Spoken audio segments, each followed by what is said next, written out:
Rock and roll. Ladies and User gentlemen, left welcome your to channel. iRacing on LSRTV, Saturday afternoon, and the final race for what is the Maine Sim Racing Series, presented by mainly Heatus and Air Conditioning, Heating, mainly Ductless Air Heating and Cooling. Also thanks to the Beach Ridge Barber Shop, and this is the virtual Oxford 250. Good evening, ladies and gentlemen. I am Wesley Outland, joined alongside with the official voice of the Oxford Plains Speedway, Kevin Varney. Kevin, this is a treat. We're going to have a really, really exciting race and fun time here tonight, man. We're going to see all of the preliminaries like you see for super late models in the Oxford 250 in August. One of the big crown jewels of super late model racing, might I add, my friend. Heat races, up to 5 if necessary, the consies, and then a 250-lap feature.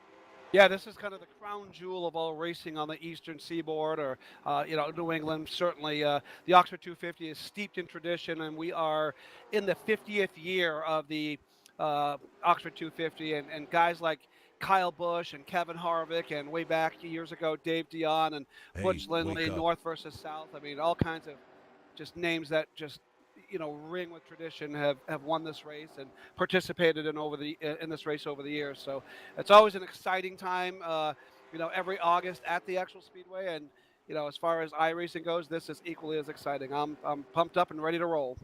Yeah, man, it's going to be a fun time. Again, we're going to get ready for these drivers to get into place here as practice is just about to wrap up. Yes, I was able to make it. I want to say thanks to everybody at World Racing Group and Dirt Car Racing and the Modified Mafia Tour and County Line Raceway for letting me pop into the press box a little earlier than usual, as they say. You know, the old cliche, as they say, Kevin Varney, you arrive to the racetrack. Normally the announcer's the first there and the last one to leave, and I think today will be definitely a true statement of that. As we're in the press box here, we're ready to go, and before I call real racing tonight, we're going to call this exciting virtual Oxford 250. And I'm really excited too, Kevin, because I've had the privilege the entire year to be the play-by-play man for iRacing on LSRTV, and it was kind of going to be disappointing that I was going to miss this race, but it's exciting to be here. And working with you is a pleasure as well. Well, I appreciate it, and likewise, I would say. And those of us that are in the confines of Maine right now, I'm sitting about 4 miles from the actual speedway and looking out my window right now at about a foot of snow. So I'm a little envious that a little later on you get to actually call some real live action. So the rest of us are going to have to appease ourselves with some iRacing fun and games. There we go. We're getting everybody into place and in position here. And again, we're going for 250 laps of racing when it all gets started here for our coverage of iRacing on LSRTV. Again, the Oxford Plains Speedway. Now, if you're looking at the configuration of this racetrack, by the way, thanks to Adam Flieger for working on the production. You're seeing the shot of the track. And Kevin, you and I know both firsthand, me visiting there for a time or two, you being the voice of Oxford Plains Speedway up in the Northeast. This track, and iRacing mimics it perfectly. It is like a circle. Yeah, it is round. Literally like a circle. There's hardly no straightaway whatsoever. Yeah, it's round. I've also driven, not a lot, but I've driven on the track many times and participated in some racing. And you pretty much don't straighten your wheel. If you do, you're kind of doing it wrong. So it's pretty much like you're always turning left all the way around the racetrack. And for those of you that don't know, Oxford has something quite unique too. The front stretch itself is also sloped downward. So you kind of get down over the berm, coming off turn 4, and it slopes down towards the wall, which is just another added little wrinkle in trying to make a car go fast around the famed 3/8 mile oval in Oxford, Maine. So we'll set the setup here for what this event will be for the Oxford Plains 250. Again, the finale for the Maine Sim Racing Series. These drivers, again, will go at it track tonight for this afternoon for 250 laps. However, there is preliminaries like the real Oxford 250. Evan, these drivers will go through 5 20-lap heat races. Now up to 5 20-lap heat races. And then you've got that 50-lap last chance qualifier. I call that the hooligan race. I know you do as well, my friend. And then that'll trim the fat for that 43-car field for the 250-lap event. That is the Oxford 250. And hopefully, fingers crossed, things go by fairly comfortable for this event.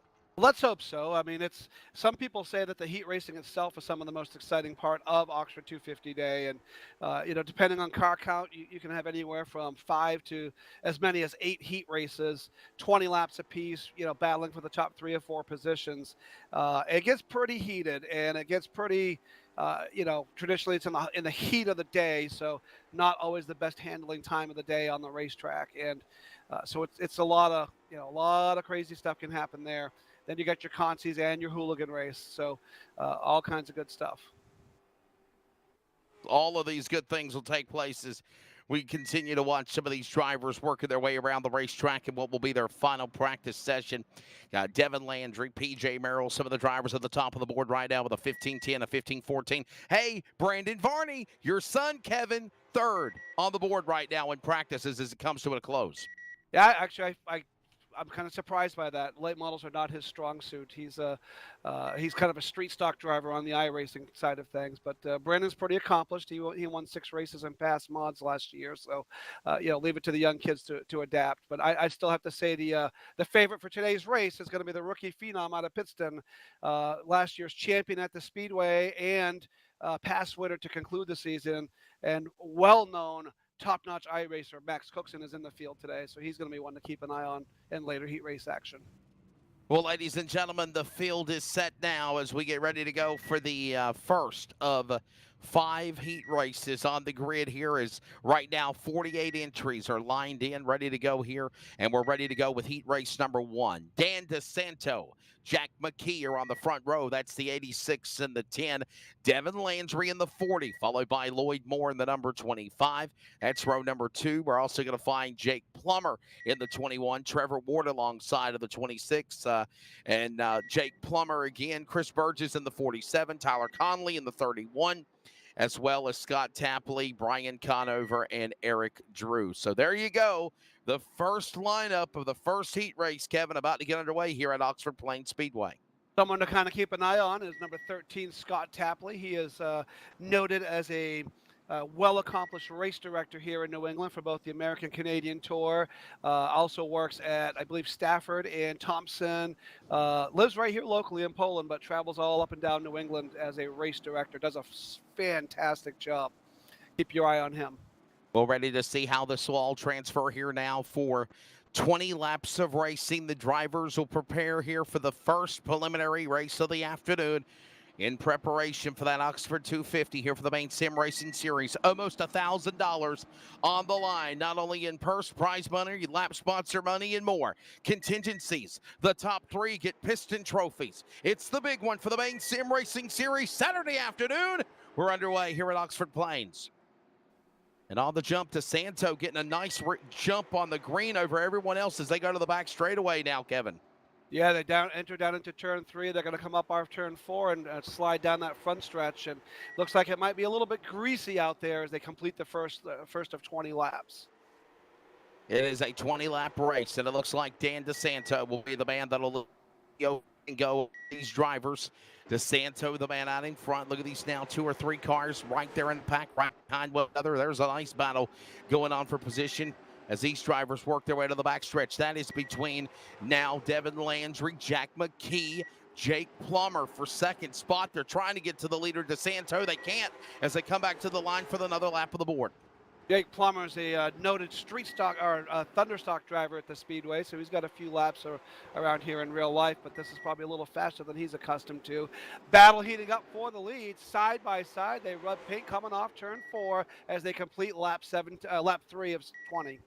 Yeah, working in on the 17 to go here, and there's about a 20-minute time limit, by the way, as well. 20 laps or 20 minutes if it is a wreck fest, but for the time being, it's Dan DeSanto, the man out in front. He leads the way. Brandon Varney now, your son, will be in one of the heat races here very, very soon, but now Devin Landry is going to get around DeSanto and go to the lead. Yeah, Landry, also a very noted iRacer, very often winning races and putting up fast times. He's going to be one to keep an eye on. We got caution on the Speedway.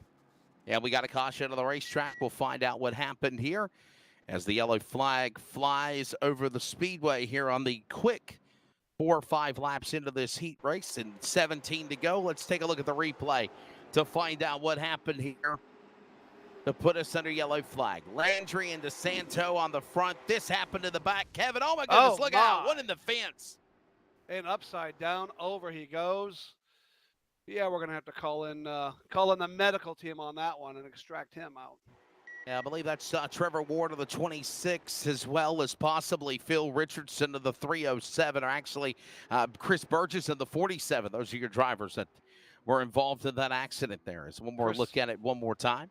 Yeah, Chris Burgess is a noted late model racer here in Maine, quite accomplished. Finished second or third in one of the big races at Wiscasset this past season. And that's what's really cool about this series, if you will, Kevin, because these are real drivers, real officials, real directors, all of the people that are involved in the event. And this is just something to do before the lid lifter of a new season of the Northeast. And like me and you talked about before we came on the air, you guys are firing up here in about another month and a half or so. Yes, we're all working busily on our cars. And as a matter of fact, Trevor Ward is one of our running Rebel competitors, so hopefully he doesn't have too much damage on his iRacing rig as we go back to green flag. And I want to encourage everybody, if you're a fan of the super late models of the American Canadian Tour or the past super late models, and me and Kevin were talking about that during our pre-production meeting. They're at Hickory, the birthplace of NASCAR. Next week, as a matter of fact, for the annual Easter Bunny 150. 2 big days of racing, almost 1,000 laps in 2 days. Make your plans to check it out if you can. It's going to be on Racing America. It is the man leading the way now. Of course, that is Mr. Devin Landry. And he is right now showing his opportunity to be at the front of the pack. All of this going on now, but DeSanto falling back to second. And Kevin, Jack McKee has cracked into the podium for top 3. Yeah, McKee making a heck of a run in the second or the later stages of this heat race, or as we move towards the halfway point. And, it's really critical and crucial to be able to get yourself qualified early and kind of start near the front. I mean, with a 43-car starting field, if you find yourself relegated to the 38 starting spot, you got a long day ahead of you, even at 250 laps. And right now, Landry, again, the comfortable leader right now out in front. Here comes that Texaco Haviland color of Dan DeSanto down to the inside to the outside. Jack McKee will follow. All these drivers, again, minding their P's and Q's, working around the racetrack. Here's the key. Do you try to be aggressive in the heat race, Kevin, or do you kind of be patient and then give it all you got in that consi race if you're in one of that 50-lap shots coming up to make the 250? I think you have to be aggressive because with 5 heat races, if you don't get in, that means, what are we qualifying for here, right? So that means you're going to start no better than in the low 20s, even if you win a consi. So you kind of have to get it. And I see this every year at the 250. Everybody's super aggressive to try to make their way in. And right now, to make it into the 250 for the virtual world here for the Maine Sim Racing Series, it is 4 drivers, Landry, DeSanto, McKee, and Plummer, the 21 car. They're on the bubble. There's the leaders right there in a pack with each other. 1, 2, 3, and 4, nestled behind one another in the corner into 2, and they work their way around the circle at 360. Landry has checked out. He is holding about a 10 or 12 car length lead over DeSanto and McKee. Plummer trying to mount a challenge here now. And, we got us a pretty good battle for that qualifying spot as Tapley kind of moves in on the back bumper to try to make his presence known. Working that way again, back into the corner, closing in on what will be 5 laps to go into the home stretch of, well, we had 1 caution flag. Things have kind of settle themselves out now, if you will, with the man out in front of Devin Landry, DeSanto, Plummer, all those drivers along there in the top 4. You could add, Jack McKee to the list and Jake Plummer. All these guys look like they're going to go to the Oxford 250A main feature for the Maine Sim Racing Series. It is now 3 to go if they can hold on. But we got a little competition coming up, Kevin, on the outside going to 3. Yeah, we're side by side down into turn 3. A little slap and tickle, as Dave Moody used to like to say at Oxford Place Speedway when he was there, for that 3rd, 4th, 5th, 6th spot. Really duking it out. And this is what it looks like every year this time. So looks like we're even going to go 3 wide possibly as Tapley looks to the bottom side. I love that word, slap and tickle there. And always great catching up with the man, the godfather himself, Dave Moody. White flag of the air, 1 more lap to go. And the field works to the back straightaway. Devin Landry, final time, Kevin, off turn 4 in heat 1. Landry exits off turn 4 and crosses under the checker flag, but we are almost a photo finish. Oh, big wreck down into turn 1. Somebody going to end up in the crash pad down there and get themselves a beer and maybe they kind of get ready for the Consi next time around.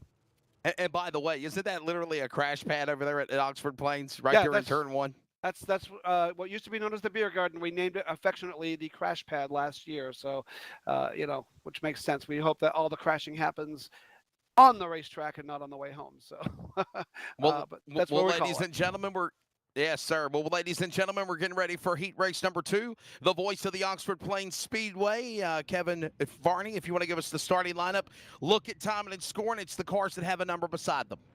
Yeah, I would love to do that, but I can't see it well enough, my friend. I have Okay. a pixelated screen, so no problem. I'm Ben counting on Niles you going to to be do on that. no problem, my friend. Ben Niles going to be on the pole in the 14. David Greenleaf to the outside at 58. Row number 2, we'll find Cole Watts in the 87. Stephen Allen in 75. Jacob Heathcote will start in the 32 in the 5th position, followed by Matthew Gain in the 61. Dylan Turner in the 19. Noah Boucher in the 016. And Logan Melcher, the 41. Blake Timmons will tag the back. That's what I'm here for, Kevin. To help you. Yeah, my screen's a little bit pixelated, so it's hard for me to read the small print. But do you have the timing and scoring for SDK? I just when it comes up on the heat race. I'm gonna send it to you right now. Hang on a minute. Okay. Check message in Discord, my friend. I'm gonna send you the timing and scoring now, so you have it, and that'll make things a lot easier for you. There you go. Car of note: Jacob Heathcote is my co-driver in past mods this year. Him and I are going to share the duties on a car and see if we can't have a little bit of fun.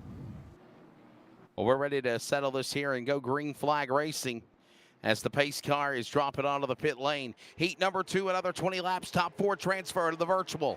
Oxford 250 the Maine Sim Racing Series, and we're green. Kevin off 2. Yeah, he gets the early jump down the backstretch, single file as they go, which is kind of the rule of thumb at Oxford. It's awful hard to make that high side work sometimes, but if you can make it work, you can charge your way to the front. Ben Nile will lead the opening go. Here comes David Greenleaf right behind him. So is Stephen Allen. They are 1, 2, and 3, and we got a caution. They're on the racetrack, Kevin Varney. I'm thinking that must have been a no start potentially because I didn't think that race director Sean Kimball was going to much care for that start. That's quite a bit of a jump there. And literally thrashing to make this race happen. Sean Kimball literally has a flight this afternoon. Did you know that, Kevin? No, it's tomorrow morning, but he's got to get up. Okay. It's like a 5:30 a.m. flight, and of course we lose an hour tonight and all that good stuff. So he was lamenting to me. I didn't feel that bad for him. By the way, that is not a joke, okay? I'm letting everybody know, and Kevin as well, that's not a joke. Tonight is daylight savings time. Thank God we don't get dark at 5 o'clock in the afternoon anymore. Tonight is daylight savings time, which means your clock will go from 2 a.m. Eastern Standard Time or 2 a.m. whatever it is, wherever you live in the world, to 3 a.m. because you lose an hour of sleep. It don't matter. Well, there's a pretty good chance my wife's going to keep me out dancing later tonight, so I'll probably see that. So it won't be an hour of sleep that I'll lose. It'll be an hour of dancing that I lose with her. Looks like we're getting ready to coming out. Yeah. Again, Ben Nile, the man out in front, followed by David Greenleaf. And as I was saying, Kevin, all of these drivers, you know them very well, too. They're all real competitors. They're crew chiefs. They're crew members. They're spotters. They're flagmen. They're announcers. They're officials. They just to have something to do during the winter. Yeah, even the names that I don't recognize are I'm pretty sure, affiliated with somebody, some driver or some, racetrack somewhere in Maine or New England.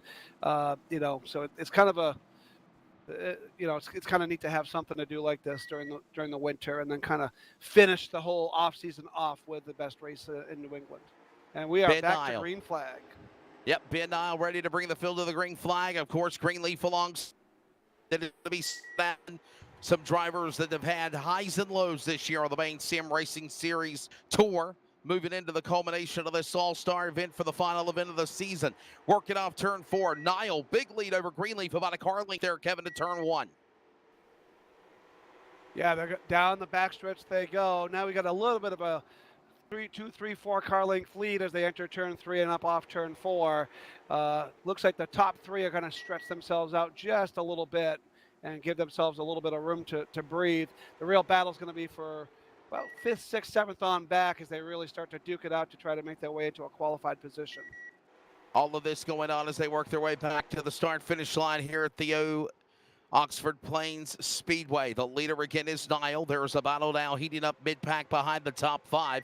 This is going on between Conley, Learman, Boucher, all these drivers fighting for that spot. As, whoa, there's contact. You knew it was getting antsy behind them, and then we got 2 cars spinning to the infield off of turn 4. Yeah, the nice thing, one of the nice things about Oxford and the few races that I've done in my lifetime, I've always found this to be a great asset for my pitiful driving abilities is there's a lot of room to make mistakes. So you can see they got together coming up off turn 4. It's easy to get a little bit loose and you kind of get jumbled up and you end up in the infield. But there's a lot of room to make mistakes here at Oxford and not completely devastate your race car, which is conducive to bigger car counts and things like that because you don't have to spend your time fixing cars. So that's the reason why we're under the yellow flag again. Ben Niall, the leader. David Greenleaf in second. Stephen Allen sits in third. Ed Conley right now are your 4 drivers that are looking to transfer.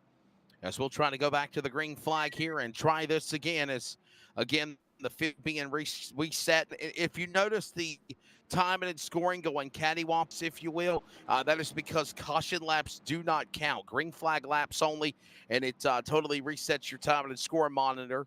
We'll get this thing back going again here. I got to ask you, Kevin, do you think iRacing and the creators got it right with the similarity to what the real scenery and the track is here for this track, Oxford Plains? Oh, absolutely. And I will tell you, having been one of the guys that put a little bit of that blue paint on the walls in recent years, I was surprised when I logged in one day and saw that their update included the new blue walls that we have. Yes. But it's one of the neat things that I found is like if you get messing around at Oxford, there's a set of steps, and I'll get back to the story. We're going to go back green flag racing with Ben Niall getting the jump as they take the green.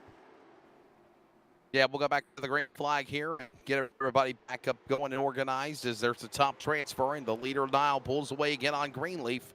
And here comes these guys. Scampro, we got cars losing it down the back straight away. 41.87 going off the reservation. They hold it together. We still stand on the green flag here. 41 should be Logan Melcher. Yeah, now we're out of now we're in the caution. 41 of Logan Melcher is a super late model late model driver out of Wiscasset. Also raced at Oxford quite a few times over his career.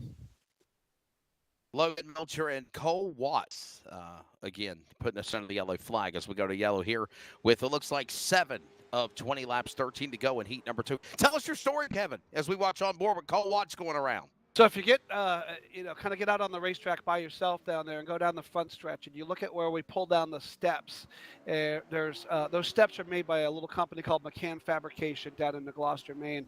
There's the steps right under that flagman right there. And if you kind of like pan your camera around, you can see the little McCann Fabrication tag on the steps. And iRacing went so far as to actually include that in their graphics here as well, which I think is pretty cool. That's a very small detail. It's like a 4x6 tag on the front of the steps, and I couldn't believe that they caught that.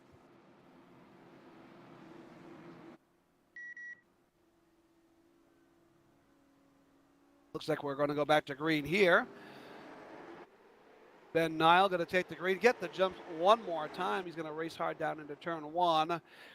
Everybody else to follow. Top 4 qualify in your 20-lap heat races. We got 13 laps in the books. We're going to come to the 12 more to go this time by. Yeah, 8 laps are in, 12 to go. Haven't even hit the halfway mark yet for this event yet as the field works their way back into the corner. It's Ben Niall, the man that leads the way over David Greenleaf. Conley now has moved himself to 3rd as this battle heated for the 4th spot. And there's contact. Cars are going around. Yellow back in, and there's our first car over the anthill, if you will. The ant trap, I call it. Oh, yes. And you know what? They look soft from our point of view. Take it from someone who's hit them. They're not. The reason that sand is there is to hold up those light posts. And, well, as I'm sure you can gather, that's concrete that's under that light, under those sand traps there. And I've seen cars literally jump from one side to the other. My brother-in-law did that a few years ago. Good times. Yes, sir. Here's a replay. By the way, Kevin Varney, I just sent you a friend request on Facebook. So, you know, you're not officially a friend, so you're a Facebook friend, right? That's As they true. call That it. is true. Especially in this racing business for sure. So, Oxford Plains Speedway legendary announcer, again extraordinaire, Keith Varney joining it. Kevin Varney, I'm sorry, joining us on the broadcast call as we have another caution. As Ben Nile is the man that is currently leading the way. Yeah, I'm far from legendary. I'm following in the footsteps of guys like Bobby Walker, Dave Moody, Butch Lemberg, Callie Oaks. Aaron. A lot of people know you though, man. You're known. You're known. Yeah, a few people know me, but it's probably just because I've been around for a while. That just means I'm old and I've outlasted everybody else. A little later in the broadcast, I'll tell you the story of how I actually became the announcer, because it's kind of a funny one.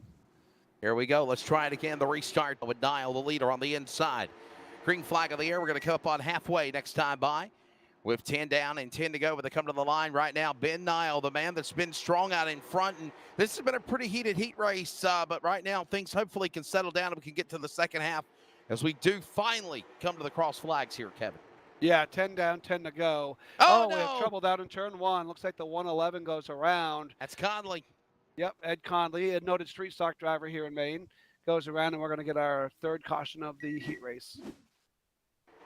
Yellow flag will fly as, again, that driver goes around. Of Conley, he had such a strong run for him. He was sitting in the number 3 position, actually, before the caution fell. And now the 111 of Conley will now fall. Ed Conley to the rear. That might actually be the 16. My mistake, I think. So, is it someone else? I think it might have been the 16. Like I said, my screen's fairly pixelated, so it's hard to tell. I got you, man. So it might be the Noah Boucher card, the 016 possibly. I think that's what it was. Okay. Well, that's why we're under yellow flag. And hey, we just, we make our way through it. Yeah. So I started to say how I got the announcing deal one night. I was sitting at the racetrack as a fan, just sitting with my dad and watching the races. And I don't know, 3 or 4 heat races into it, there was a substantial altercation in our street stock heat racing. And the owner, who was doing the announcing at that time, had to go deal with it. So he jumped up out of the seat, ran across the track, and was kind of dealing with that whole deal. And lo and behold, there's no announcer. So my brother comes out of the scoring booth. My brother's a scorer there, and he says, "Hey, you're up." And I go, "What do you mean I'm up?" He goes, "You're announcing." So I had a grand sum of like 13 seconds to prepare for my first ever announcing at Oxford Plains Speedway, and I just picked up the mic and haven't put it down since. Holy cow. Wow. Yeah, it's a good one. Looks like race director Sean Kimball is making this a single file restart. I applaud that. It's probably the best thing to do. Try to finish this thing here, right? Yep, looks like we got Ben Nile, Greenleaf, Conley as your top 3. Timmons up into the top 5. He's one to keep an eye on. They work their way again. They're coming off the corner out of turn 4. Again, Niles' car, the fast man in that inside lane as everyone works their way again. Coming off the corner, we got a car spun around coming off of turn 3. They will not throw a caution. Will stay green. Finally, 8 to go. The leader is Niles. 7 to go on the back straightaway. Yeah, just 7. Now we're single file's the name of the game, and we should be able to run this one out pretty That's uneventfully, right. Let's hope, and got to get on to our third heat race. And so that's going to give Nile and Greenleaf and Conley as your top 3. Timmons right there in 4th. They none of those guys want to see a caution here. They would just as soon run it out as well. And all the while, it's still Niles' machine out in front. I think I agree with you, Kevin, concur wholeheartedly. Whenever, they had that restart and single file, that really got everybody separated, if you will, more than what it already was. And then there's really nice separation. Hopefully everybody can just hold on here, and either you're going top 4 to the show or you're going to try to mind your P's and Q's and go to that consi. But right now, everyone is the 3 C's, Calm Cool Collective, coming to the line with under 5 to go on the backstretch. Yeah, look, it's all Ben Nile. He's pretty much led this one start to finish. I don't see that changing anytime soon. So that's going to put him, what are we in our second heat race? That should put him outside pole for the feature. Then again, it's not where you start, it's where you finish. So we'll see how that shakes out a little later on. It is Nile. Again, the man out in front. There's a little more battling going on here. This is Conley, and these other drivers fighting it out for 3rd, 4th, and 5th. And there you go. Save it, Conley. Oh, he couldn't do it. He Oh, yeah, goes around. big trouble off turn 2. That's gonna draw a caution as we got 3, 4, 5 cars involved there, and that's Wow. gonna give us the old-fashioned green-white checkered when we go back. Yes, sir. Let's watch a replay of it again here. Here you see him coming off of that second turn into the wreck trap, if you will. If you call turn 1 the what did you say you called it? The wreck pit? The crash pad down there in turn 1. Wreck Yeah, pit's not the a bad crash one, though, pad. What do you call turn 2 then? Maybe that'll have to be the wreck pit. Yeah, these things happen at Oxford, particularly when you're kind of fighting to get to that low groove and this time of day. And geez, I see looks like Logan And my Melcher apologies. involved. Did that accident actually happen going off into? Yeah, it did. Happened in turn 1. It did Conley happen in and turns 1 and 2. Yeah. Conley got together with the other guy there and went around, tried to save it, but sometimes trying to save it actually hurts you more than it helps you. Hey, let's talk about also about not only we talk about the sand pits or the ant mounds up on the light poles, but down the back straightaway, there's hardly no retaining wall, man. You're full at the gas, just trying to do everything you can to stay on that racetrack. Yeah, it's pushed. The retaining wall is pushed way back. I mean, people do hit it, and it definitely hurts when you do, but there's a lot of room for recovery. And it used to be years ago when I started racing in '96 or so, it was much more narrow down the backstretch. Looks like we're going to go green, green-white checker in the air here. And Niall gets away first with Greenleaf following, and hopefully we can rip off these last 2 laps uneventfully and move on.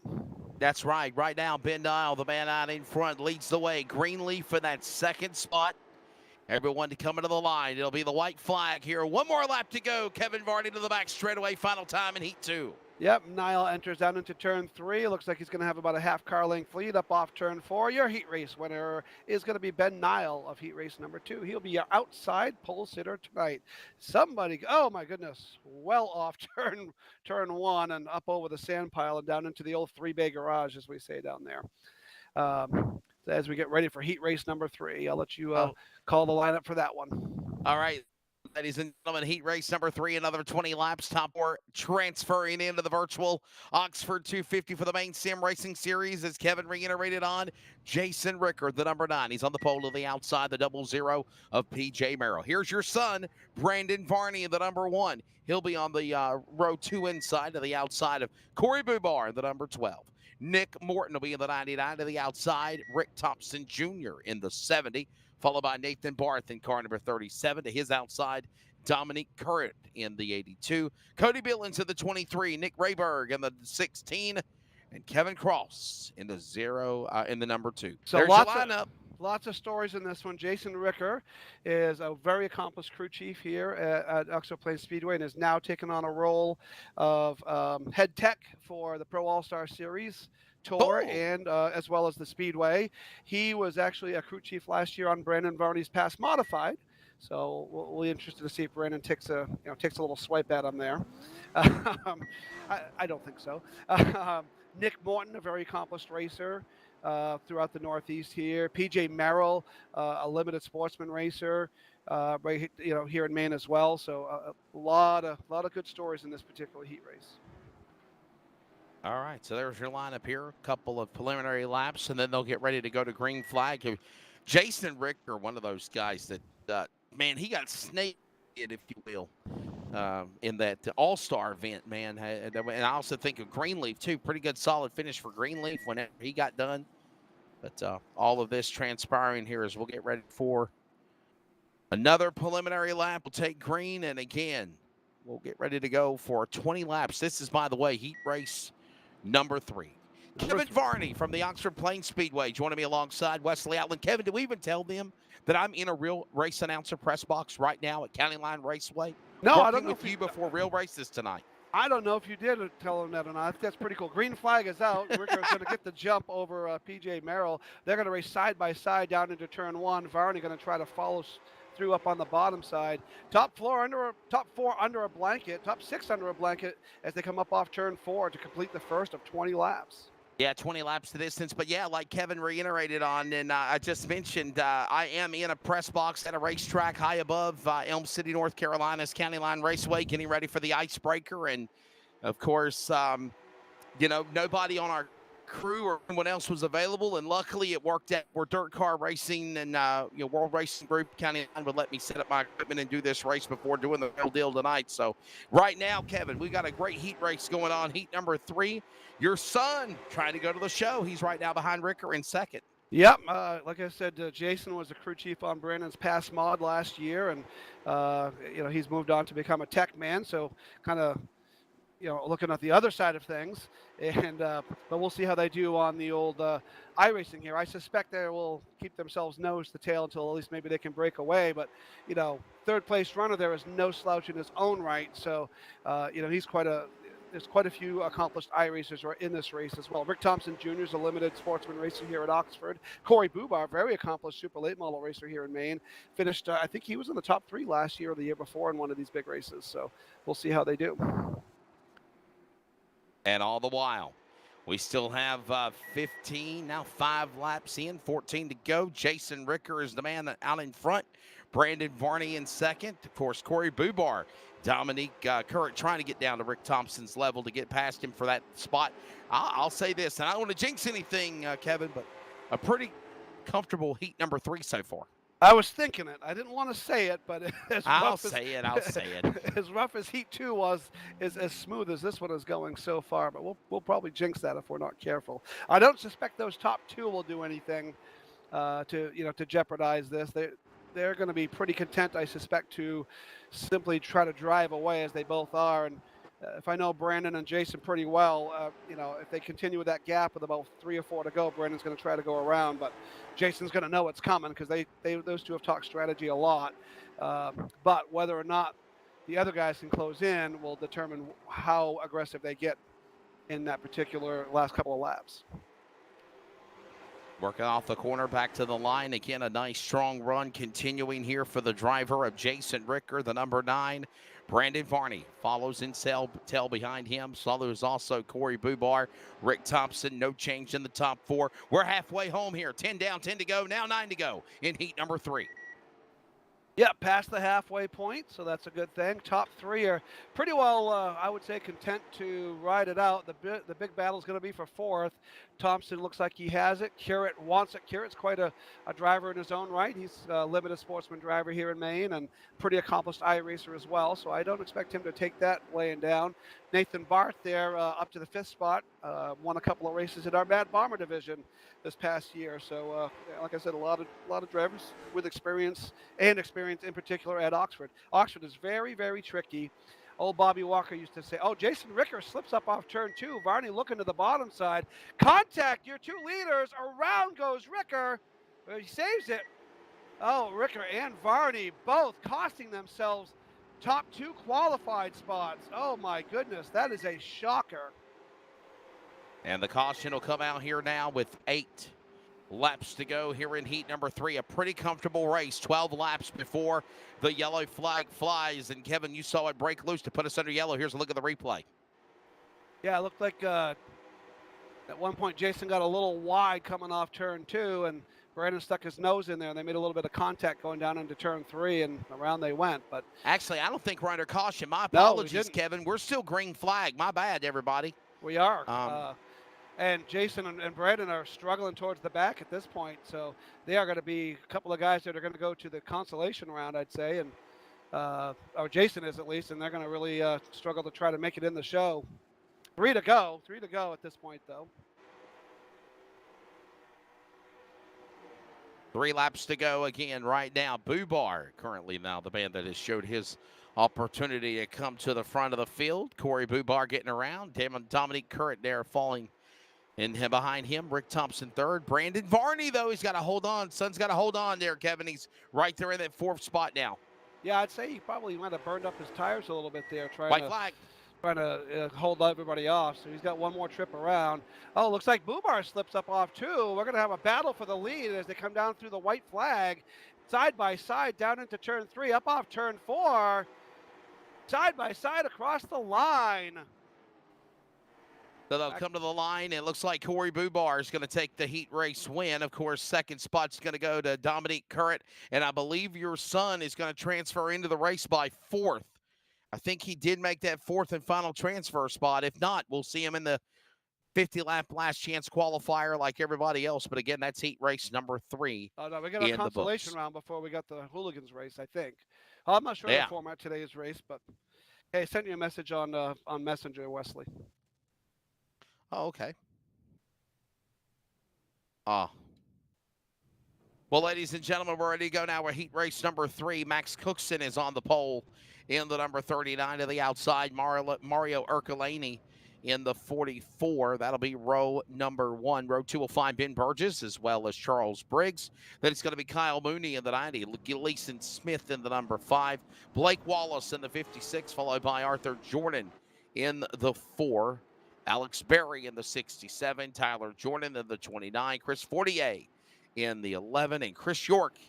Kevin, will tag the back. There's your lineup as we go for heat race number 4 on track next. Yeah, Max Cookson, very noted driver, young phenom, got his start iRacing, won a $10,000 race, took that money, bought a pass mod, raced about 5 times one year, and then 2 years ago came out and won 6 or 7 races, won the championship in pass mods, and moved up to super late models, won his first super late model race, went on to win the championship, and then ended the year as a pass winning a pass race. So for him to be on the pole, man, that doesn't bode well for the other 40 or 50 guys in this field today, because he is by far the favorite.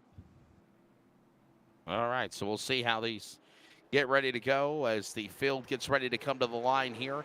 As Max Cookson, man, this guy is definitely, without a doubt, one of the talents in the world of real racing and the sim world. And right now, he is the guy that's up in front of the jump. And we have got almost a parking lot jam going into turn number 3.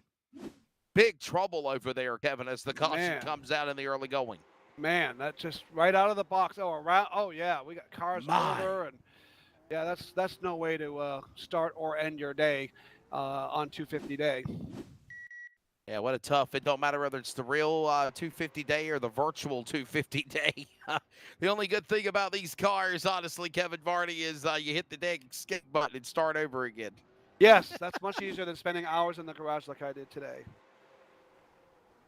Here's a replay of it one more time. Just cross-tailed, turned around, and around goes the 56 and the 4, the 16, all involved. Here you see the 16. He was on his lid there, but it looks like he might not have that much more serious damage than that from that incident, Kevin. Yeah, on board. No. Yeah, it's happened sometimes. Oh, around goes the 56. Wow. Blake Wallace, and over and over. So you were talking about my son in the last heat race. He rolled over a few years ago down by the crash pad. Went over 3 or 4 times, and we got the car home, and lo and behold, it never touched the roof and it never touched the trunk, and we only had to replace a fender and one other quarter panel and a rack, and we were back to next week with that car. So it was the strangest thing. Well, we're right now back again under the yellow flag, as right now currently the leader is going to be the driver, of course, of Max Cookson. Max Cookson, car number 39, ready to bring the field, back to the green flag. And as we were trying to go back to the green flag, we had them stack them up in the back again. And just as fast as the restart comes, we go back under caution here. The Sundrop car giving us a problem. Yeah, it's easy to lose traction coming up off turn 4, especially on a restart. And you break those rear tires free, and before you know it, you're pointed at the infield. Did he dive from the outside to the inside? What was he thinking? Look at this. I think he spun his tires. I think he spun his tires and went around. That's Charles Briggs in the 85. And I think it's so easy to do in Oxford. That's why I say the iRacing, they really nailed this. Oxford is such a tricky racetrack. And like I said, old Bobby Walker used to say the only race track that was harder and more affected by the sun is Charlotte Motor Speedway. I don't even think that's the case. I think Oxford is just so finicky that it's a difficult track to get a handle on. And if you can go good at Oxford, you can go good anywhere. That's right. And I've heard a lot of people say that about that race as well. And not only that, man. So I've been to Oxford Plains at one time. Wiscasset. I went to Wiscasset. I was on the airplane heading up there for that event with Speed 51, now known as Racing America, and it got rained out, believe it or not. Literally landed at the airport. And of course, we still had about another 3 or 4 hours of driving to go to get there because the Yeah, yeah. racetrack's kind of out in the way, if you know what Oh I yeah. mean. And found out that the race got called. And another one was Monadnock. Monadnock was another. I was supposed to go to a modified event, and that got that canceled as well due to the weather. So we're back for the restart. There's a little pushing and shoving going on. Jordan got knocked all the way to the back, and now we got cars spinning in the front off of turn 4.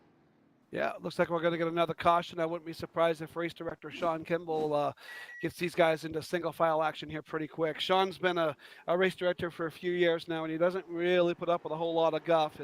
His patience for this kind of stuff is pretty darn short. Yeah, I've only a time or two, Kevin, seen him get a little dismembered or a little frustrated, or as you say, annoyed. But right now, I gotta wonder if that's happening here because they're definitely green caution, green caution, green caution, green caution. That's not fun. Okay, so we gotta get these guys racked back up and go again here. We still got 18 laps to go. It looks like. Yeah, 3 cautions in 2 laps, not bad. We have enduros that have less cautions than that. So, Kevin, do you miss racing? I know you said you raced a little bit. Do you miss racing, or do you enjoy being in the broadcast booth? You know, I kind of enjoy doing it all. I do a lot of things. My regular gig is as a teacher, but it does, being a teacher also it gives me the flexibility to do a lot of things with the Speedway and for the Speedway. So obviously, I do the announcing. I do a lot of the marketing and stuff like that at the Speedway with sponsors and client services, and it does give me some opportunity to do some driving. I do miss it.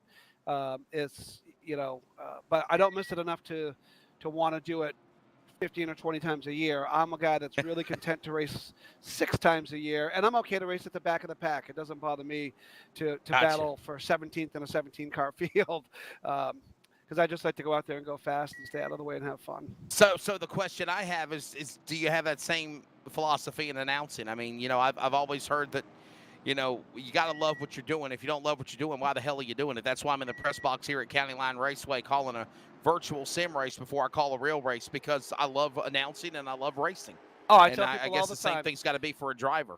Yeah, I'm the luckiest guy alive because I get to do everything that I love to do. I like to teach. I like to do stuff with the racing.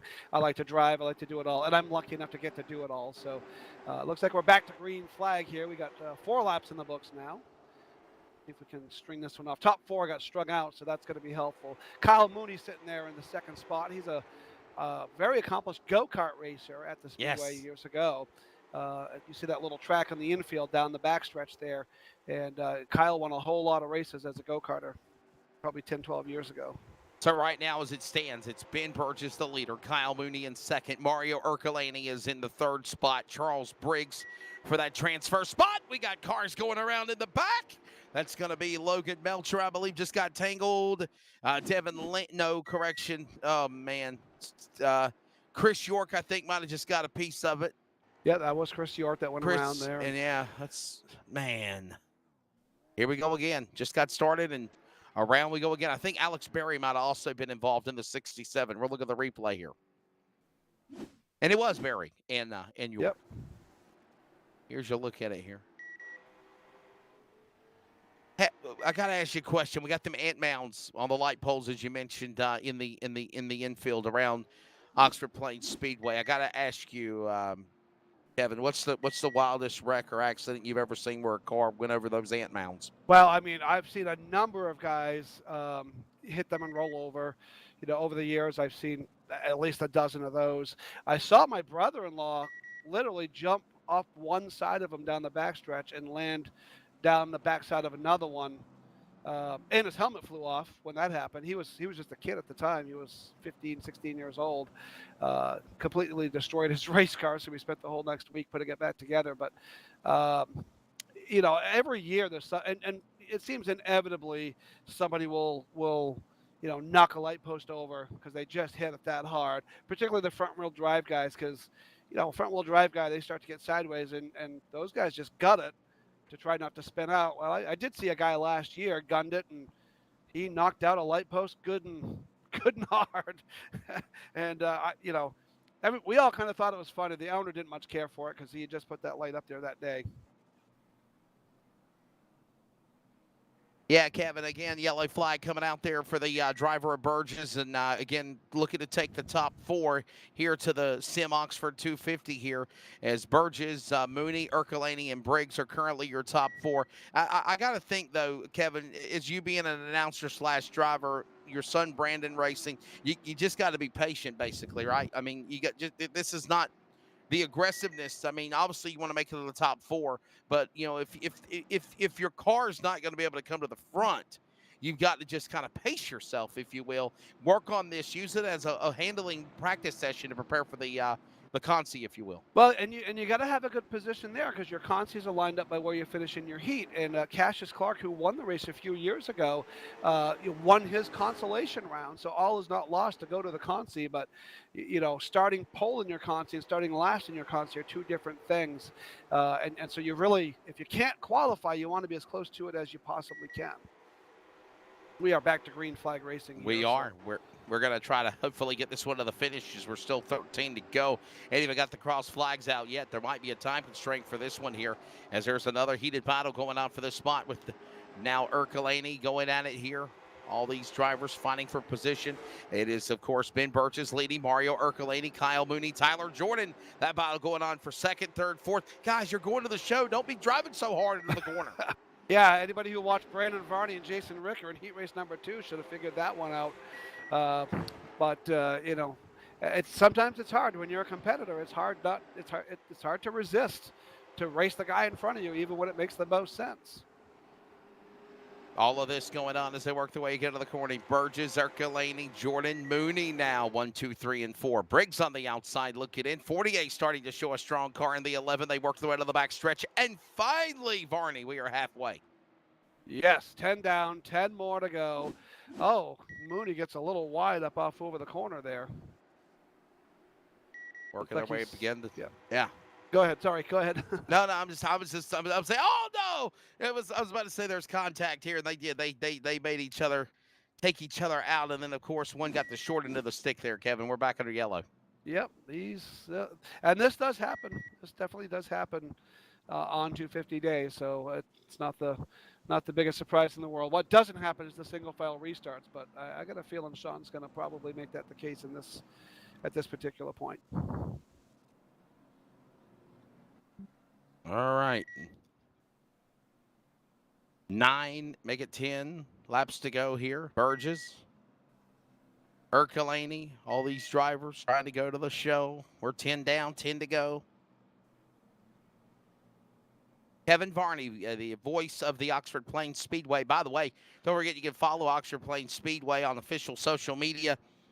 Official page of Oxford Plains Speedway. I love how they put the gauntlet down right there, Kevin, and say, all right, this is the real page, okay? I know we got people that often imitated, duplicated it, but this is the official real page of Oxford Plains Speedway. Yeah, and, I don't know the real story behind that.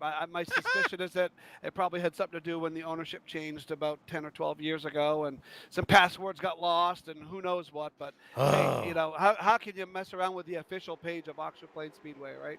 Exactly right, for sure. So, and of course, man, you think of Bob Bear. We go back for the restart here as we got 10 down, now 9 to go, and no, we got trouble on the back stretch there, going to 3 and 4, or turn number 1 and 2, and just as fast as we go back to green, here we are back under yellow again. But I was going to say, though, you think of Bob Bear, and I never met the guy, but obviously, Kevin, he was a very big part of not just Oxford Plains Speedway, but Pocono, New Hampshire, my apologies. Racing in the Northeast would not have been as successful or continue to grow as big as it has if it wasn't for the tutelage, the knowledge, and the drive that Bob Bear had. No, Bob Bear is a one-of-a-kind owner. He was a shrewd businessman, and of course, he's a pillar of the community up here in the Oxford Hills area, and really was a developer of so many things in the Oxford Hills area, but of course most noted for his role of owning Oxford Plains Speedway. And he didn't build it, but he acquired ownership of it very early on, and it went from it was actually at one time a half-mile racetrack and it got reduced down to a third of a mile. It's now officially a 3/8 of a mile. But and he brought Oxford Plains Speedway into mainstream racing, and of course he sold in like 1986, I think it was, and then went on to do what he did over in New Hampshire, and did some great things there. Bob just passed away here a couple of years ago, and I've met the man many times, in my youth, and just quite the pillar of the community. Anybody would do themselves a service to want to emulate even half the man that Bob Bear is. So just he meant so much to Maine, to the Oxford Hills area, and especially to racing in the Northeast. And he's the guy that would, as a promoter, if drivers didn't qualify, he would always make sure the guys that didn't qualify went home with some money to make sure they got home and could feed their crew on the way home, or whatever the case may be. So it's kind of a lost art these days, but he was just quite the man. It looks like we're back to green flag racing with 9 to go here. Oh, yeah, 11 laps in, 9 to go. Going to take 4 to the show, and we're trying to finish this out again here right now in heat race number 4. As again, the driver leading the way currently is Ben Burgess, Mario Ercolani, Tyler Jordan, Kyle Mooney are your top 4, as they are single file. I have to say, I say this sometimes, trimming the fat. We're process of elimination, trying to, nope, I spoke too soon. We got a car going around. I think that's Briggs. Yep, it is. And actually, we didn't note this earlier. My screen's pretty pixelated, so it was hard for me to tell. But Cookson out of this particular race, so that the other 45 or 48 drivers kind of breathe a sigh of relief there, because, as I was saying, he's a very accomplished iRacer and regular racer. And that's right. He's going to have to start at the back of his Conti and make his way forward. So, and we got 5 to go. I thought we were going to go under caution, but we're actually staying under the green flag. Now we go under caution here. Man, I just need to not even say nothing about a yellow flag or a caution or the wheeling lights coming on or anything. And there's Barney doing his deal. And we're back under the caution again. Wow. Well, these things happen, as they say. Well, we got 4 to go. Should jump in and listen to the race director. Sometimes, as an announcer, it's fun to tune into race director or race control, but yes, if you're not careful, sometimes swear words come over the PA. I learned that the hard way this past year. We apologize for the content. I try not to do that anymore.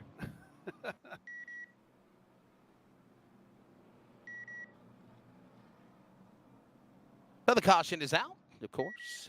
By the way, hope you're enjoying the coverage of iRacing on LSRTV. I want to say a big shout out to Adam Flieger for working on the productions behind the scenes. All of the great people like Jeff Stabdown, Charles Wooten. I was not even supposed to be here, Kevin. And then, of course, when I seen that you were working the event and then nobody else would step to the plate, I'm like, dude, this is Kevin Varney. Come on, what are you people doing? And finally, I just told my boss, Charles, the producer for LSRTV, I said, listen, I got a real race Saturday night, but since you can't find anybody and nobody wants to step to the plate, if the powers that be will let me, because they didn't have to let me do this. I could probably be doing this in my parking lot, in my car, wherever, Then I'll work with Kevin, and obviously everything worked out perfectly here. So let's try to end this heat race now here. Yes, green flag back out. Looks like we got 4 laps to go. Yeah, somehow got to get this thing to the end here right now with 3 laps to go. And, of course, Burgess looking really, really good. I'll be honest with you, Kevin, this will be probably one of the biggest feats of the year for Ben Burgess. We went double box for some reason. I don't know why. Well, hey, why not? Maybe it'll help me see better. But it's live. It's live. We got double vision, Adam. I don't know why. We got double vision on the box, and we got 2 laps to go here. So it's Burgess ready to bring this one to the finish. Kyle Mooney still hanging in there. Tyler Jordan. Looks like they got it pretty well strung out here, the top 4 or 5. So they should be pretty well to kind of finish under a blanket. 1 to go. Final time around. Back straight away, getting ready to come to the checkered flag, and it's Ben Burgess over Mario Ercolani in heat race number 4.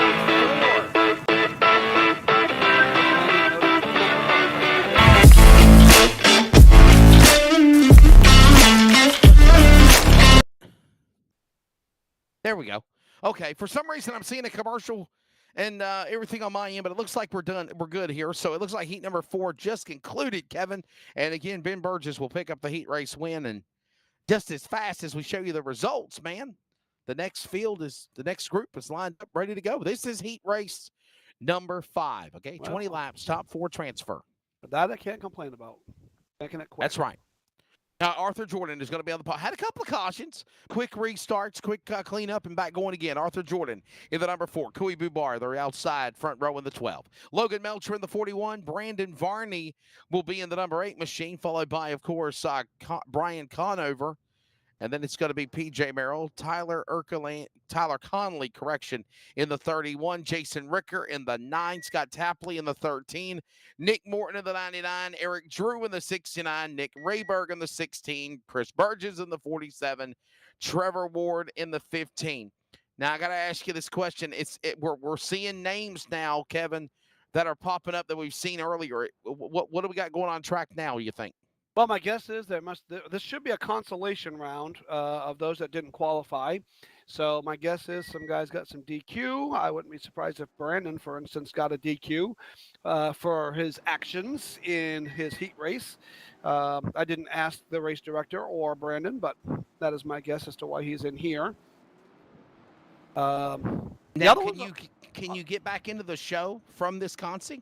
Yes. So typically you're qualifying 3 or 4 through your heat races and then another 2 or 3 through your consies, and then everybody else goes to that hooligans race, and then you get to the big race.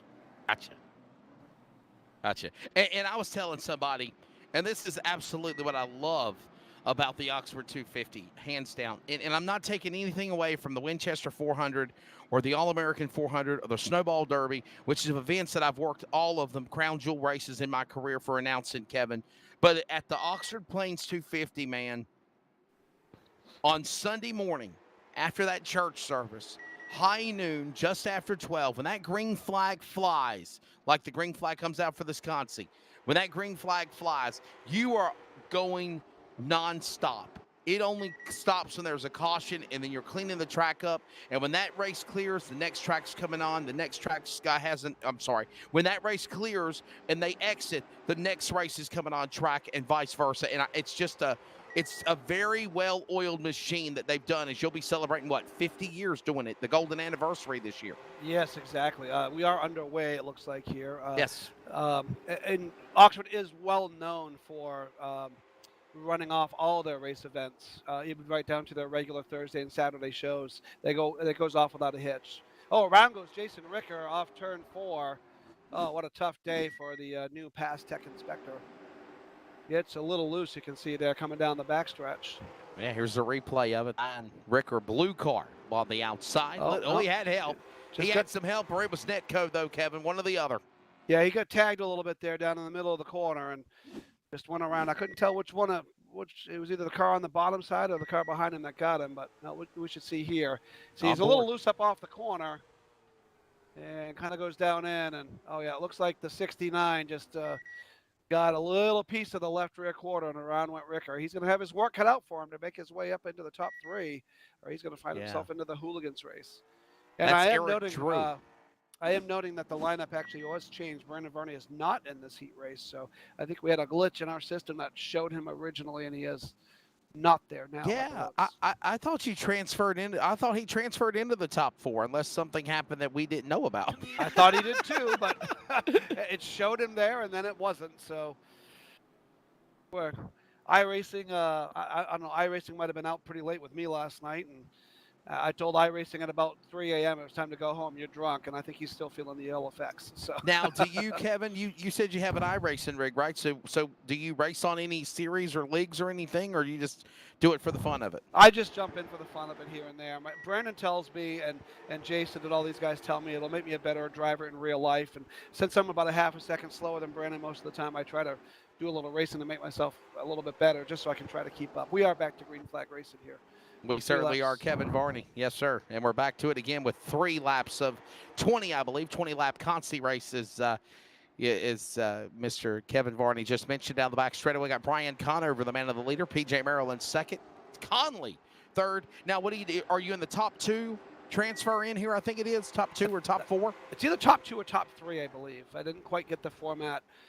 Typically, it would be top 3. I didn't quite catch Sean's format today, so that is my guess. I'm going to go with 3. Okay. So that would make sense. 4 would be 20, and then 3 puts us at like 26. Now that puts you into the back of the last chance race. Am I correct? Now it's kind of like the alphabet soup, right, Brian? No, these guys will put these top 3 should go to the feature. So Okay. we qualified top 4 in 5 heats. So there's your first 20, and Yes. then we should be. I don't know if we're running 2 or 3 consies here, but I guess it depends on if we're running 3 consies or 2, how many qualify in each heat race or in And each so consi. the 50-lap last chance qualifier, that's basically the hooligan race the winner goes into the Oxford Sim 250, bottom line. Everyone else is done for the night. That is 100% correct. There you go.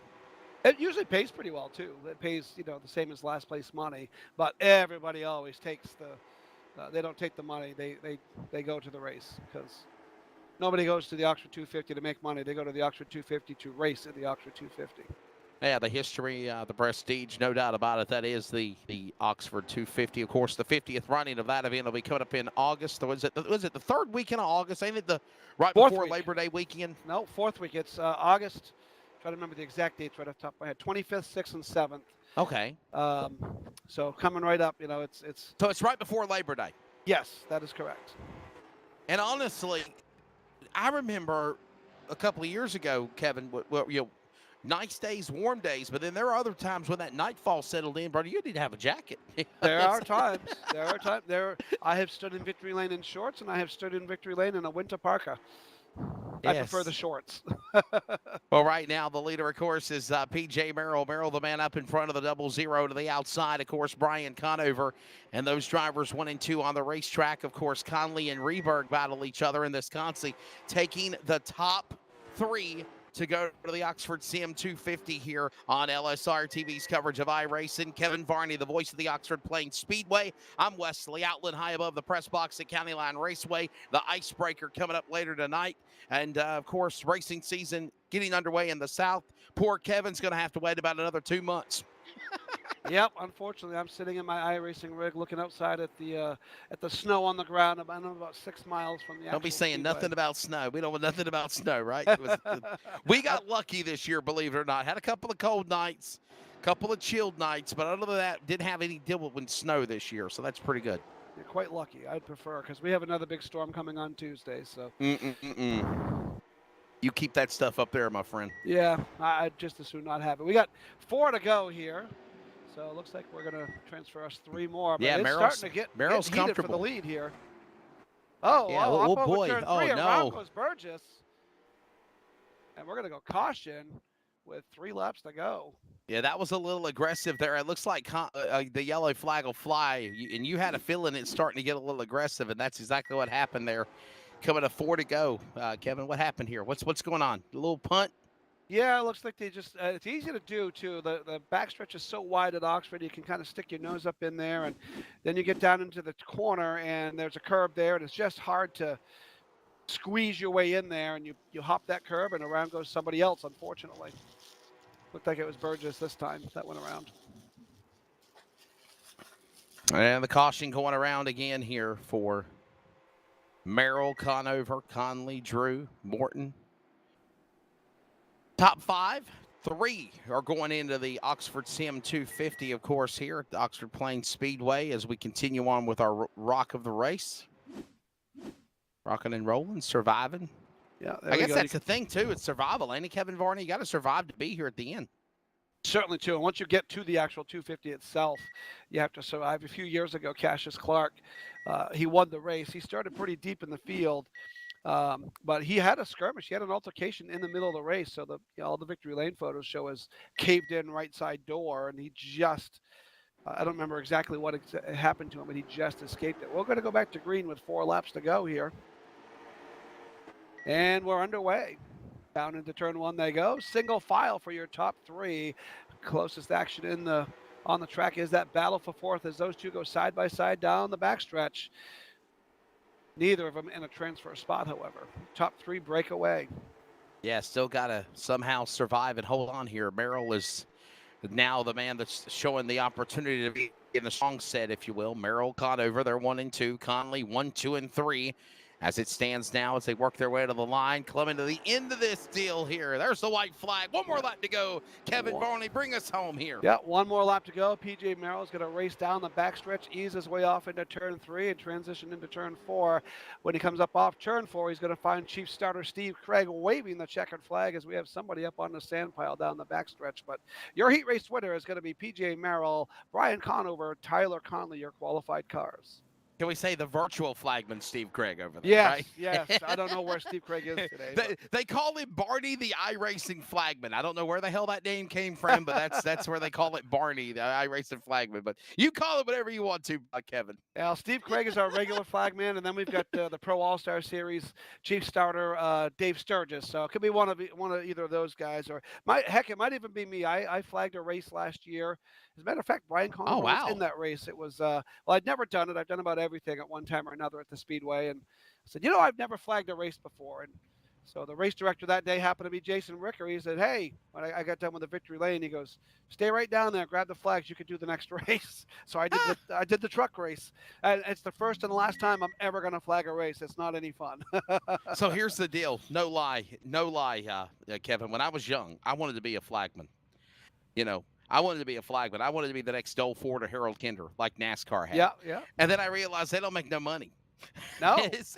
No. I got into announcing my sophomore year in high school. I was playing football.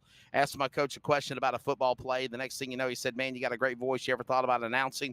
I said, "No, sir." He said, "Well, you're doing my JV football. You're playing varsity Friday nights, and the rest they say is history." Sophomore, junior year, I was in school and had the chance to start working at the races. The promoter was at a basketball game, and he's like, "Man, you ever thought about doing announcing racing?" I'm like, "Dude, I love racing. What are you talking about? I want to be a flagman." "Well, I don't have no position for a flagman, but we might use you on the pit road." And the rest has happened, and that's 28 years ago. Man, time has flew by. Pit road reporting is fun too. I actually did that. I love pit reporting. I did it last year. We did a trial run. Spencer Morse is my co-host on Weekly Racing Series, and we did a trial run at a pass race about 2 weeks before. And then because of my responsibilities on 250 Day, I don't always announce. I'm either crew chiefing for my son or racing, as I did this past year, or doing some other stuff with clients and whatnot. So, but I jumped out there. We did pit road reporting for the actual feature. It was pretty neat, and I got a ton of feedback from all the crowd that got to hear it, how much they really liked it. So I think I'm probably going to end up doing that again this year. It was more fun than the actual announcing because I only have to work about 15 seconds at a time.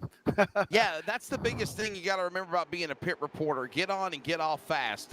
Get your point out and don't hog the mic time, as they always say. As the green flag flies here now, and I believe this is going to be Consi number 2. And your son's in this Consi, by the way, Kevin. Is he? I can't tell what's happening here. He is. Drivers on the racetrack include Cole Watts, Mr. Tyler Learman, Alex Berry, Dylan Turner. No, I'm sorry. Brandon Barney's not in this one. It just updated.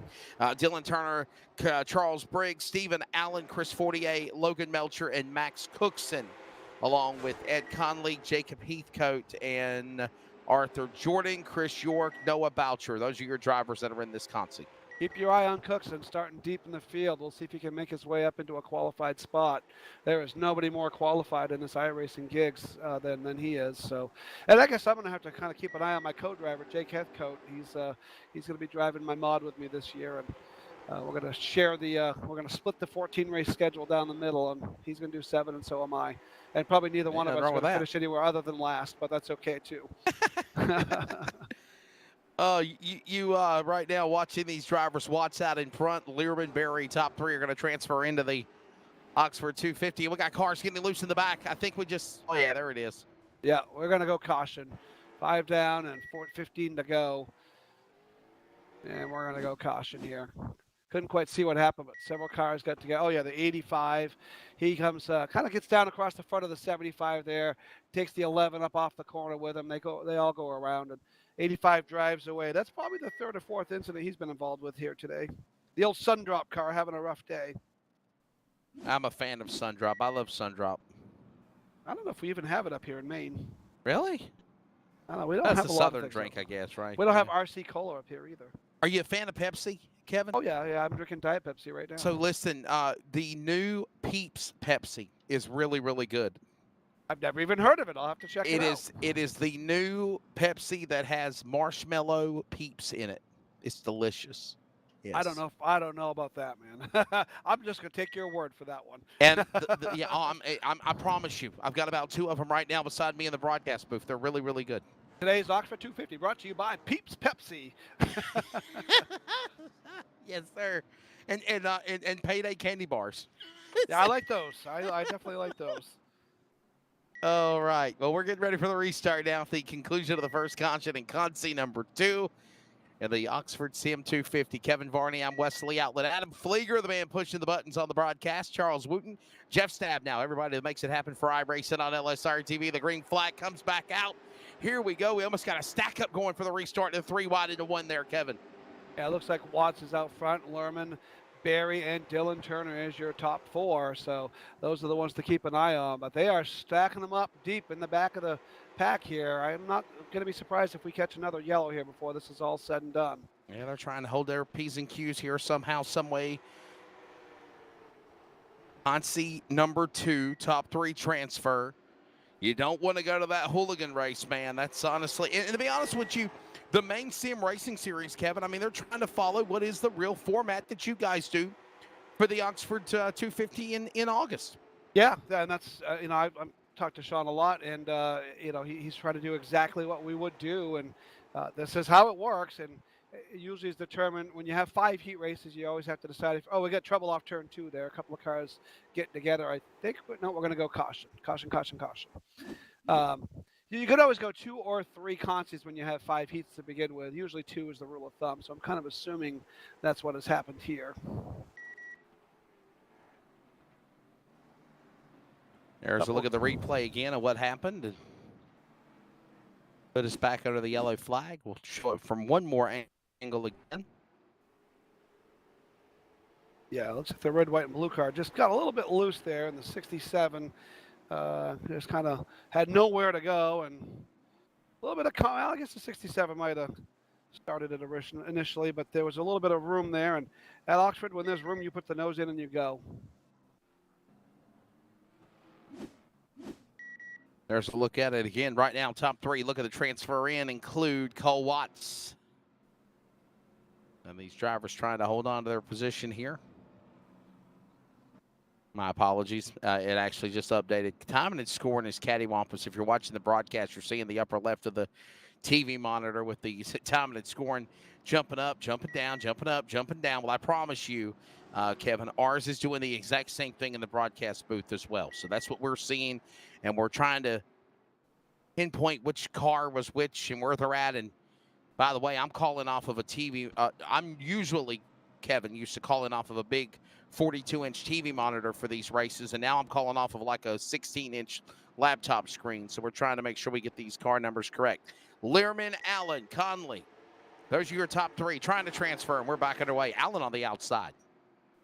Yeah, they're going to race off down into turn 1. Lerman's going to get the jump down the backstretch, but we were side by side for that second spot with Conley and Allen.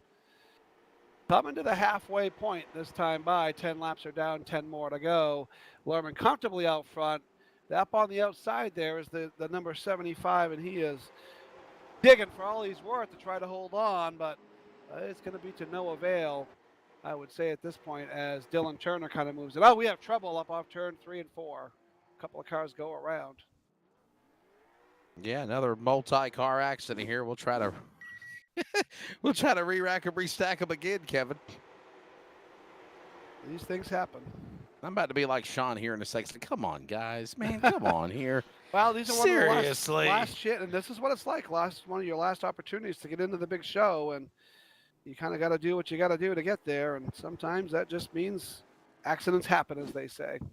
We keep this up and it goes into a long night, my friend. It's going to go into the real time of the real race broadcast call, and I might have to leave you, and I don't want to leave you, but you've also got some stuff going on tonight. I do. I got a pretty much hard end at 7:45, so 7:45 Eastern time. That was Max Cookson, by the way, that was involved in that. As I've stated a couple of times, he is an early pre-race favorite. You could probably place the odds 2-1 on him actually winning today. As it stands right now, he's not even in the show, let alone winning. So he's going to have his work cut out for him as we have, 9 laps to go. Max is going to have to make his way all the way up through the field from the back one more time to get to the front. Try this one more time here. Yep. I was going to say, meanwhile, Lerman, Conley, and Allen are your top three with, I think, well, it's kind of moving again, but I think Heathcote has now moved his way into contention. I think we're getting ready to go back to green here pretty quick. Yeah, I'm like you. I give up. I'm trying to call the names out here as best as we can, but we've got it as best as we got right now. So we'll try this again as the field to come back for the restart here. It looks like it's going to be 9. All the leaders wreck each other. Wow. Your top 3 or 4 into the front stretch. Well, that's going to be a big break for those guys at the tail, including Cookson. But your leaders come down and get together and just pile into the front stretch wall. That was Lerman and Allen, I think it was. Three cars into the front stretch wall hard. The leaders wreck each other. We're going to look at the replay one more time on the monitor again on the restart is, again, the front pack coming back to the restart. Again, Kevin Varney, contact made. Cars go spinning, slamming into the front of the catch fence, if you will. Yeah, thank goodness that's virtual. Yeah, we would have a massive cleanup if that was a real August Oxford 250 for sure. Lorman and Conley piled in. I didn't quite catch who the white and red car was. That might have been Heathcote possibly, but they piled in pretty quick.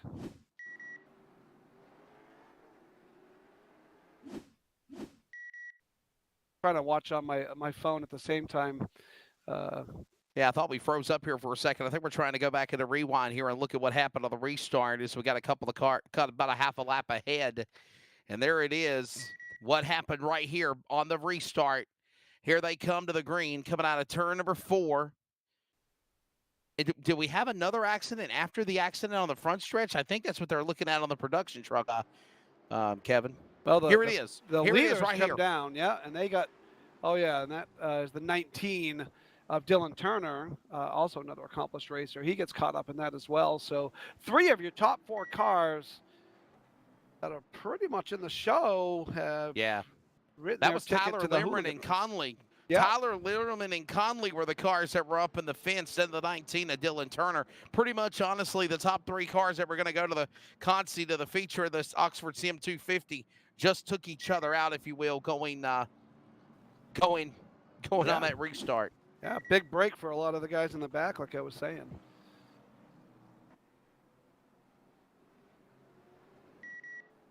It'll take a minute here to get this sorted out and cleaned around.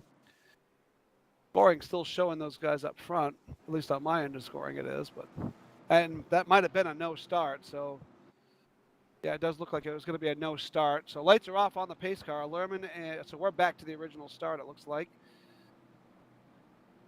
So Lerman, Conley, Allen, and Turner remain your top 4.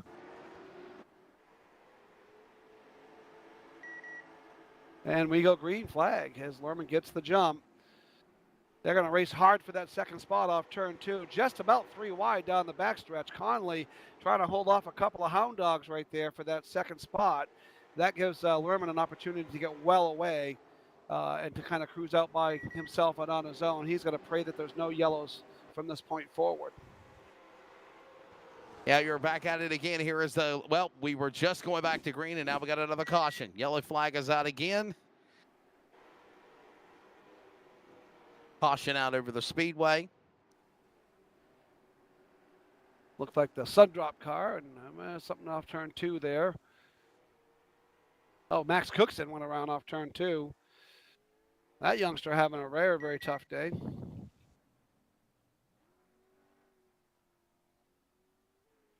These things happen. I saw Jeff Taylor a few years ago. Jeff Taylor's a 9-time champion at Oxford Plains Speedway. Didn't qualify for the Oxford 250 a couple of years ago. Just had a day like that.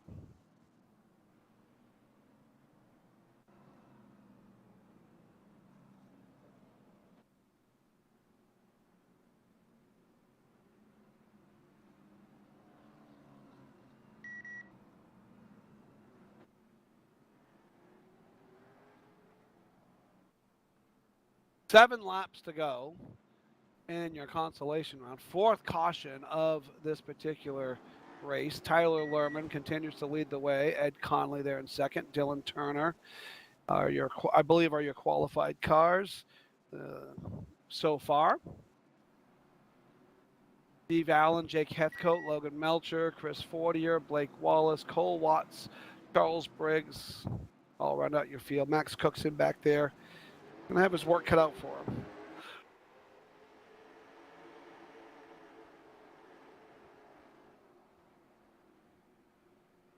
Like we might even be counting caution laps at this point. 6 to go.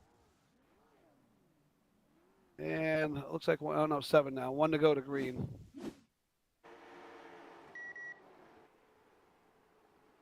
And Hey, oh wow. I was just going to say we go back to green, and around goes Conley, and the 75 with him of Steve Allen. So Yeah, sorry caution. about that. Sorry about that, Kevin. I had to step away and handle a public address matter.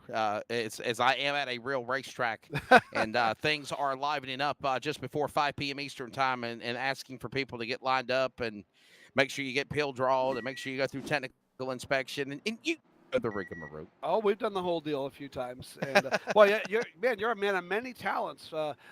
Broadcasting an iRace and running a real racetrack all at the same time. Man, I like to multitask one task at a time if I can help it. So. Yeah, man, no doubt about it.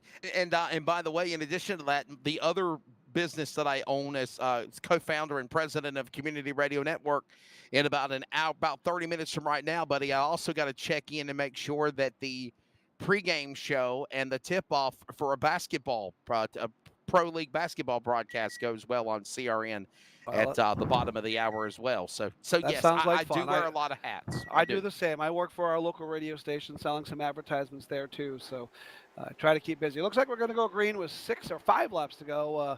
Your leader continues to be Lerman, Turner, and Heathcote now up to the 3rd spot, I believe. And we're going to try to rip these off. Got to get props. Got to get props back to Learman again, man. To get caught up in that accident, Tyler Learman, to then get right back up in the front again. That shows you with 3 to go here in this Concy coming up, Kevin, just how good his car really is, especially in that 17. He's got to be dealing with some damage there, I'm thinking. So, I'm surprised that he's able to kind of hold them off, but, we'll see if he can do it for the 3 laps here. Your top floor under a blanket right now. Heathcote in that final qualified spot, but Logan Melcher right there on his bumper.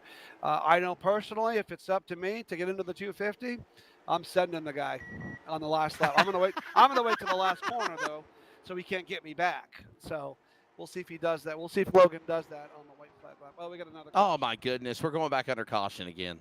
Here we go. This isn't even the hooligans race. Nope, and it looks like Burgess again gets tangled with another car, and they go off the reservation over there in the sand pit into turn 1, as you call it, the crash trap, if you will. Yep. One of the nice parts about all the heat race and concies and all that stuff is that it tends to eliminate the people who are it's just not their day. Because if it's not their day, they don't make the race anyway. Process of elimination, right? Yeah, kind of does. That having been said, or as we say in the South, trimming the fat. Yes. I've been to every Oxford 250 since 1980, so I've seen some Oxford 250s with, 3 cautions, and then I've seen some with 23 cautions, and I've seen them as little as 36 cars and as many as 47. So, wow.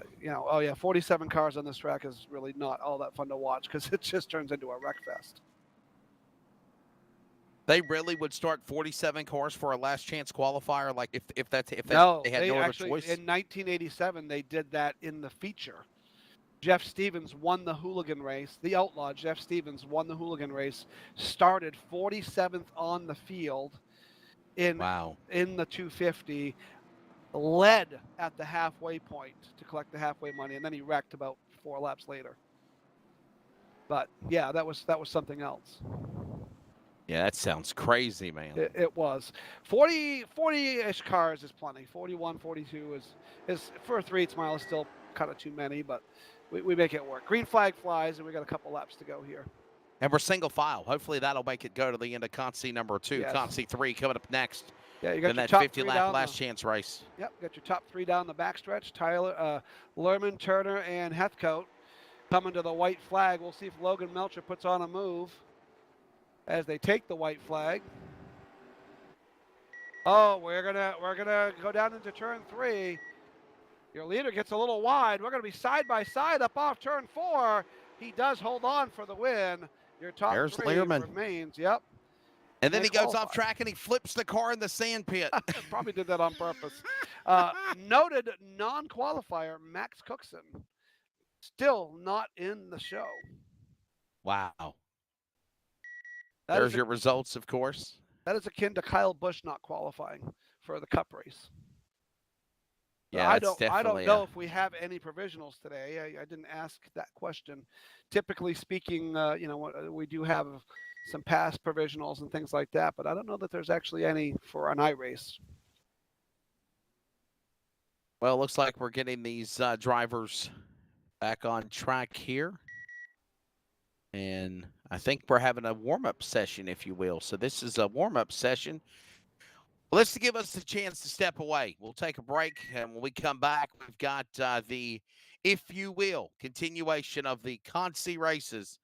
And then, of course, that Concy 50-lapper. Then it's the Oxford Sim 250. Kevin Varney, I'm Wesley Outland. Don't go anywhere. Coverage from the virtual Oxford Plains Speedway in a moment. iRacing. Well, actually, you know what? Correction. We've got the field gridding here. My apologies. I thought they were going out for a practice session, but this is actually a. Is this the 50-lap? This is your hooligan race. This is the 50-lap last chance qualifier. All right, so they bypassed the warm-up here. Trevor Ward is going to be on the pole. Yeah, I think I got a lineup here. Yeah, it looks like Trevor Ward on the pole, Cole Watts, your outside pole, Scott Tapley in the 13 lines up third, Max Cookson in the 39, Chris Burgess in the 47, Chris Fortier in the 11.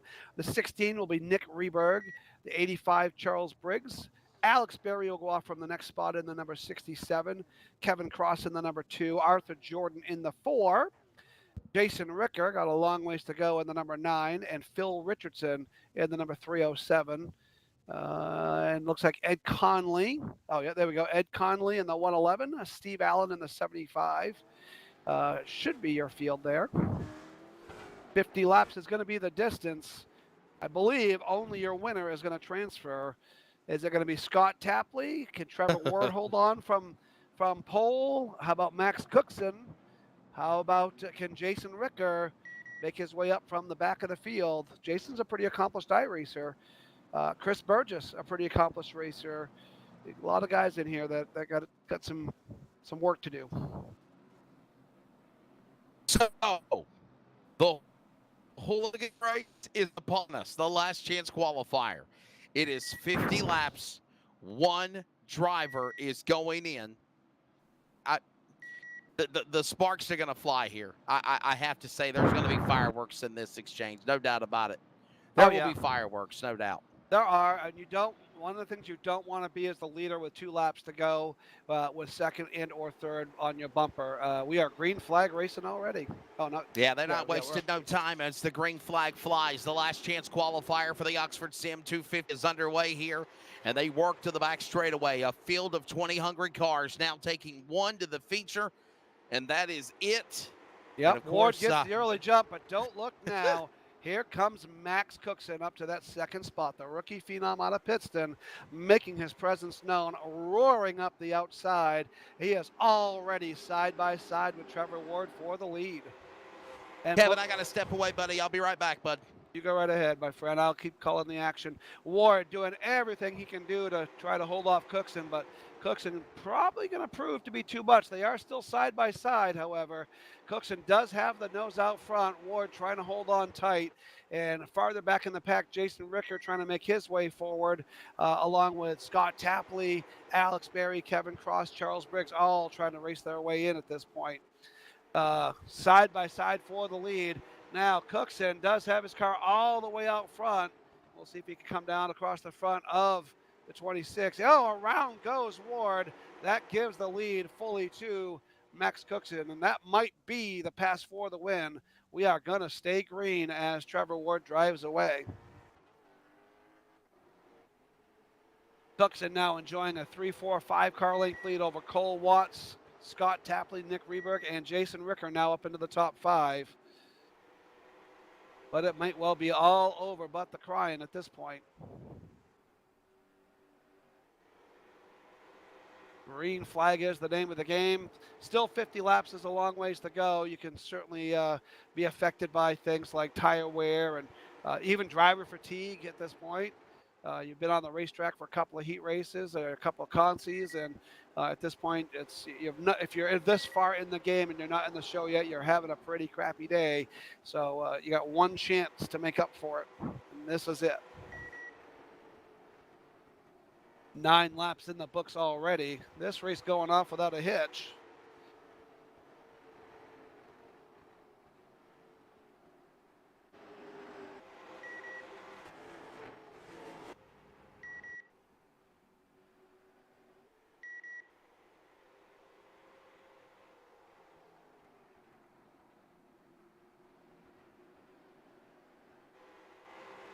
Single file for your top 8 or 9.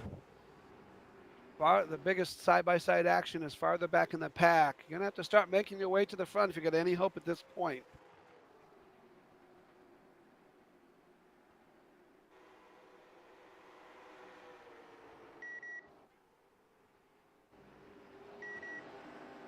Ed Conley there in the number 111 trying to make his way to the front.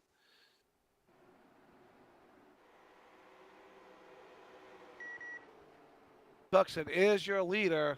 Looks like the handling might be going away a bit on that 39 car. He's drifting a little bit wider down the backstretch, kind of running a second groove, and he's backing his way up to your second place runner of Cole Watts. Tapley residing there in the 3rd spot. Now we'll see if that's Cookson kind of playing some games or if he really is struggling a little bit. Oh no, Tapley gets wide. Looking to the bottom side of him is Rehberg. Jason Ricker looking for some racing room. He's in the top 5.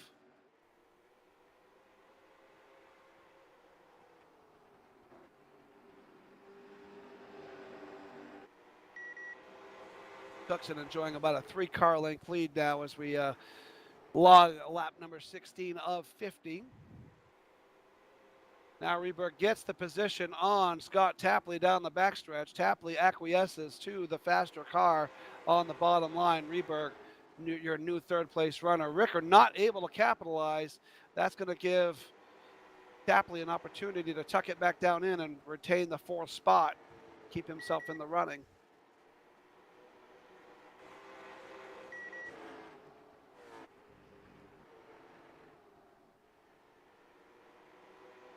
Meanwhile, Cookson he's just kind of in cruise control, riding ahead, just far enough of Cole Watts to keep him out of reach.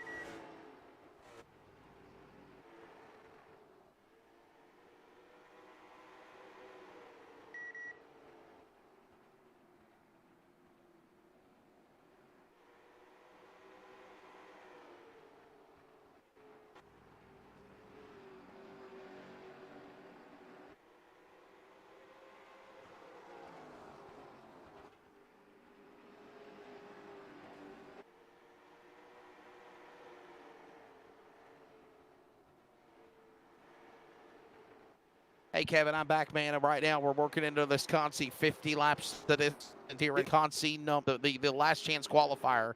And Max Cookson, man, as you said, the man that's up in front. And if he's got to do it from a Consi, from the last chance race, so be it. Yeah, I mean, I think he's just out front riding. We're almost at the halfway point. It's been clean and green so far. Cookson has enjoyed about a 3-car length lead the entire time.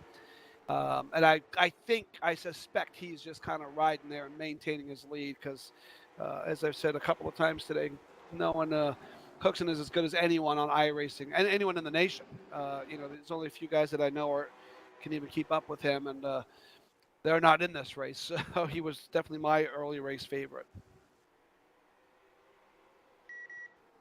Well, I'll tell you what, man, we got a caution now.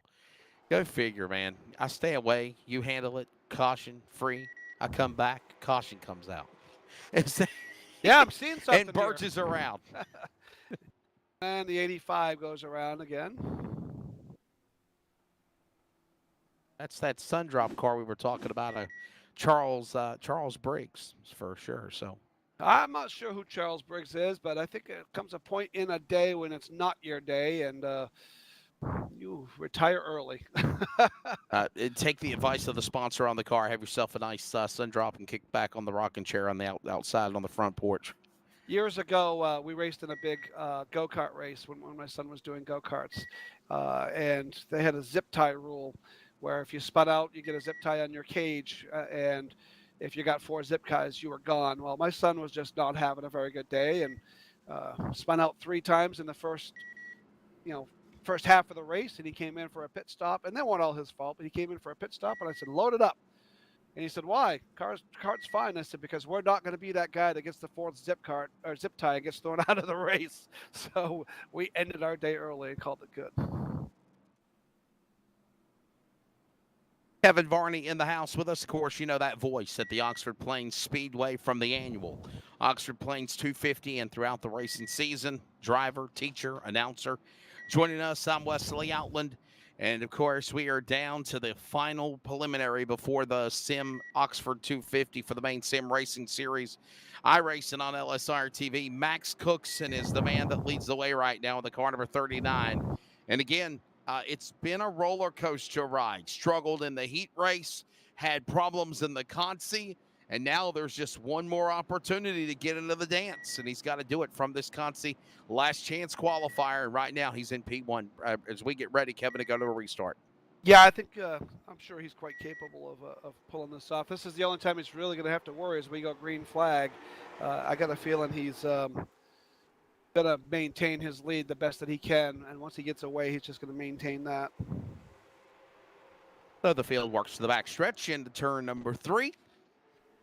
And all the while, the leaders come back across the start-finish line. Hold it together, guys. Oh, they got Ansi in the corner there for a second. I thought they were going to try to stick it 3 wide. We they got hold a battle on to for the lead here. I mean, Rehberg is there. Yeah.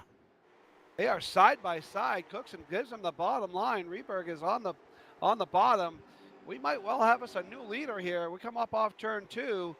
Cookson still has the nose out front. Now Rehberg side by side down into turn 3, and he pokes the nose of the 17 out front. New leader, Nick Rehberg. You used the idea earlier about Rehberg. Would you put the bumper to him and move him out of the way? Hands down. We have another caution on the racetrack. Now yellow flag is out. Here we go again. You know, you want to win this last chance qualifier, no doubt about it. This hooligan race, as you call it, Kevin. But to do that, you've also got to find a way to survive 50 laps, and you got to get there to lap like 40 to then try to be aggressive. And you see Allen and Conley and all these cars. That's not the way of doing it. Nope, definitely not.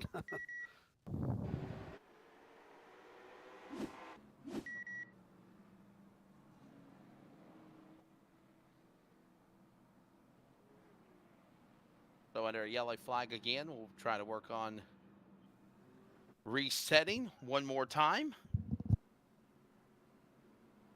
After that incident that just happened on track, of course, all these drivers trying to make that final spot in. Nick Rehberg, as well as Jason Ricker, Max Cookson. And let's be honest, Kevin, any of these drivers could win this race here, no doubt. Anybody could win it. Having Max Cookson get unseated from the lead is probably one of the things that Jason Ricker was hoping for. And for the record, Jason has been a crew chief on Max's car for some various races over the last couple of years here and there. So they're very good friends. And but I don't think for a minute that Jason wouldn't take an opportunity to move him or the other two to make his way into the big dance. As we're going to come to the green flag right here. Rehberg gets the jump. Cookson, Ricker is your top 3. Back to the green flag here. As these laps are winding down, is Nick Rehberg and Max Cookson, Cole Watts, all these top contenders fighting it out, duking it out. Oh, man. 3 and 4. Yeah, it took the words right out of my mouth there as they come off that corner.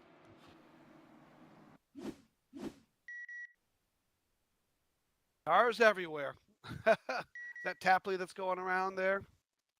Yeah, I think that was Oxford Plains' virtual version of the big one here in this last chance qualifier. Look at this now. Tapley tried to make some room on Ricker, hit the left rear. Conley and everybody bonsais to the top to miss. And there you see the exchange. Well, there goes one guy going, what does Dave Moody say, northbound in a southbound lane? Yeah, Cookson was trying to make a 3/8 mile track, 1/3 of a mile, bailing down pit road. Yeah, you got to do what you got to do. especially in this exchange, because this is your last chance to make the race. What do we go from like 48 entries, 49 cars to down to I know 36, there I were believe? 51 entries, and I think 48 actually ended up. Uh, excuse me. 48 actually ended up in the time trials or in the heat races. So we had five heat races, top 4 transfers. So there's your 20 right there. yep. And I think it might have even been 4 that transferred out of the contests. I'm not sure exactly what he ended up doing. I know we're starting 40 or 43, I guess. So 6 or 7 guys are going to end up going home at the end of this. Yeah. Ready to go again for the restart. Last chance qualifier of the hooligan race. Just after halfway and 22 to go. Working the way to the backstretch. Look at this Rayberg. Oh, And big Cookson, wreck, Ricker, and big all, wreck man. down the backstretch. Sorry to jump all over you there, but Oh, you're fine, brother.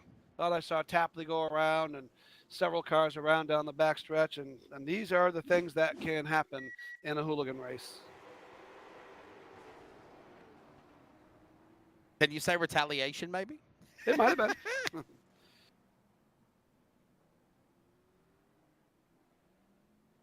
All right, so another caution. Here's a look on your replay of what happened. And all right, we'll try this again.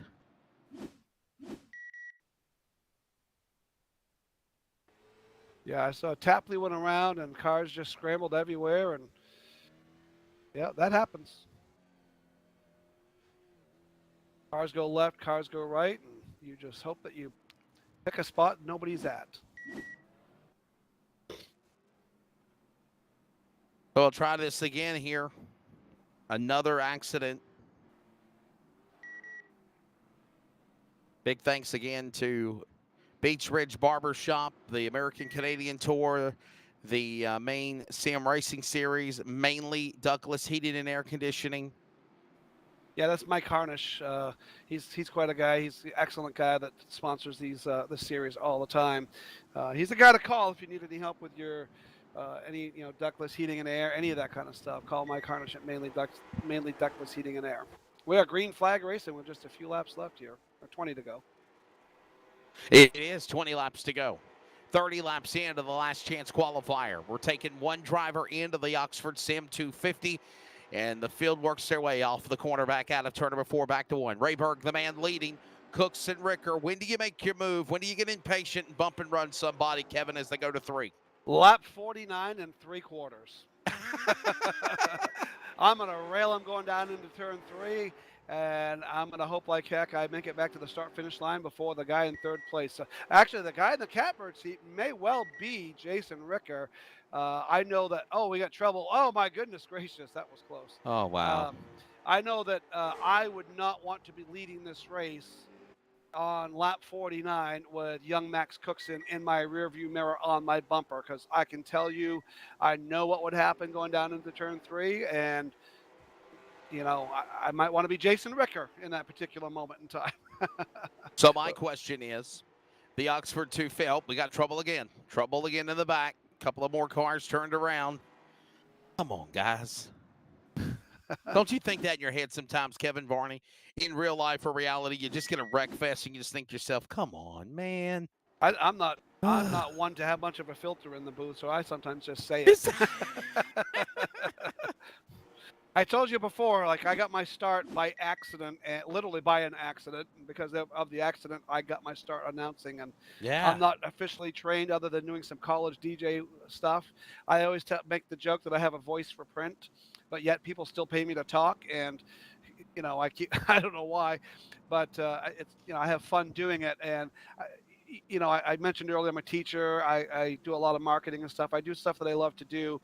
And I always just say I'm nothing but a big fan, and I just get to sit up behind the mic and run my gums every week about what I'm seeing out in front of me. I'm going to go there anyway. It just so happens they pay me to talk about it, so that's a big bonus in my eyes. I'm the luckiest guy in the world for that kind of stuff. Yeah, Kevin, I knew at a very young age what I wanted to do with a career and to do with my life. And, you know, I think sadly there's some people that are still in college and they don't know what their plans are, what they Oh want to do. goodness, So, I don't know what I want to do with the rest of my life. I just know what I'm doing today and tomorrow, and that's and well, I'm having fun doing it well, now. to do what I'm doing today and tomorrow, the dreams and aspirations start at a young age, and then that's how they always say the rest is history. So, you said you're a teacher. What do you teach, man? I actually work with behavior kids. I'm a There you one-on-one, go. you know, and you know, and Back that's to green. pretty. Yeah, back to green. Pretty similar to being at the racetrack sometimes. Reber gets a big jump here, and he's way out front by about 10 car lengths. Cookson, Ricker, and Barry left to battle it out for that second spot. We'll see. We'll see what Cookson's got. If he can reel in the leader, he might have something for him. But we'll see if I don't know if Cookson was sleeping at the wheel there or what happened. That's unlike the youngster out of Pittston to miss a restart. That's for sure. 36 laps in now, but it'll be 14 laps to go. Lap 37 flashes up on the scoreboard here for the Maine Sim Racing Series for the third annual MSRS Oxford Sim 250. This is the last chance qualifier, the hooligan race. 50 laps, one driver transfers, and look at this battle going on again, working off the corner between Allen, Ricker, and others. Conley in the one. Yeah, Ricker, it looks like he's got his hands full at this point. We get a little bit of trouble off too. Hopefully they keep it going. They do, and we're going to stay clean and green with 12 laps to go. I don't know if Cookson has anything for your leader. It does appear visually that I don't have the scoring showing the time, but it does appear that he is slowly but surely reeling in your leader, Nick Rehberg, who is showing number 16 and scoring what number 17 on his car. That's not at all confusing. That's like our four-cylinder division that has three different number 44s in it. Yeah, Cookson is visually reeling in your leader. Whether or not he can catch him with 9 laps to go remains to be seen. But if anybody can do it, that is the guy. And then if he can get there, what can he do with it? Rehberg makes his way down the backstretch, glides down into turn 3, coming up off turn 4 to see 8 laps left. That number 39 getting ever so bigger in the mirror, little by little.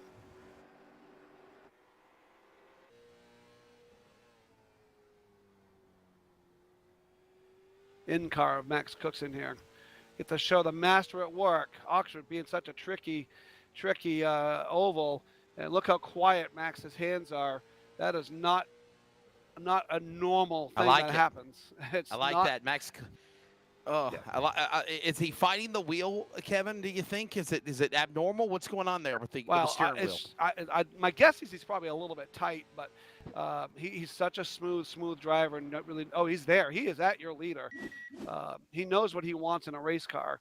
So you know and he's a good enough of a chassis man to put it that way. We must be in a caution here, I guess, but. As a kid that eats and breathes and sleeps racing, a little trouble off turn 4. It's going to bring out our 75th or 76th caution of this race. Actually, no, this race has gone pretty clean, actually. But that's Chris Fortier that goes around there in the number 11. Yeah, I think we've had at least 5 or 6 cautions in this last chance qualifier. At least that. So that's not been too bad for a 50-lap race. So no, it's not. I was saying about Max is that he's so not only is he a heck of a driver, but he's such a good chassis man, and he's a real. And the kid's only 19 years old, 18 or 19, and he's such a student of the sport. He's just knows exactly what he wants for a feel in a race car, and he has the knowledge and ability to be able to get his car to be there. And he's another one of those kids that'll tell you iRacing has made him a way better real life racer. So a lot of these kids, Brandon Varney will tell you the same thing. Jason Ricker, Scott Tapley, all these guys will tell you that iRacing makes you a better racer in real life too. I personally haven't experienced such great results there yet, but maybe if I keep practicing, I might. Looks like we're going to go green this time with 6 laps to go. Ready for the field to come back for the restart again here. Settling it up with this final handful of laps remaining when they come to the green. And who will be? Yep, gets the Rehberg jump on the restart. One, yeah. Yeah, sir. Oh, here we go. Cars off track. Oh boy. Big trouble. Wreck down the backstretch. Somebody hit the wall a ton. I think that was Jason Ricker. 26, Trevor Ward into the wall. Yeah, pretty sure I saw I think it was Jason, yeah. think he went down into turn 1. I think I've been to Oxford before. I've watched on Speed 51 / Now Racing America, where I think there's been so many wreck fests. I think sometimes the race director just says enough is enough, and he throws the checkered flag. I think we're at that point now, They've Kevin. done that. They have I know they done have.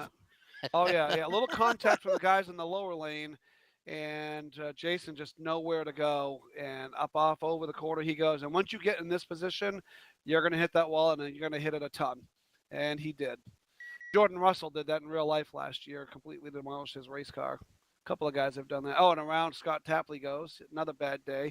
That's a guy I expected to be in the top 10 in the feature today, and doesn't look to me like he's even going to go to the show.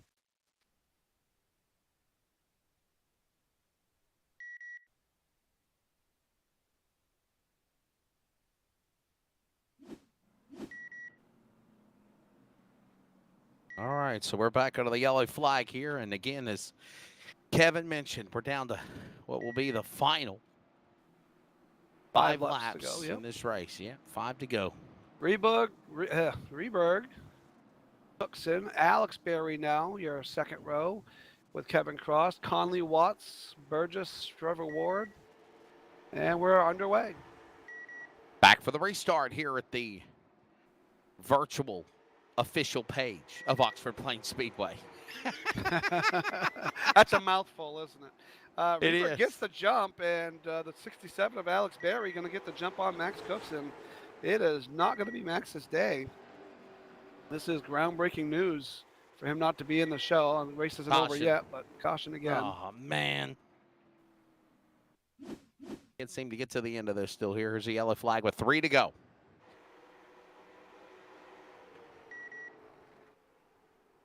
I'll tell you what, I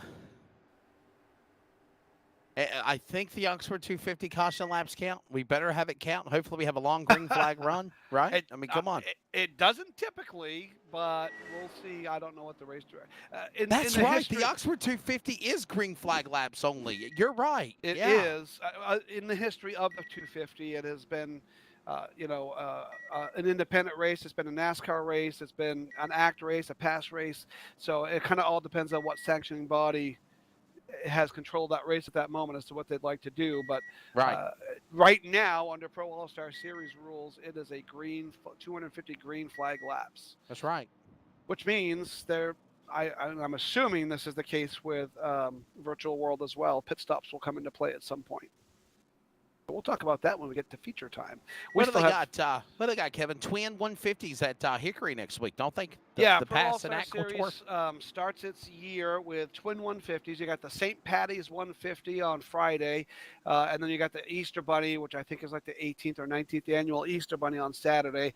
American Canadian Tour following them down. They've got a St. Patty's Day 125 and an Easter Bunny 125 on Saturday, and then they're all going to head north for Thompson in 2 weeks, and 2 weeks after that, Loudon, and then they'll be at Oxford. And we're green flag. 3 laps to go. Oh trouble. Goodness. Man, that guy jumped the cushion, if you will, or hit the rumble strips, as they say in the pavement world, and just took the man in third place out of the contingent spot. And here we come now to the line. White flag here, Kevin. 1 to go. 1 to go for Nick Reberg, Alex Berry, Kevin Cross, and Chris Burgess. I think that might have been Max Cookson that jumped the curb there. Down the backstretch he goes into turn 3. Up off turn 4, he's going to see the chief starter Dave Sturgis this time with checkered flag in hand, and there is your hooligan race winner and your single transfer, Nick Reberg, I guess his name is, going to make his way into the big dance. I don't believe there's anybody else. I haven't heard anything about provisionals, but I guess we'll see that once we get to the starting lineup. And with that, it's going to be shortcomings for drivers like Kevin Cross and Chris Burgess, Trevor Ward, all these guys in the back when it's all said and done. The checkered flag flying. And Nick Reberg will be the man that is the car number 17. Last chance hooligan race winner. He'll make that final starting spot. By the way, there's close to $1,000 up for grabs, including by sponsors, purse money. Did you see the picture, Kevin, by the way, of the Piston trophies that they got for the top 3? I did. Those are pretty cool. I like those. They are. Hopefully Brendan wins one and keeps it at my house. I know Oxford Plains Speedway said this morning we're going to put up I've got some T-shirts here. We just had our Oxford Plains Speedway and Dragway Mall Show last weekend, which was presented by VIP Tires and Service. And I got couple, 2 or 3 shirts and hats left over. So all of our heat race winners today got a T-shirt, and the top 3 in the feature today, plus the 13th place finisher, are going to get a T-shirt and a hat. Sponsored by Oxford Nothing Plains like Speedway. winning free. Nothing like winning free clothes. Oh yeah, can't complain about that. I'm just gonna make That's them all right. come to the races to get them, so I don't have to ship them. Well, Kevin, what do you say we step away real quickly, man? Let's have a quick break. I know we're going to try to take one there at the end of that. Yeah. At that last Consi races, and then of course they quickly lined up for the hooligan race. But we're going to step away, take an extended commercial break. We need to reset and recharge our batteries. And I'm going to try to stay with you as long as I can, at least to the top of the hour before my real on-track activities begin. But we'll be right back with coverage of the 3rd annual Maine Sim Race Series, Sim Oxford 250 LSRTV. We're back in a moment.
Our family started RVing a few years ago, and when I think about all those campfires and fishing trips and sporting events, these are memories that are going to last a lifetime. I want to help others do the same thing. Hi, I'm Kevin Smith, General Manager at the all-new Click It RV in Milton Freewater. People in this community are very familiar with this location and the great service they've always received. So the biggest question we get is, where is Keith?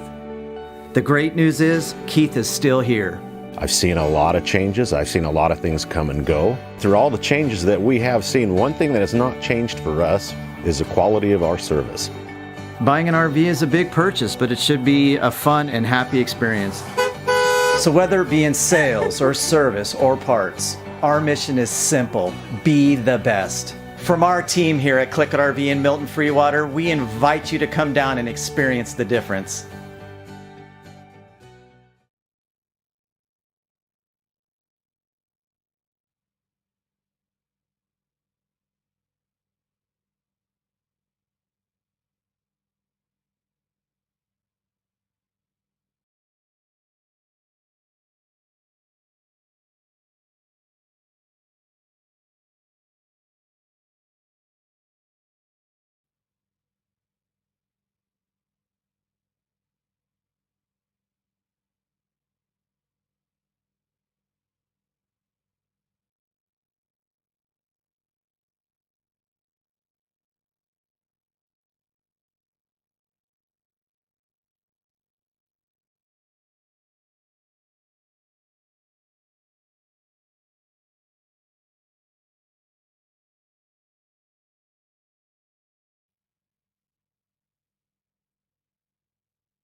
Our family started RVing a few years ago, and when I think about all those campfires and fishing trips and sporting events, these are memories that are going to last a lifetime. I want to help others do the same thing. Hi, I'm Kevin Smith, General Manager at the all-new Click It RV in Milton Freewater. People in this community are very familiar with this location and the great service they've always received.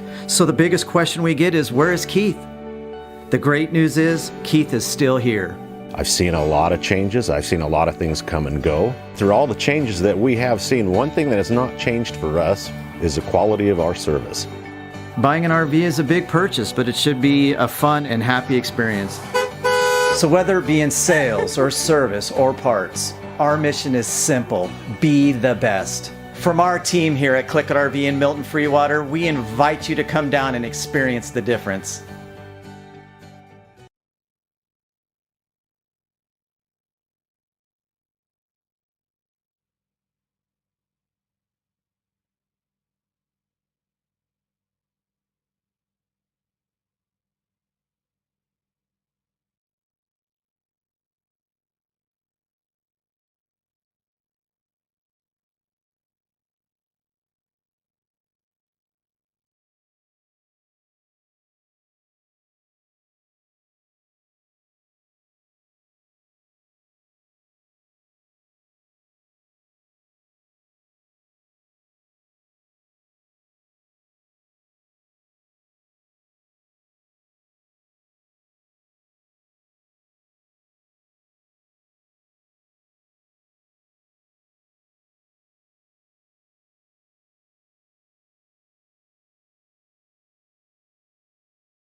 Racing isn't easy, but experiencing it is.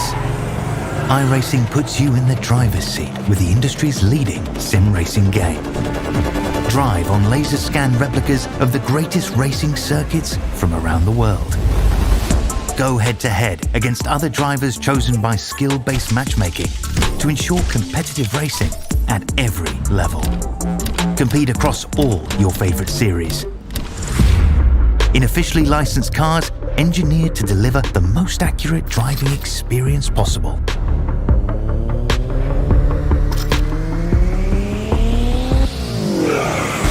Join a race or host your own with players from across the globe. Race against the computer or in a league with friends. Feel the thrill behind the wheel. Visit iRacing.com.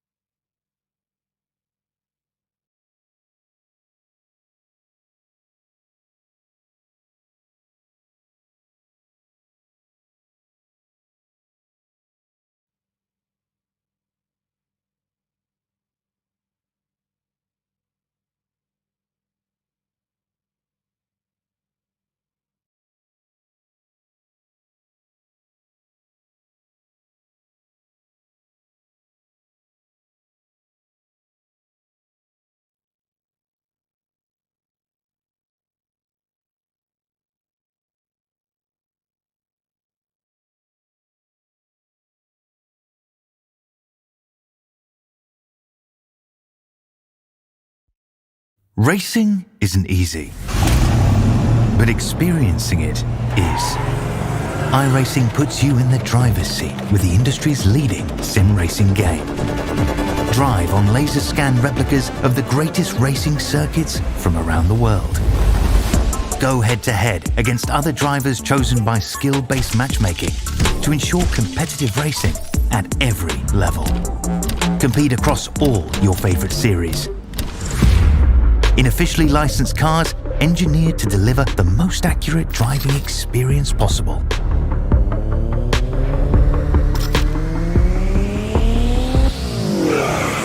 Join a race or host your own with players from across the globe.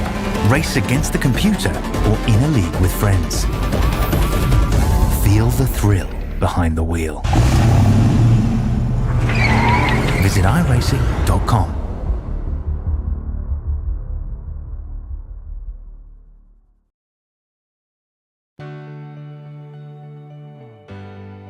Our family started RVing a few years ago, and when I think about all those campfires and fishing trips and sporting events, these are memories that are going to last a lifetime.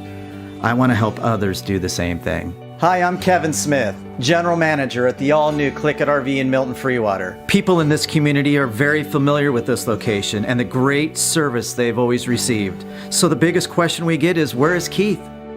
The great news is, Keith is still here. I've seen a lot of changes. I've seen a lot of things come and go. Through all the changes that we have seen, one thing that has not changed for us is the quality of our service. Buying an RV is a big purchase, but it should be a fun and happy experience. So whether it be in sales or service or parts, our mission is simple: be the best. From our team here at Click It RV in Milton Freewater, we invite you to come down and experience the difference.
Sean.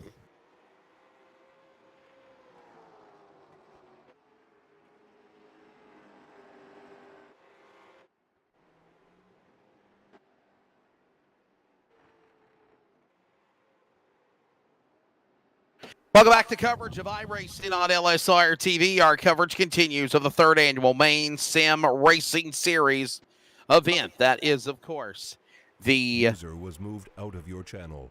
Sim Oxford 250 from the virtual Oxford Plains Speedway. I'm Wesley Outland, Kevin Varney alongside. Now, I'm going to carry with you to the top of the hour, 6 p.m. Eastern Time. I have real broadcast obligations with the World Racing Group and Dirt Car. And unfortunately, Kevin, our 3 hours or 2.5 hours will part, and we're going to bring in Adam Flieger, who will also be / producer and co-announcer.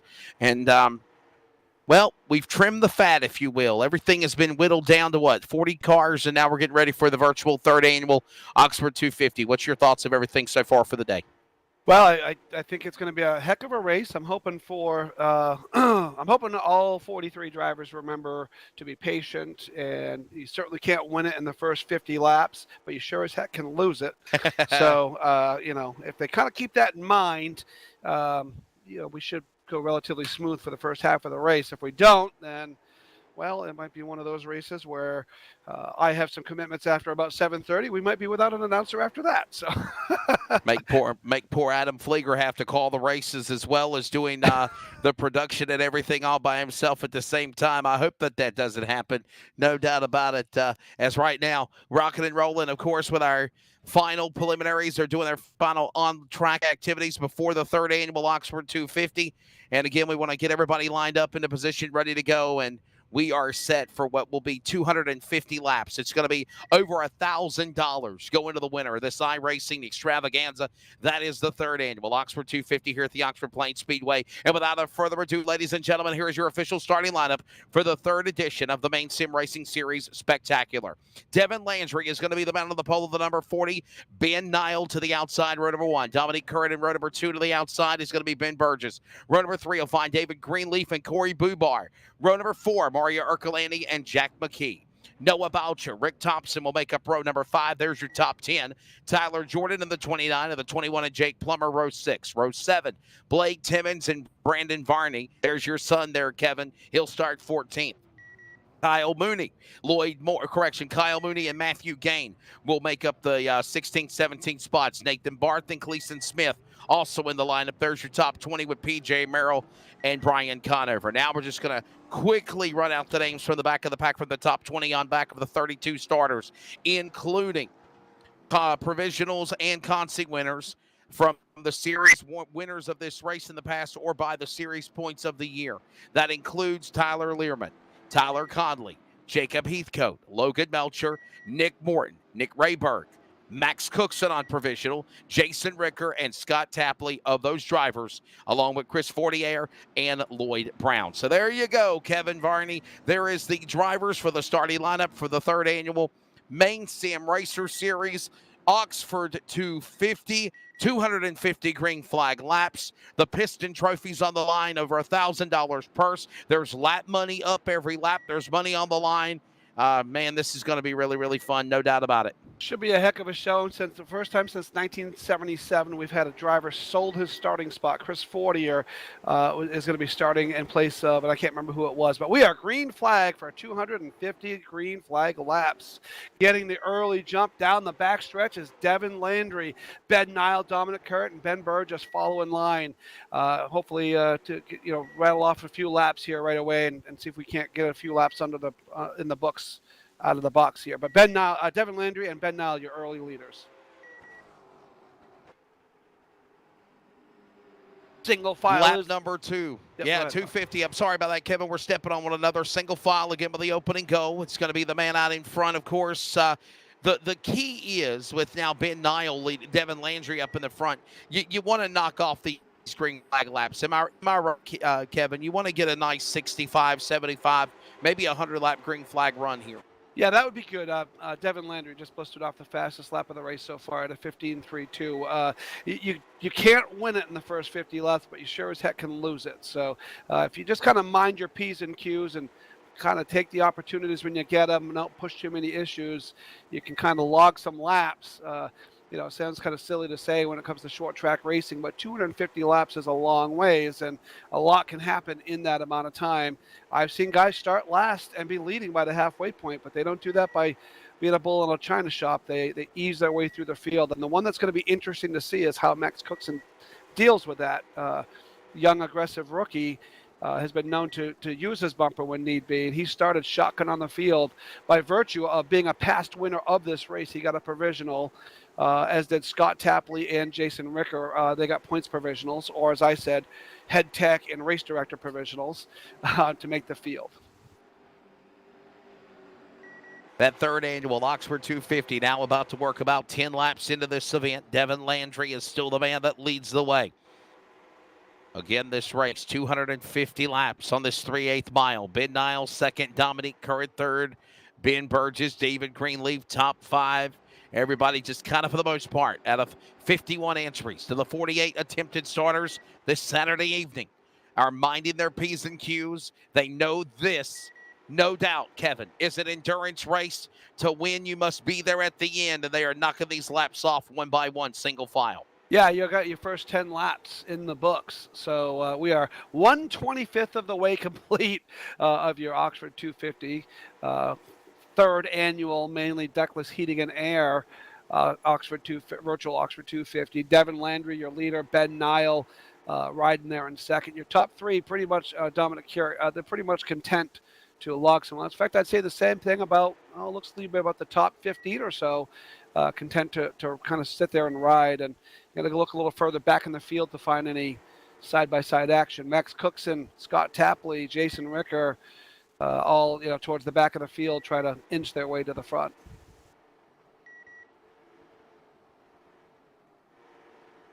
"13 laps coming up on the board this time by Landry, the man still out in front. Look at this nice battle going on mid-pack as these drivers work it out. Coming off the corner, that's Boucher as well as Thompson. 61 of gain, correction, and Brandon Varney, your son, falling back. There's Kyle Mooney and more.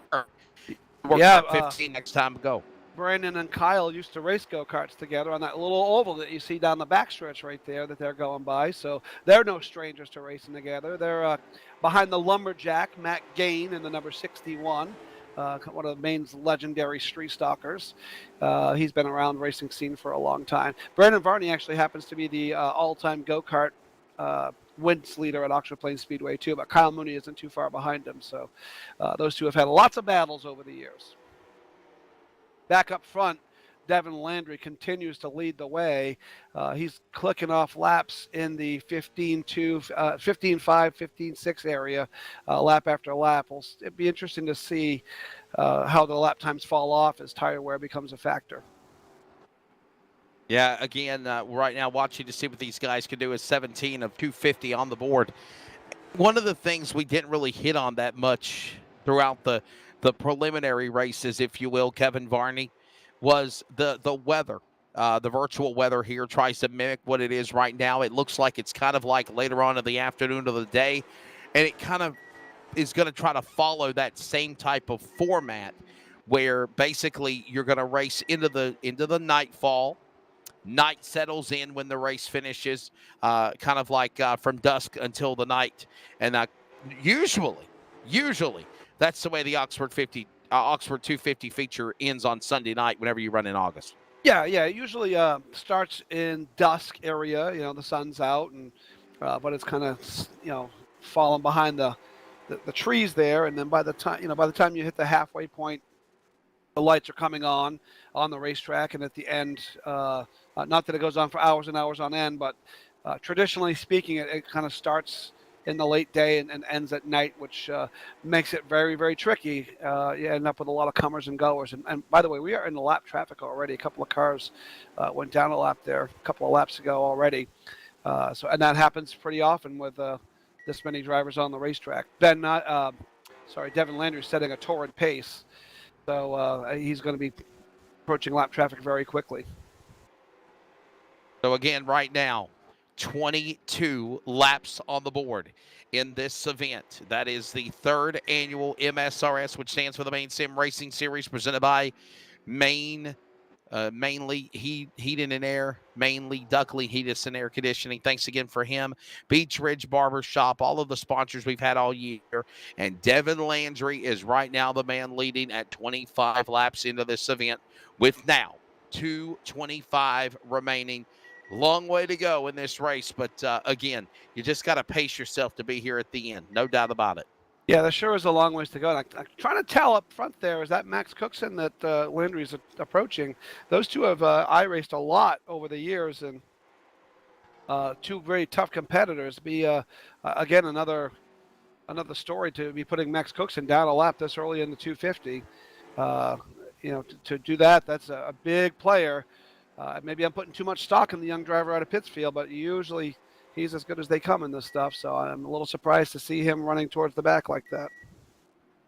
Yeah, Max Cookson had to go through that provisional, as we mentioned, Kevin, to try to go into the show. And right now he basically is just, if you will, surviving currently right now in that 28th position in the car, number 39, as, again, we put another lap on the board, about to put 30 laps into the Oxford Sim 250 here for the iRacing on LSRTV coverage of the prestigious third annual event for the best virtual and real racers of the Northeast. Of course, this is their final iRacing hurrah before Monadnock, Wiscasset, Thunder Road, and, of course, Oxford Plains Speedway come to life for the 2023 season. And Devin Landry is the man still leading at lap 30.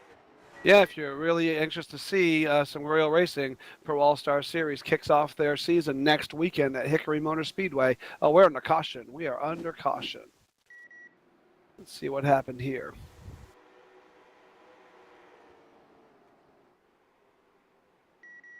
Oh, it looks like the 97 goes off the bumper of the 32 and ends up going around up off turn 2. So that brings out our first caution right around 25 laps into it, so 1/10 of the way. And we'll see how we can re-rack them and stack them.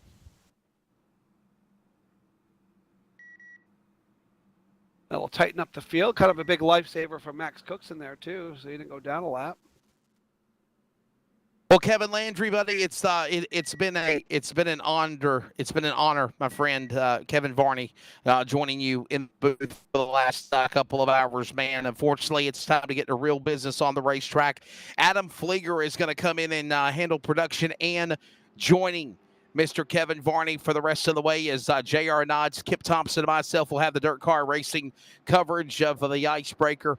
Kevin, I've sincerely enjoyed it, my friend. Hopefully I'll see you down at the Icebreaker Crown Jewel in August up in Maine. And thank you for what you do for the sport, buddy.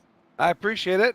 We had a lot of fun, and good luck with your show tonight. We'll bring this, Adam and I will bring this one home. Have a great night, Wesley. And they're coming for the restart, ladies and gentlemen, is again lap number 30. Devin Landry will bring them for the restart. Is again Adam and Kevin will carry you the rest of the way. Guys, enjoy the rest of your night. I'll be back with y'all on Monday for the Northwest Racing Series from Atlanta.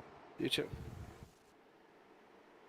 All right, so back out front is Devin Landry, Dominic Curett, Ben Nile, Ben Burgess, and David Greenleaf is your top 5. Don't look now, but Corey Bubar has snuck his way up to the 6th spot. He's one to keep an eye on. He's been very successful at a lot of this iRacing. We are under caution for yellow flag number 2, and we'll see what for here. Adam Flieger going to try to do some double duty. Not only is he doing the production, he's going to try to help announce with me. So I think he's going to be jumping in when he can, and when not, I will do what I can to carry the show. Alrighty, you got a copy of me there? Hello? Check up a little bit in front of you. Don't try to fill the hole in here. I don't know if I got copy or not. Microphone activated. Hey, you got me now? I got you. I hear you loud and clear, Adam. Alrighty. Welcome to the broadcast. Looked like somebody got the lucky dog there. Can't quite see who that was, but another caution number 2 was on the racetrack. Our leader continues to be Devin Landry with Dominic Curett and Ben Burgess as your top 3. At some point, these guys will have to start pitting, but still a little bit early for that. So we're going to re-rack them and stack them and get back to green here as quick as we can. And Try to make our way to the halfway point. Well, like I always like to say, the pit stops are something that I'm not too accustomed to, as I'm mostly on the dirt side of things. So. Oh yeah, so pit stops are definitely that's a pavement thing for sure, and it's definitely a part of Oxford 250 strategy. It's every year everybody always tries to decide if you do 1 or 2 pit stops, do you pit early, and try to gain some track position when other guys pit later and hope to hold them off, or do you pit late and try to make a charge to the front on fresher tires? And tires are a big name of the game on the pavement side, and the Oxford 250 is no different. Looks like we're going to be going back to green here with Devin Landry and Dominic Currit coming to the green. And the green flag flies. Landry gets the jump. Currit falls in line as they enter turn 1 and 2. Trying to get themselves single file in the top. Oh, no start.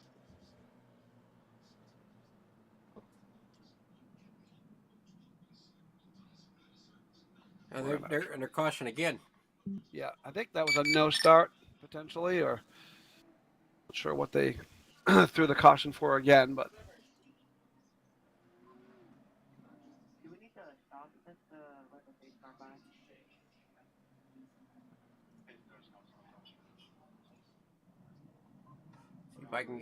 See if I can find this here. There we are. That would be no start. Oh, yeah. Somebody just did not want to go. Well, one of the things that happens at Oxford, particularly this time of the day, is you come down for a restart like that, and you take off, and you want to go, and your motor wants to go, but your rear tires say no go, and ain't too long before you're pointed towards the infield, and around you go, generally speaking. So, and that happens more often than you would think, particularly at a place like Oxford. Oxford Plains Speedway has long since been known as a very, very finicky racetrack. Grip level is very, very low, and it really brings driver talent to the forefront. And you have to be able to wheel a race car, but you have to have a setup too. I've seen the best drivers in the world look terrible at Oxford Plains Speedway if they miss that setup just a little bit. I didn't see who went around there. Was it? That was. Is it Matthew Gain that got the? No, that was. No, that's the Lumberjack. He's got the orange car. I didn't see who went around either, but. Yeah, I want to say the 5 went around also, but I'm not sure who went around the pace car there at the end.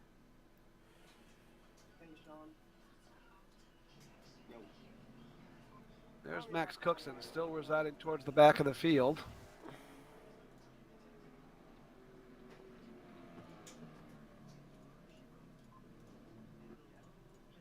Stay where you are. Stay where you are. How many to go are we here? 3. 1 to go. I think it's going to be a 1 to go when they get here. I don't know why I'm all...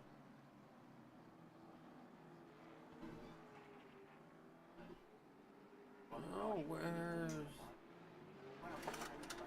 It looks like we're going to go to a single Trying file to find out here for a little bit. Green flag flies. Landry continues to lead the way. Jumps right up to a 3-car length lead with Currit, Burgess, and Greenleaf in tow. As I said, keep your eye on Corey Bubar. He's now cracked the top 5. He has led the 250 in real life, and wouldn't be surprised if he does it here. He's quite an accomplished iRacer. Devin Landry with a 15.3, and Corey Bubar with a 15.29, as does Logan Melcher. Those are the fastest laps of the race right there so far. Landry enjoying a 5-car length lead, eases down into turn 1. Farther back in the pack is where you got to go to get your side-by-side action. David Greenleaf looking up the outside of Ben Burgess there. Pretty much single file for your top 20 or 25. Actually, the entire field right now is single file. I believe they're just going to log some laps here and try to pick and choose their way to the front. I think the whole field single files we're speaking here. Yes, it is, and it's not a bad thing. It just lets everybody sort of make their way one at a time. See if we can get an overhead shot here of the track a little bit. I think we're almost about to complete a whole circle here around the speedway of cars. Yeah, and that happens pretty routinely every year, especially at the caution. It gets a little hard sometimes with traffic, but The track is pretty much a circle. Although I noticed Kirit's running a fairly tight line. A lot of drivers let it kind of ride out a little bit more. It looks like we're going to go in car here with I'm not sure who that is, but This is in car with Devin Landry, our first place our driver. race leader. And what I noticed immediately is his hands are very quiet. He's easing his way in through the corners, not a lot of correction. Says to me that the car is handling pretty good, but if you look up ahead, you can see we've only been green for a few laps here, and he's already approaching the back of the pack. And there's some pretty fast cars back there. Jason Ricker's one of them, Timmons, Gain, Ercolani's back there. So a couple of guys in danger going down a lap here already. Almost definitely. Yeah, Devin Landry. When your car's not good at Oxford, your hands are not that quiet. Usually you're doing a lot of correcting. So for him to just be, easing his way into the corners and turning the wheel left and then straightening it back out, that says the car is pretty darn good. I'm trying to see if we can get on board with a driver here that maybe his hands aren't as quiet as what our leaders is.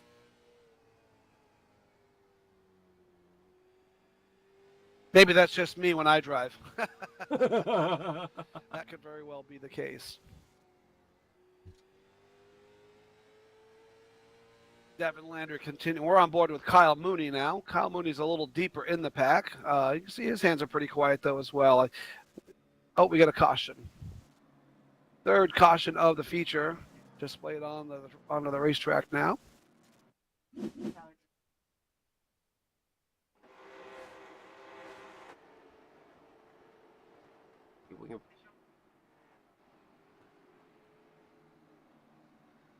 What was the I see some dust. There's a car up off the track. Looks like a red car. Not sure who it was. Oh, David Greenleaf. Oh, one of your front runners. Oh, up over the sand pile. Oh my goodness. Yeah, he found one of the man hills you were talking about. Yep. Yeah, that's never a fun ride. I didn't see who we got together with, but they ended up off the corner. Greenleaf was running near the front. I think he was somewhere in the top 5 or 10 there. Or 4th or 5th or something like that. So, oh yeah, just got into him off the corner, and that's easy to do. And up he goes, and just about over. I don't know if he can drive away from that. Looks like he did drive away, but looks like you don't have too terrible damage though. He's got maybe about a little bit there on the right rear, but that's about all I see for damage on that 58. Yeah, I'm sure he can probably keep it running. Now I'm assuming, I don't know what it is. I'm assuming there's probably a 25X, and you hit enough stuff in this race, and I got a feeling you'll automatically be DQ'd. That's one of iRacing's ways of keeping people from just becoming complete weapons when they don't have a chance to win.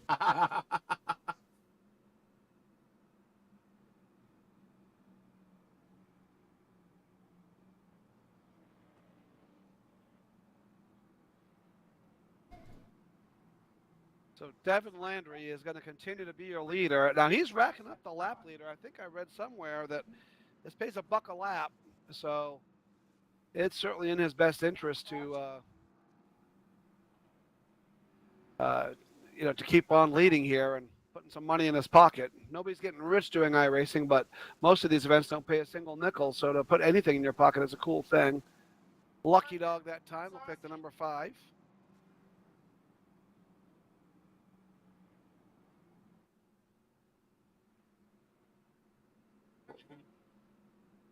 So I think it's going to be Landry, Carrot, Burgess as your top 3 as we go back to green flag racing. Looks like Landry back out front once again. Yep. That top 3 of 4 seems pretty content to just kind of tuck it in when they go back to green and ride it out. Put some laps in. We're coming up on lap 50. 1/5 of the way through. 47 laps in the books that time. Landry and Carrot are the class of the field so far. Ben Burgess, Tyler Jordan, Rick Thompson Jr.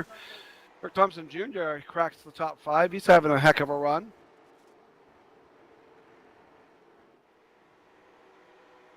Oh, we got cars all over the place here. Oh my! Somebody went barrel rolling up off over the back, down off turn 1.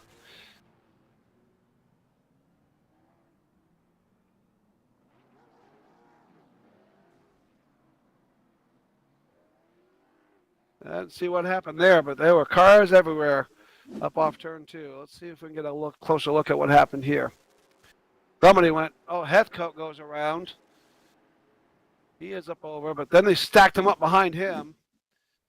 Somebody went for a heck of a ride up over turn 1 and ended up in the camping grounds. Oh, it looks like oh my goodness. Look at that. Oh, jeez, Louise. Logan Melcher and the number 11 kind of got hung up in the catch fence there. Chris Fortier, who was put into this field by, I can't remember who it was. I think was Logan one of the ones that went off the track? Yeah, Logan went off, and as did Chris Fortier. They happened to hit that bank, and boy, did they go for a ride. Holy Toledo. It looked like it was Logan that went for the ride. It sure did. It's one of them ones you hope that they don't have the VR camera, right? And he does. So we're going to go for a ride with Logan Melcher up and over and over and over and over and over. He goes, hey, look at him. He's still sawing at the wheel, trying to save it. Well, that's one way to do it. And back to the pits. I'm sure he's got a little bit of damage to repair after that one.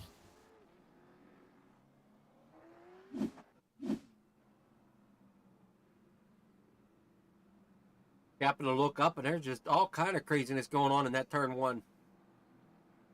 So that's going to reset the field here right around lap 50.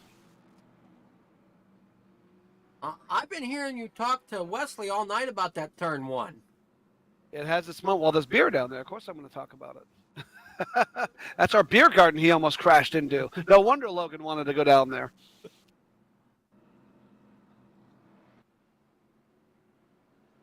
Looks like we're just about ready to go back to green flag racing here, but I know your top 3 would just as soon rattle off a few more laps. They're just up front kind of riding there and letting it happen. But there's a few guys picking their way up through the field. We can't rule out Jason Ricker. We can't rule out Brandon Varney, Max Cookson, Nick Morton, Nate Barth, Jake Plummer, all these guys. PJ Merrill is now in the top 10, just outside the top 5. He's somebody to keep an eye on. He's quite an accomplished iRacer.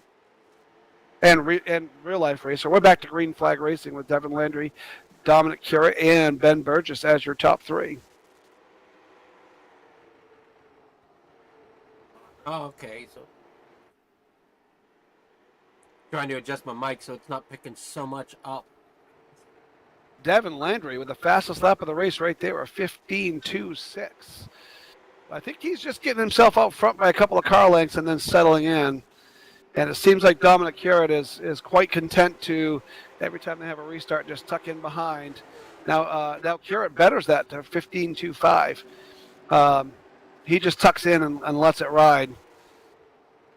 He's happy to ride there right in second place. As it seems those two have the advantage over Burgess, Thompson, Jordan, Merrill, Greenleaf, McKee, Plummer, and Brandon Varney now cracks your top 10.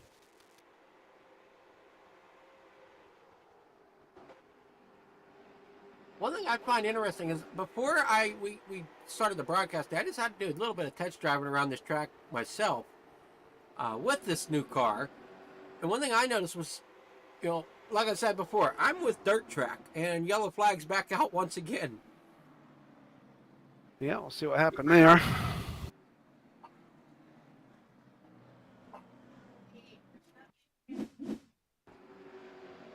Oh, looks like had some side-by-side action. Down into turn 3. Oh, yeah, and near the back there, they started to get jumbled up. Yeah, they're all kind of smoke and everything. I didn't quite see what happened. Oh, there we go. Oh, another rollover. That's a 97. It took the barrel roll that time off of the ant hill. That's Oxford Plains Speedway pickup truck driver Brian Conover. He was a rookie in our 4-cylinder pickup truck class last year.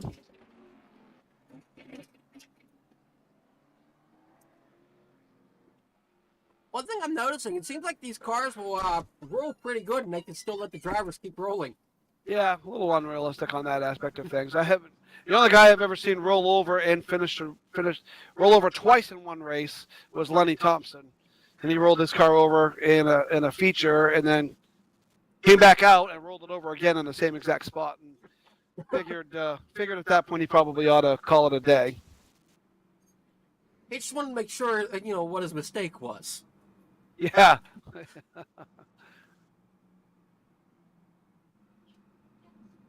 But like I was saying, I'm used to the dirt track side of things, and the one thing that interesting between this track and my home track is Lernerville. That's a dirt track, and there's no outside walls except for the straightaway on the front stretch. The rest of the track there is no walls, so it kind of gave me that same feel as I was test driving this one.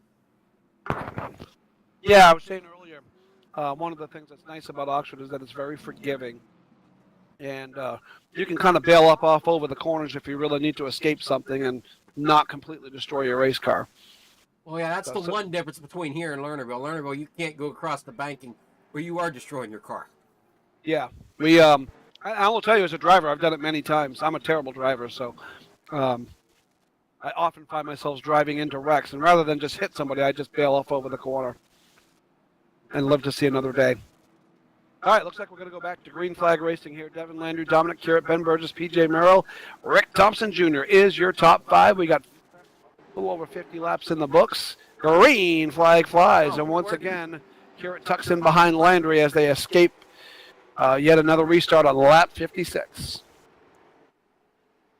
Oh, trouble in turn 3. Around goes one car, hit by another. We're going to have another caution. Let's see if we can get this one rolled up now.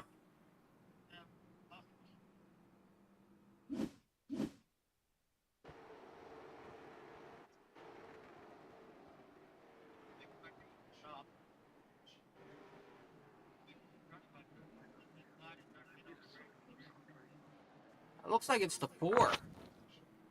Yeah, I think that's the number 4 again. I think he was in another. He was in the last one or near the last one.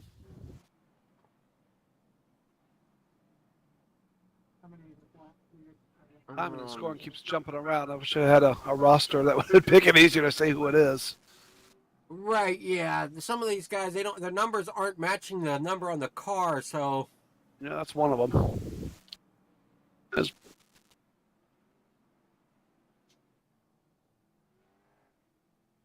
Well, nonetheless, your top 5 or 6 continues to stay the same with about 56 laps in the books.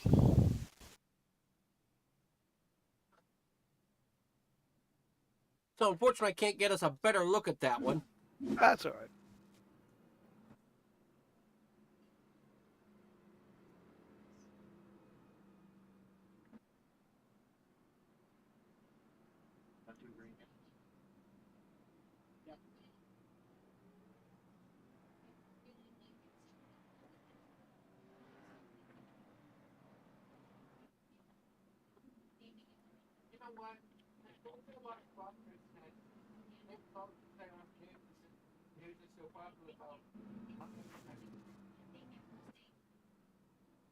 All right. Devin Landry continues to lead the way. Dominic Currett right there. I've got a feeling they're going to drop the green and Currett's going to just dump right in behind and ride it out. I'm reading in the comments they're calling him the Dominatrix. So that's Black Flag Podcast.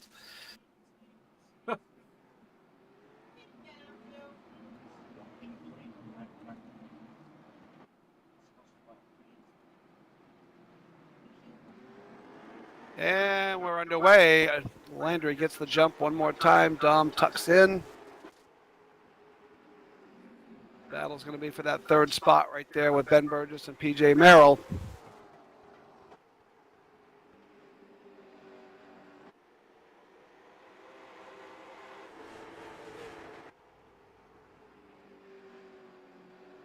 Top 2 break away. Burgess now comfortably there in third. We got Greenleaf, Merrill, Plummer, Thompson, and Varney rounding out your top 8. Nate Barth now in the top 10. He's going to be another one to keep an eye on.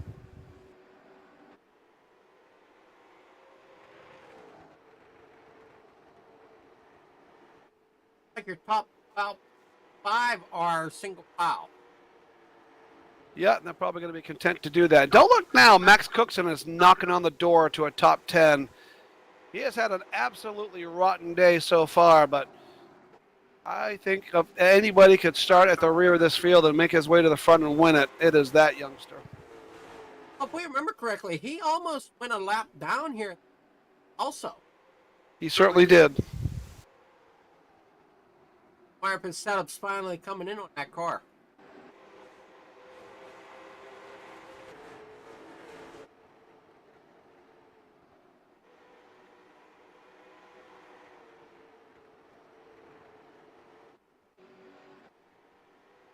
Like we got Devin Land out front leading.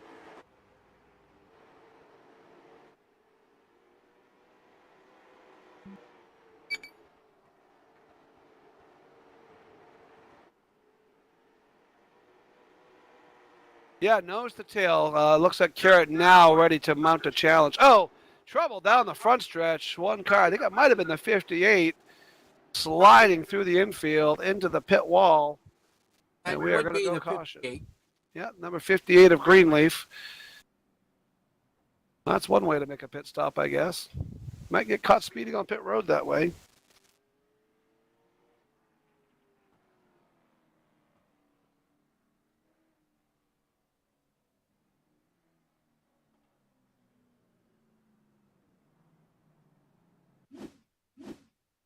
Fifth caution of the race so far, yeah. Oh, looks like he got a little loose up off the corner or opened the door. Varney. It looks like it might have got a little help, but well. Yeah, he sure did. The punk in the one car sent him. But he drives away and keeps it going. No worse for the wear.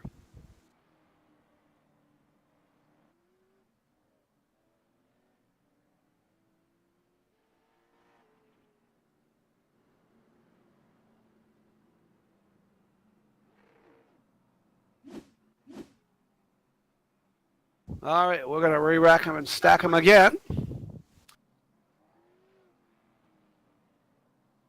I think before this is all said and done, yeah, I'd say Varney looks like he's going to be given the black flag for that one by the looks. Put to the rear in the one car. But I'd say before this is all said and done, you're going to see Cookson near the front. I think Landry stays, and I'm feeling PJ Merrill is going to have something to say about this before it's all said and done. He's a little far back right now, but I think he's going to inch his way there. Now, what's the length? Like? 3/8 of a mile, a little over a third, really. That backstretch used to be much more narrow, and about 12, 14 years ago, they paved it, made it wider. So it kind of became a 3/8 of a mile. Circle, really. Green flag flies once again. Landry with the jump. Dom Curett going to tuck in behind. Trouble. Oh, big trouble down in turn 1 and 2. Several cars around.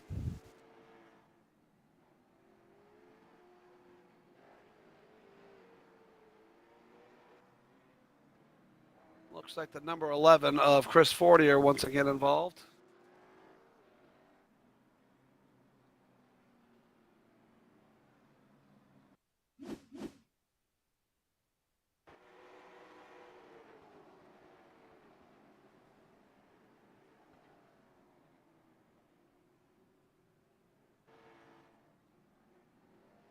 '97 once again. 97 goes around. Several cars around.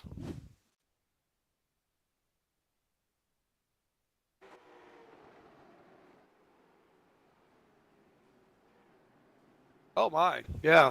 Conover got into the back of Ricker, and then Conover got himself run over. I think that was actually the pace car was already out there, so the caution must have already been waving.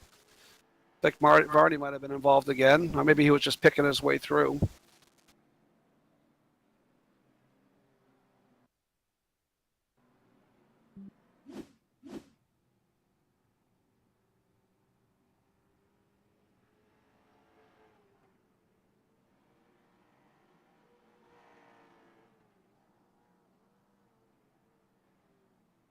Looks like we got a few guys on pit road. And that is a strategy that will come into play at some point, but this is not when you want to be on pit road. 60 laps into a 250 lap race. If you're there now, you either have a very poor handling car or you've run into something. So 31 starters today. We got a few of them that are out already. As guys drop by the wayside, the race will continue to get smoother, I suspect. What we're hoping for. I know it gets frustrating as drivers, as all you're doing is just keep pacing around the racetrack. Yep, it happens. And don't look now. I think that's Max Cookson I see up into the 6th spot. Remember, he started pretty much shotgun on the field. Him, Ricker, and Tapley had to take a provisional to get into this race. So he was somewhere around. He is definitely in that spot up 23. Yep. So, like I said, he is one to keep an eye on. See if he can salvage the day and maybe pull off the win again. I think he won either last year or the year before. We're back underway, and once again, Landry and Currett get away first.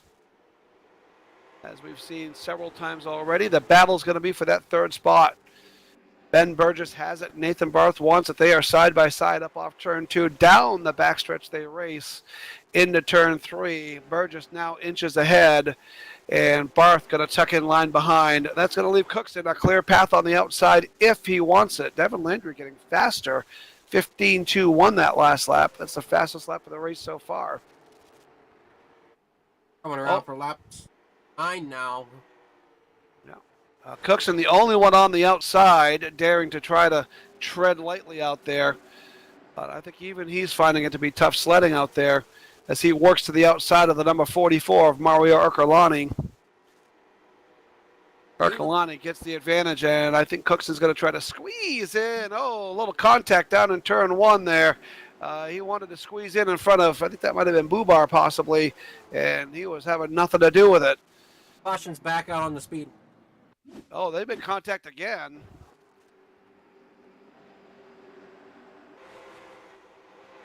Caution, let's see what the caution's for. Big trouble down in 1. Conover goes around for, I don't know, the 12th or 13th time today. Looked like he made contact with somebody. At some point, I don't know what the incident points are, but at some point, some of these guys are going to start getting eliminated with incident points, I would think.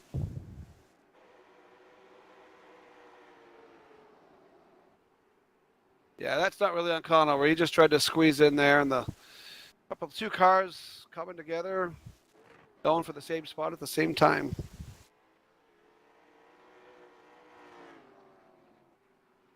I know I'm guilty of that same thing on these short.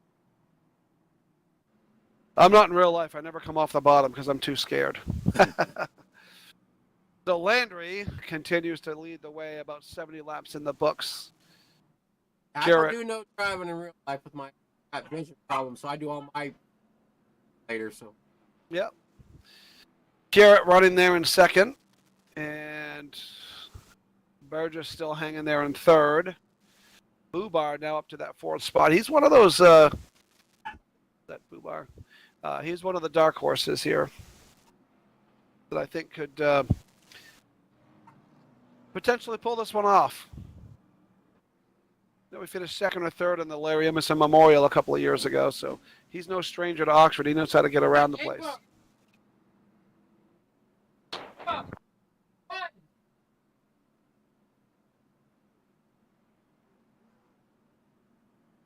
Sorry about that.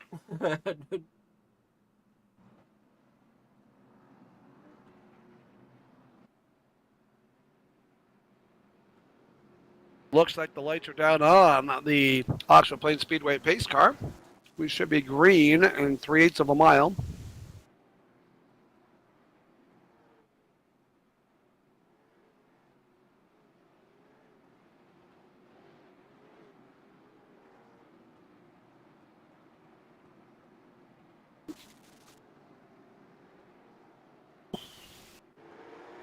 Off. We are. And as we've seen every single restart, Landry gets away first. Dom tucks in. We got a little bit of trouble down in turn one. Looks like the lumberjack, Matt Gain, almost went for a slide for life up off the corner, but he saved it and moved forward. Kept it going forward.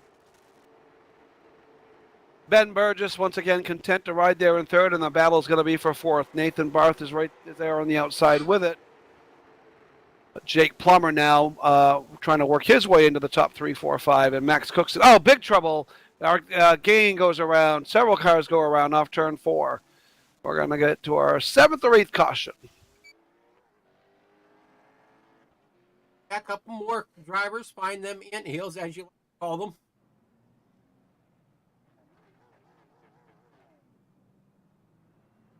Yeah, that's the lumberjack, Matt Gain.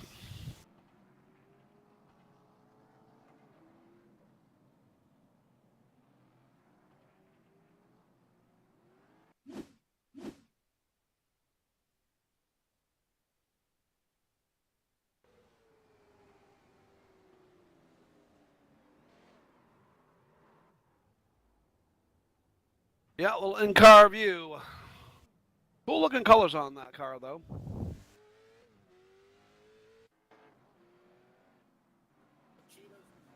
Yep.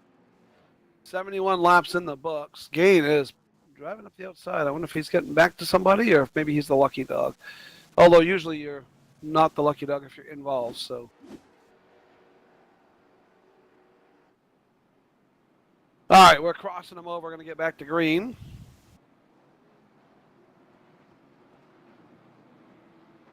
Landry and Carrot. Burgess and Barth, Plummer and Ekerlani, Cookson, Morton, Bubar, Ricker into the top 10, and PJ Merrill. Same thing that we've seen 7 or 8 times already. Landry gets away, Carrot drops in behind him, and the battle will be for third. Like our first battle, though, is back here at 5th position. Indeed it is. Nate Barth on the outside, and now Cookson squeezes his way up under the bottom side. Max Cookson will now be your 4th place man. Looks like it's tough sledding on the outside here right now. Ben Burgess, I would say wisely and strategically, is keeping himself in that 3rd spot so that he does not have to be on the outside. Looks like your top 2 kind of have a game plan on each restart, and I don't know if maybe Burgess is kind of okay with that because he just rides there in 3rd and lays back about 3 car lengths and bides his time. But these drivers up front better keep an eye in that rear view. Driver you talking about that Max Cookson definitely moving up. He's now up to 4th position. Yeah, he started shotgun on the field, so for him to be up to the 4th spot is quite an accomplishment. Now we'll see if he can move past that. That seems to be the big wall right there. Drivers can get to 4th place and have a hard time getting by Burgess, who seems to have a stranglehold on that 3rd spot. And if you can get by Burgess, you might be able to crack that duo that kind of has their restart strategy down. Oh, and see that? Cookson right there. That's what makes him so good. Crossover move on Burgess. Burgess wisely sees him in the mirror and lets him go.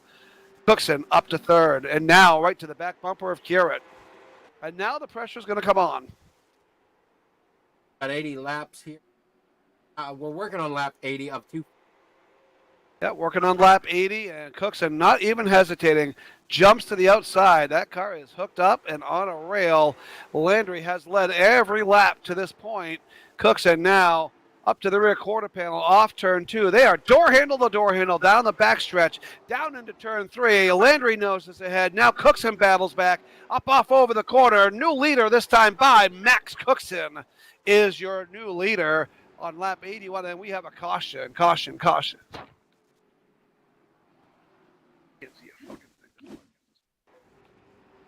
That is not what Cookson probably wanted to see.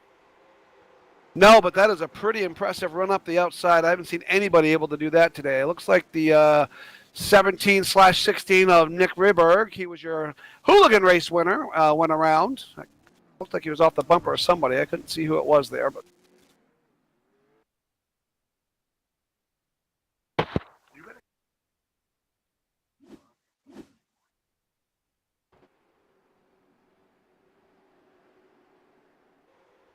Yeah, there we can see him down the backstretch working to the outside of the 10. Oh, they just kind of stacked up, and he just got a little bit loose up in the corner. I think he had to hit the brake more than he expected, and somebody kind of got into him in the back, and that's just the kind of thing that happens on a routine basis at Oxford.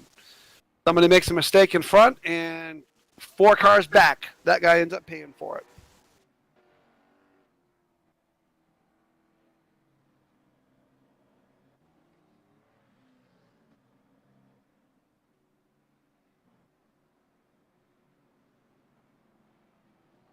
Looks like drivers time in scoring. Yeah, mine is as well, but there's a lucky dog there that time.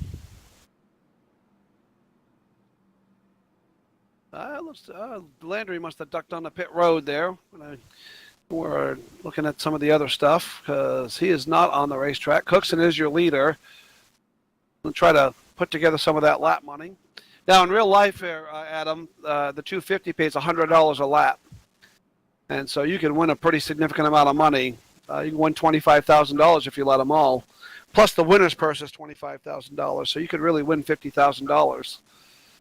But we've seen it before where drivers get kind of enamored with the money and they stay out and lead laps, and it ends up costing them the race.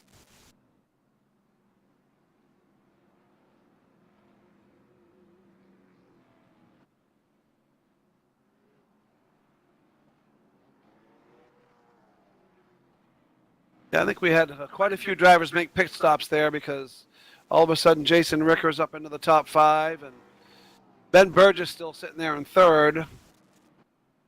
Kyle Mooney right there. We'll get a few drivers that haven't been near the front yet. I think some pit stops happened while we were looking at replays there. And this is about the time where you would see an early pit stop. Not sure how many tires they get. Took one on lap 44. Green flag flies.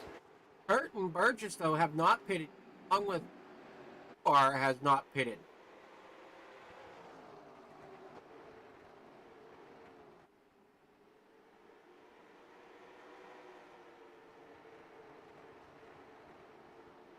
We are under green. Cookson is your leader. Garrett, again, content to ride there in 2nd. And now that battle is for 3rd. Burgess has had it pretty easy most of the day just residing there, but Jason Ricker is now giving him a run for his money. Jason Ricker also got into this race on a provisional. Brendan Varney now up into the top 5 or 6. Oh, trouble. Oh, the 4, which is the 29, actually, of Tyler Jordan, slipped his way up under and caused all sorts of havoc to break loose there for a minute. Now we got Jason Ricker and Brandon Varney nose to tail. Last time we saw that, Jason ended up on the sour side of that as Varney turned him out of the lead in his heat race and made them have a very tough day so far. But Jason now has been able to recover and get into the top 5. We are under caution again. Adam, do you know how many incident points that we have in this race? No, I do not know how many incidents we have.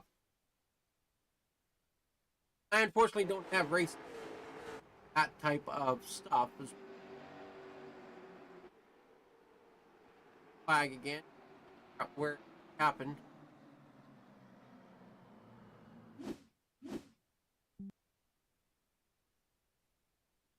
Oh, yep, there's one around on pit road.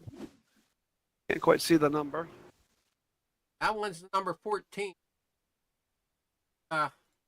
14 is Ben Nile. Not sure exactly who.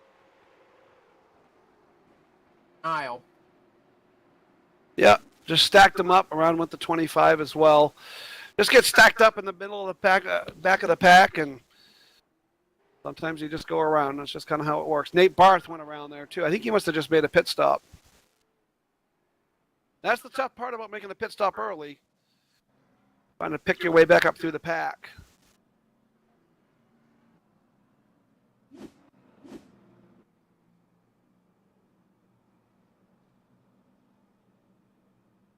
I think we got a few more pit stops happening again here.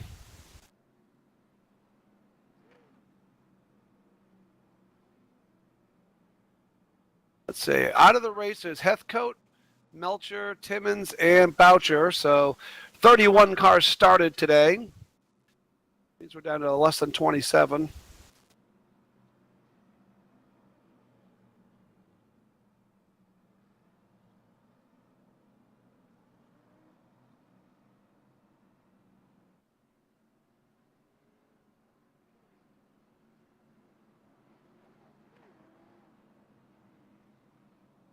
1 degree.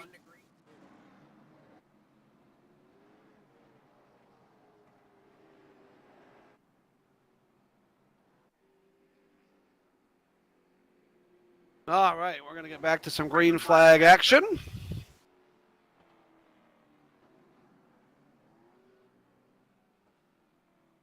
Cookson is going to continue to be your leader. Garrett, Ricker, Jordan, Varney, Burgess, Mooney, Conover, Ercolani is your top 10. We are green flag racing. Top 2 once again. Drop in single file. That action is going to be for third. Ben Burgess, sorry, not Ben Burgess now. Tyler Jordan now has that third spot. Jason Ricker trying to get it away. Ricker going to now tuck in behind Tyler Jordan. And single file for your top 5. Kyle Mooney, Ben Burgess battling it for that 6th spot. Around goes the 25 again, but we stay green. 25's coming down pit road. I think score trying to get it straight out.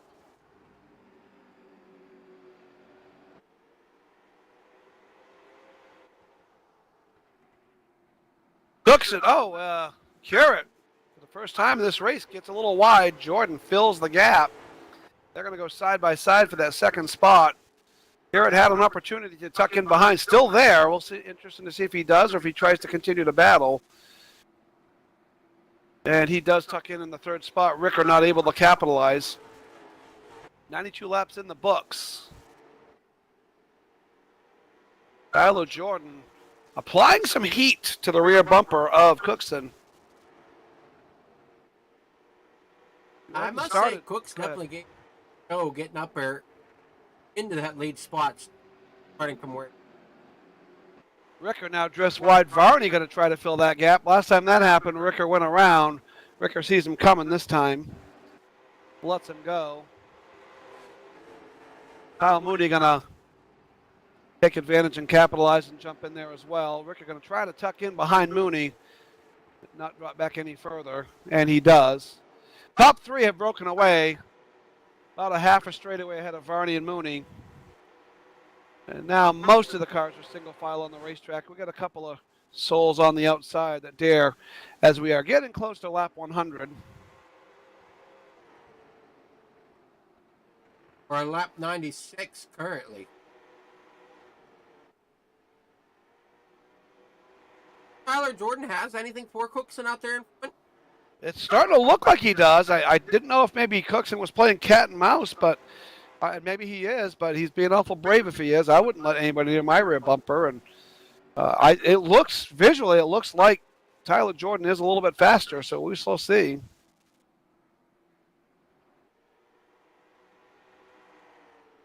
Lap times now as they come across your ticket. Kind of see where they're backing up on lap times. I can see Jordan's been involved in something somewhere along the way. He's got some damage on the front of that nose, so either he's getting caught up in something or he's not afraid to use it. Well, I know there was an incident where I remember I said there was a car involved, but I couldn't find him on the scoreboard. I remember that. Yeah, he's the 29 on the scoreboard. It would be helpful if they would paint their cars the same number as scoring. Unfortunately, it don't always work that way, but we got another caution. Again. Yeah, looks like farther back, Mooney snuck under Brandon Varney there at some point to get to that 4th spot. Now, several of these guys up in the top 5 have not, I think you can see this, Adam, I know I can't, but several of these guys in the top 5 have yet to pit. Oh, the 11 goes around again. That's at least the 2nd or 3rd one he's been involved in. That's Chris Fortier. He was the one who was given a spot. I can't remember who it was, but somebody gave up their spot so that Chris could race. Tyler Connolly. Yes, perhaps. And Fortier having a bit of a rough go of it. He's another one. His card number is 11, but 31 on the score. Gotcha. Would not be surprised to see some pits here. I'm thinking that looks like a couple of these guys have ducked in. Hard to tell from scoring here.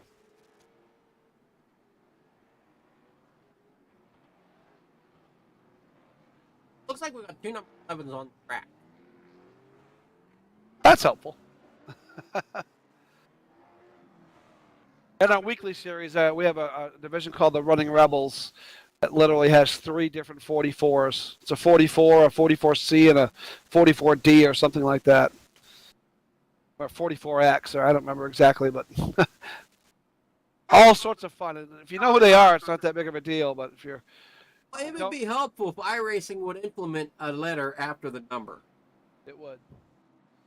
All right, so going back to green, Cookson, Tyler Jordan, looks like Kyle Mooney, Tyler Lerman, Devin Landry, Nick Morton, Scott Tapley now, PJ Merrill, Jake Plummer, Nick Reberg, your top 10.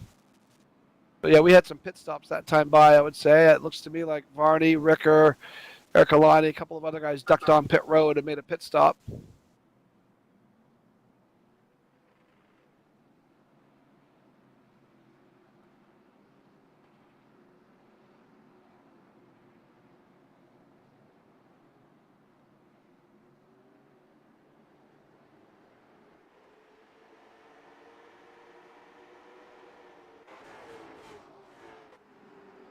We are green flag once again. Cookson gets away. Oh, a little bit of action right there down the backstretch for that second spot. Oh, around goes the 29. He is taken with him. Oh, big wreck off turn 4. They are just going to end up down in the front stretch wall. 4, 5, 6 cars involved.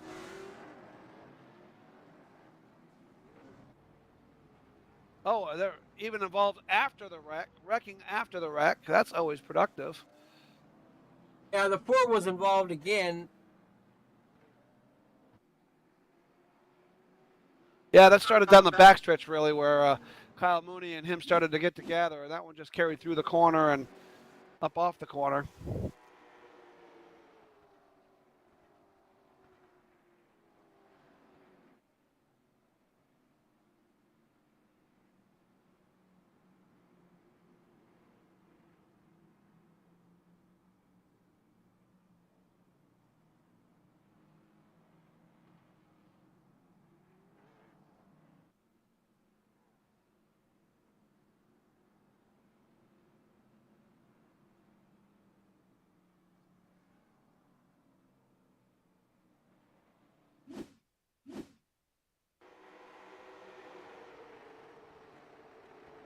There's our replay.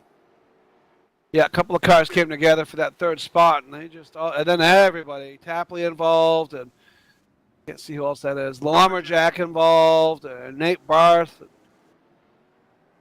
Garrett. Then everybody in the back wisely just slowed up. I think we were even wrecking after the wreck. I think there's a few unhappy drivers at the moment. I wouldn't be in the least bit surprised if I was on Discord. I would have a feeling there's a few F-bombs flying around. I know I got race control chatter in background for me, so I can kind of hear what I can hear the drivers myself on the unhappy. Yeah, I think I could see where that would be the case, and that's just like in the business world, disagreement over real estate.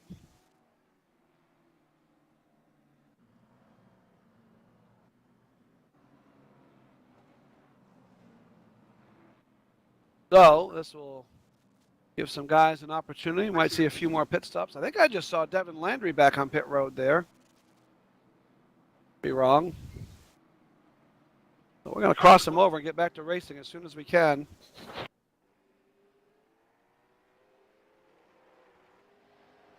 Devin Landry definitely. Oh yeah, he was involved in that. Yeah, Tough so spot. that's one of the reasons why he ducked on the pit road, probably to do a little bit of damage repair. Tough break for him. He started out so strong. He did. We are back to green flag racing. Cookson and Mooney as your top 2. And the 17 of Tyler Lerman right there. Oh, around goes Mooney off the bumper of Lerman. He's going to ride backwards down the backstretch, but cars are going to scatter everywhere. We're going to have our 25th or 26th caution of the event so far.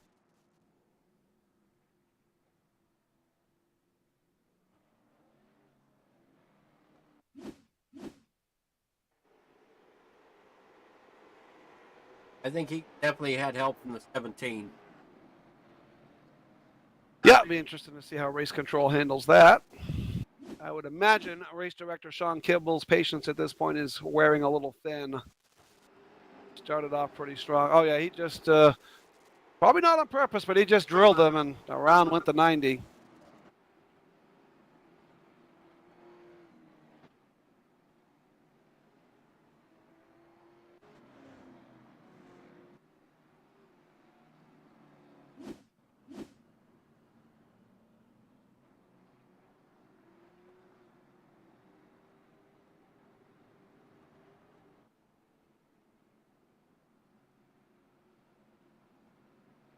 So 102 laps in the books. Still not quite to the halfway point.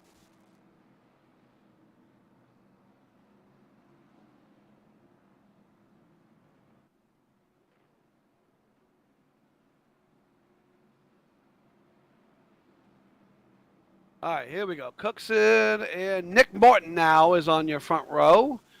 Nick Morton's a limited sportsman or super sports. I'm not sure what they call him down there, but limited sportsman competitor out of Wiscasset. Been racing a few years. Been doing iRacing even longer. Second row is PJ Merrill and Nick Rieberg. PJ Merrill was the one I talked about earlier. I thought might be a factor in this race before it was all said and done. Third row going to be Rick Thompson Jr. and Corey Bubar.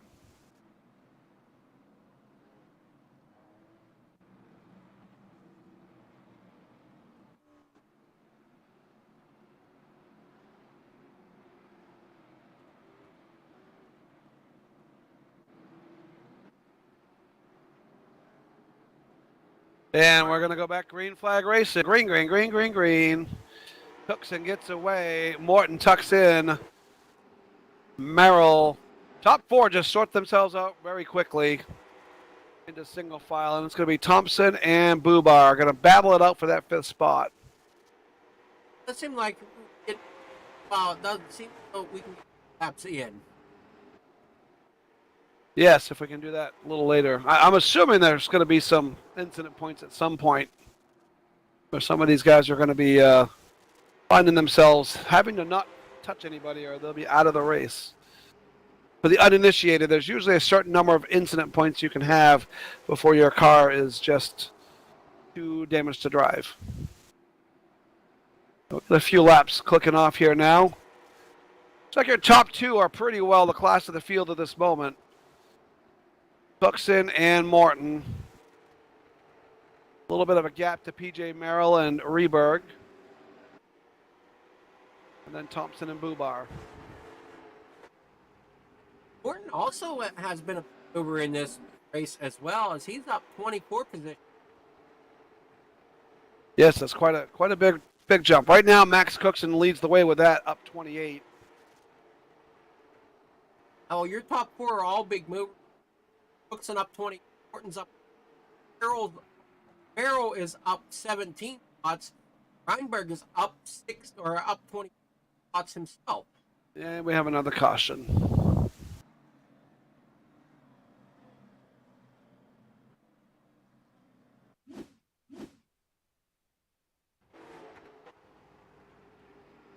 Mind where this.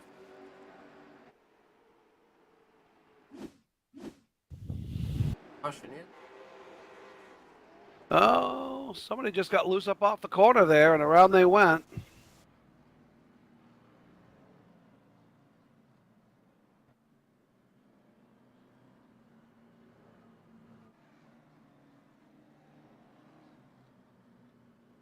Look like car number 81. What? I'm not.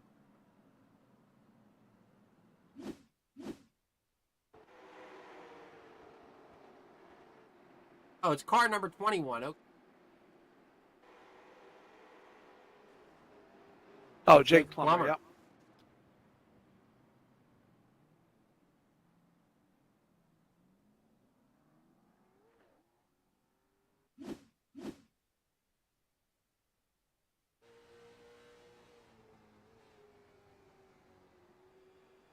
In car view. Oh, yeah, a little bit of contact, and he just went around, and that was that. It's Easy a to fun do. time when you find yourself facing the wrong way on the track. Yeah, it's never a whole lot of fun. It's easy to do when you get a little bit of contact like that. It's easy to get turned around, and around you go.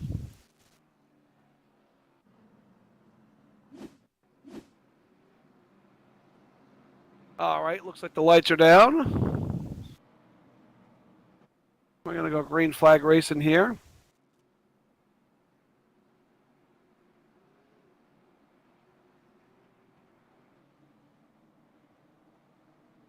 Cookson and Martin. Merrill now right there. Still most of the field left in this race. Oh my! Oh, what a tough Your break. leaders come together. Oh, Varney T-bones Cookson down the backstretch. That might be it for both of those young guns. Cookson just got hooked by Nick Morton into the backstretch wall. Barney with nowhere to go, just absolutely drilled him in the driver's door coming down the backstretch. Yeah, Cookson come up off the corner. It was close and just drives him into the wall. Varney, nowhere to go, just plows into him, as does Devin Landry. That's 3 of your favorites right there, gone in one fell swoop. That's definitely a tough break. He definitely had a great running car, fought his from the back up to the front. Have his night end sitting there. Yeah, we'll see if we can get it fixed and get back out there. I don't know what the rules are on fixing, but I know it's going to take some time. It looks like we're in this wet, but it was on pit road.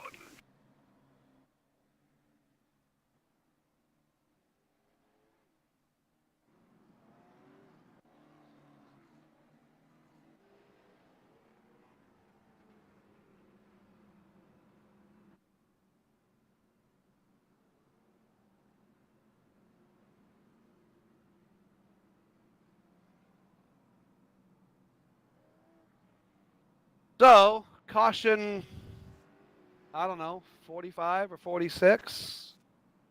I don't know what it is. Probably caution 10 or so. That one was a game changer. It's going to bring a 0-0 of Arrow into your top spot. Yep, he was the one I talked about.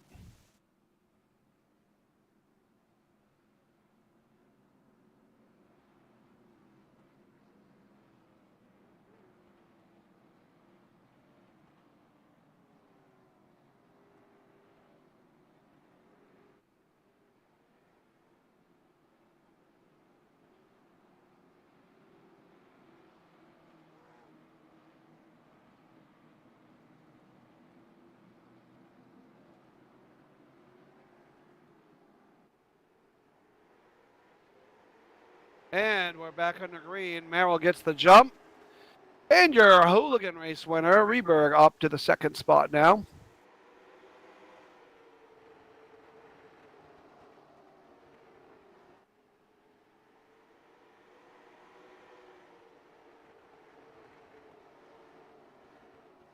Thompson, Bubar, Carrot, Nate Barth, Gain, Ercolani, and Conover, and Jason Ricker back into the top 10.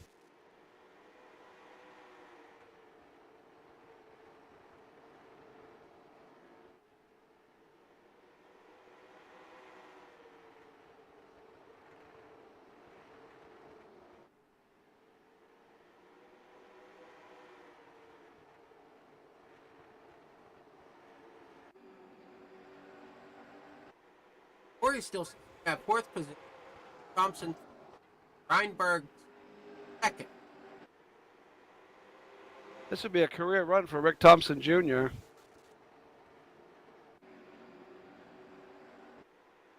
It's like 20 cars left on the lead lap. You are correct in that. I know, not sure. I know Brandon Varney is retired from the race. I'm not sure if Cookson is officially retired or if he's still trying to get it repaired, but Kyle Mooney is showing 1 lap down, so he might still be out there with Gleason Smith.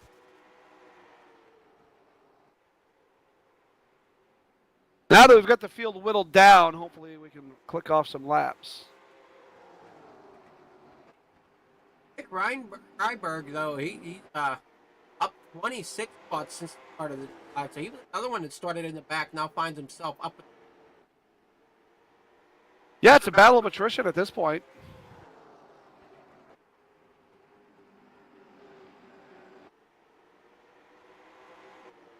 PJ Merrill is no stranger to iRacing. He's won several of these big type of. He might have actually won one of these. I'm not sure right off the top of my head. I know this is the third one. I know Cookson won one of them. I'm not sure who the other winner was.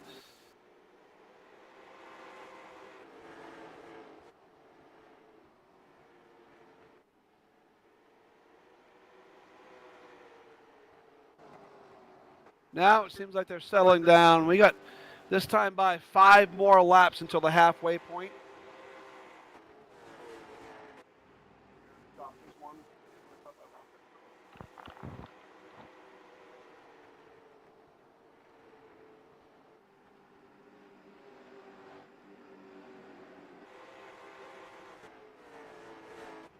And if they stay green, if they're able to keep green, the laps do pop quick.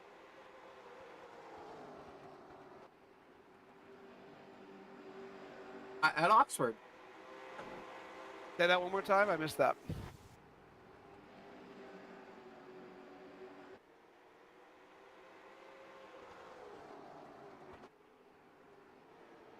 PJ Merrill continuing to lead the way. Steinberg there in second.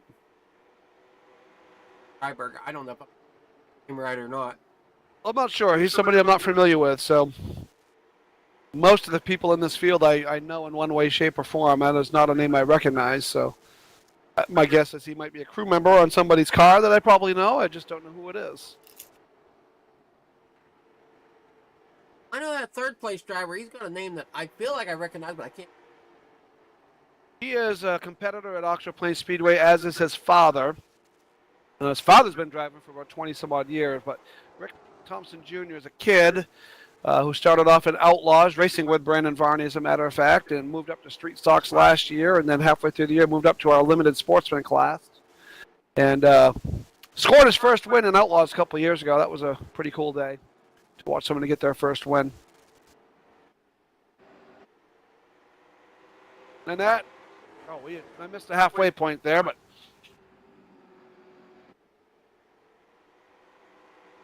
Merrill led at the halfway mark of this. Anybody's race, really. yeah, looks like we got 20 cars on the lead lap, and then Kyle Mooney and I think Gleason Smith are still out there, and past that, and I guess Tyler Jordan, who's 7 laps down, still out there, but about 23 cars left on the track.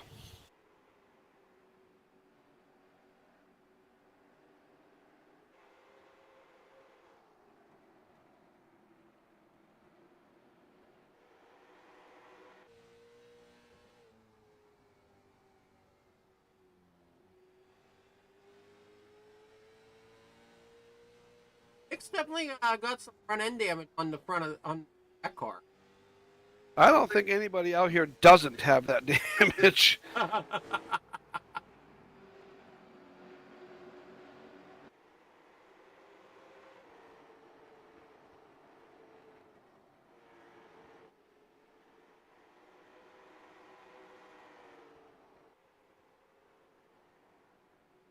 Second place car looks a little cleaner.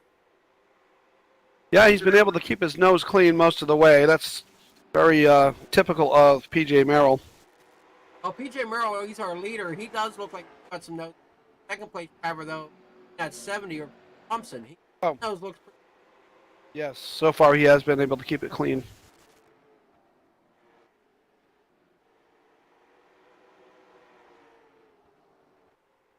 Coming up on lap 135 of 250. Hey, I'm gonna need like some mousse or something to get my hair to come down.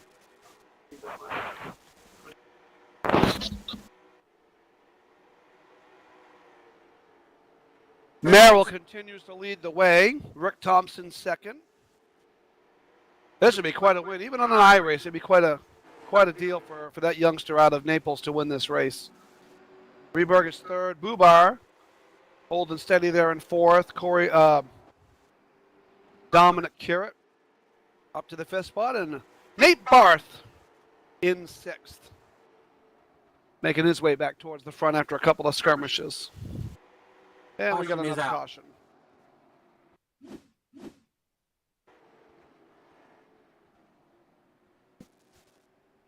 Oh my. Well, that was interesting. That green car has been involved in several accidents. Oh, yep. Tyler Jordan, I think is who it was, in the 4/29 car. Oh, that guy got loose going in the corner. Trying to figure out what happened there.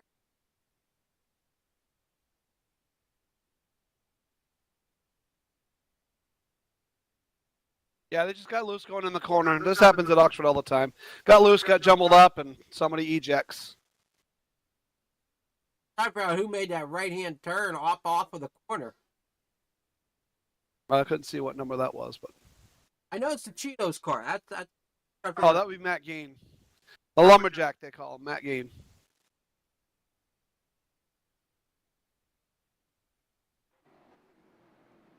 He just all of a sudden it turned right around on him.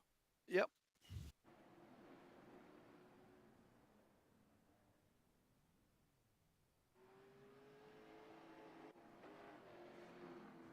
We're back under caution again.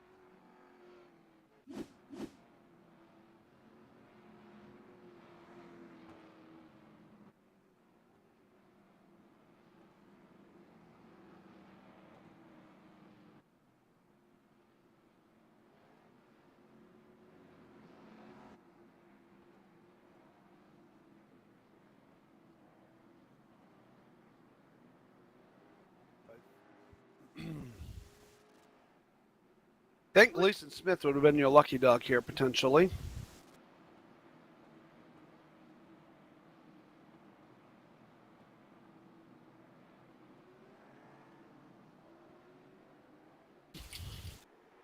We're going to go back green flag racing. PJ Merrill continues to lead the way. Rick Thompson Jr. poking the nose out front. That's a challenge for the lead. We haven't seen this yet. Typically, the second place guy is just tucked in, but they come together off turn 4. Thompson receives the wrong end of the stick. Oh, and around goes PJ Merrill. Around goes Thompson. Cars everywhere. Everybody is involved. I think now Max Cookson might be our leader again, and he hasn't been in the race in 30 laps. Matt Cookson, I think, called himself out of this one. I think he found it. I saw when it come across the ticker, it was out. Yeah, that was Thompson got a little out of line. Merrill went around in the corner. Devin Landry, early race leader, caught up in it again. I don't know who wasn't involved there.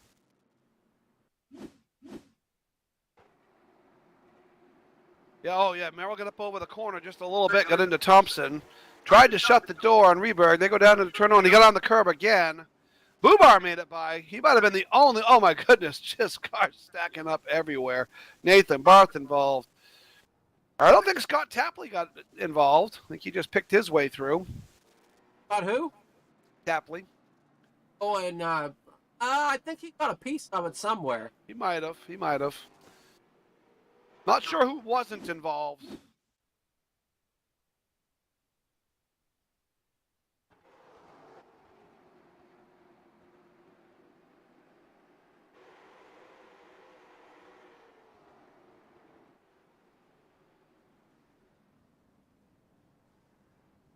Oh, yeah, Tapley was involved a little bit.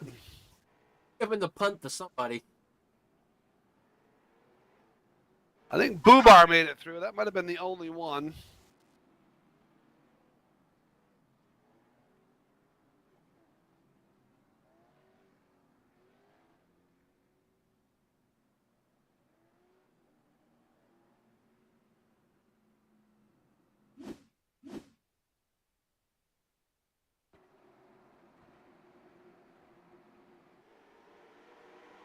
I think he's going to be the one that sneaks through this.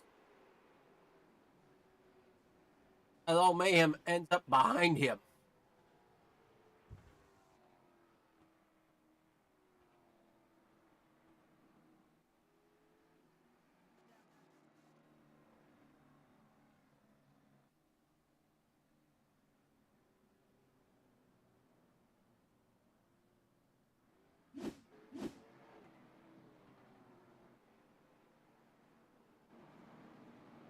Question now becomes who is come out our leader?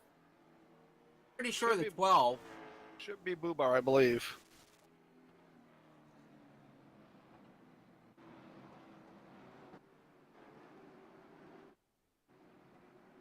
Back green flag. So Curate now back up to that second spot. Ricker rides there in third. Boobar is your leader. Tapley in the top 5. Devin Landry up near the front.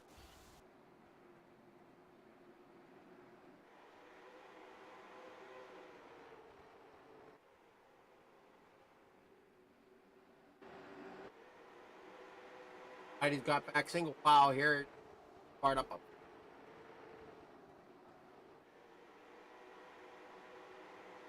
Coming up on lap 150 here in about 8 short laps. That means there'll be 100 to go, and this is when the real racing should start. I know we haven't seen a whole bunch of real racing yet.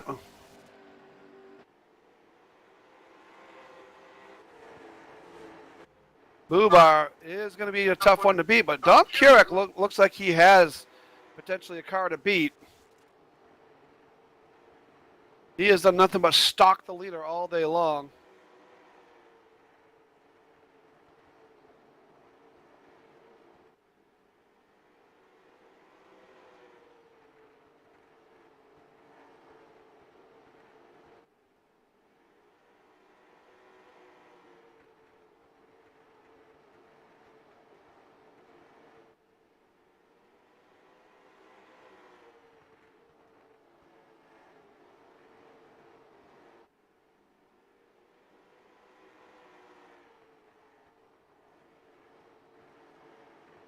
Have a small problem here. I'll be right back. Sure thing. We are side by side for the lead. Curate has now worked his way up under PJ Merrill, a new leader, Dom Curate. PJ Merrill and your third place runner, Jason Ricker, finds himself in a familiar spot, looking at the two leaders, hoping they might wreck each other. And that could very well happen the way today's racing has gone.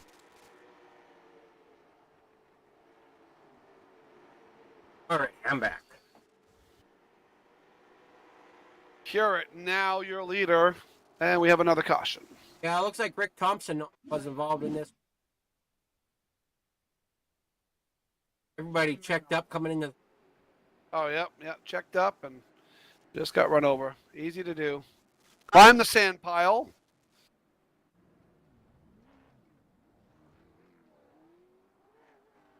Handhelds of claimed drivers tonight. They sure have. "24 hours of Oxford 250. A little over 100 laps to go.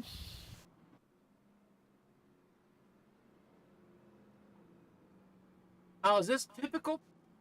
Or... No. We actually have real race car drivers that don't run each other over all race long. So, yeah, typically, I mean, it'll be a long race, but we don't usually have 25 cautions in 250 laps. We have the 50th annual one this year. I've been to 42 of them. I can think of two 250s that were kind of wreckfest, but the rest of them, you get your normal 7 or 8 cautions and 10 cautions maybe in 250 laps.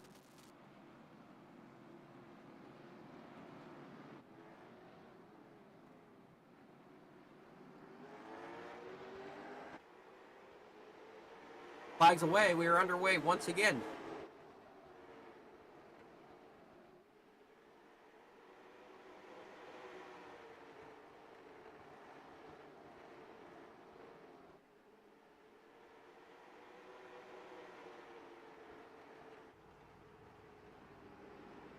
Dominic Stewart out front. Jason second. Corey Barr just made a move, trying to take that second position from Jason Ricker. And Devin Landry right there. Oh, we have caution again. Everybody scatters.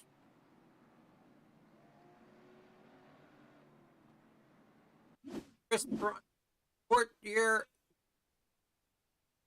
Lloyd Moore are the three that I'm seeing possibly.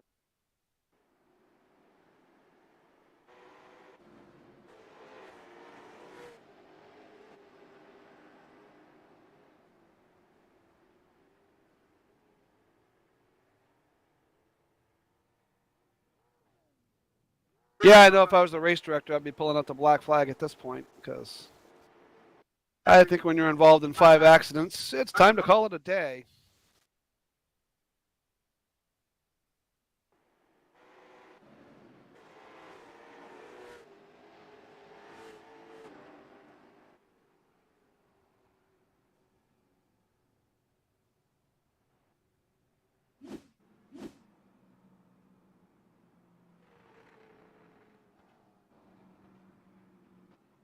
Oh, back under caution yet again.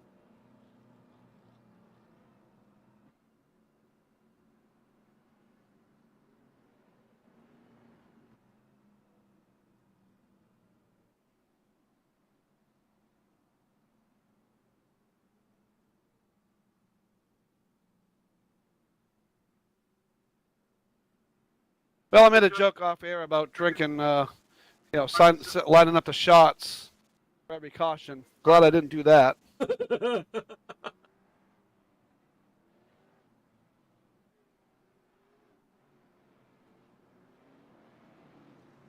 Hopefully Wesley's night's going a little better than this one. I would hope so.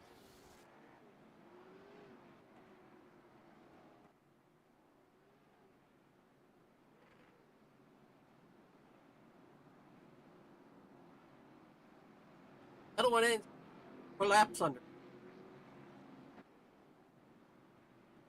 So Curate and Ricker is your front row now. Bubar and Landry is your second row. Out of the turn one next. Oh, that.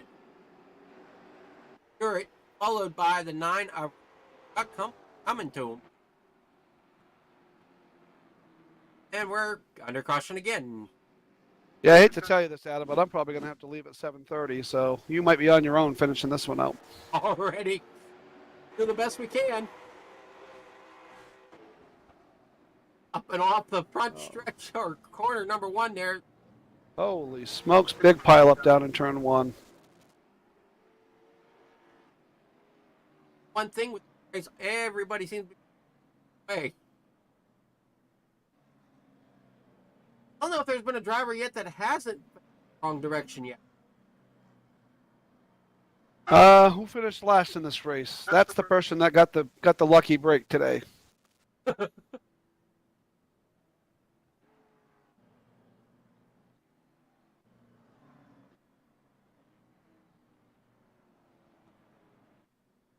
So you gotta head out for your own stuff here in about 15 minutes. We'll see what lap we're on then. Going like this, about 10 in the book. If we're lucky.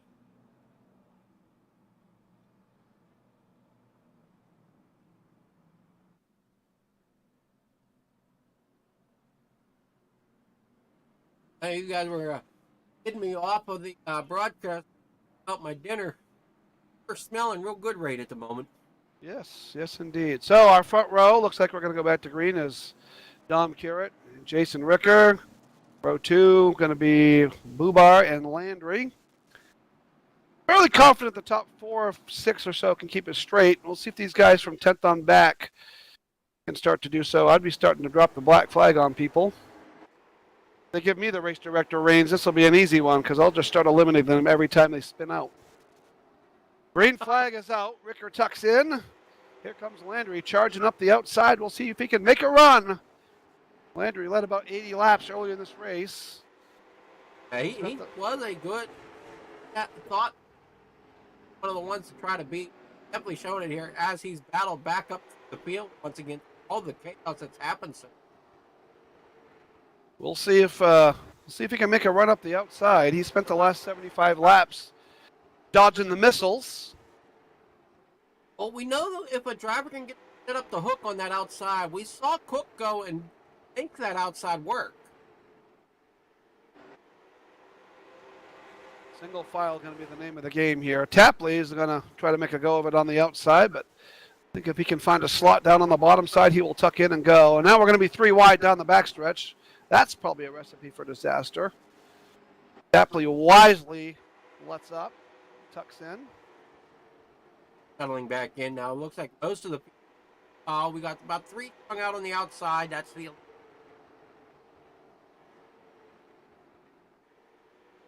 11 class 31 of Tyler Conley.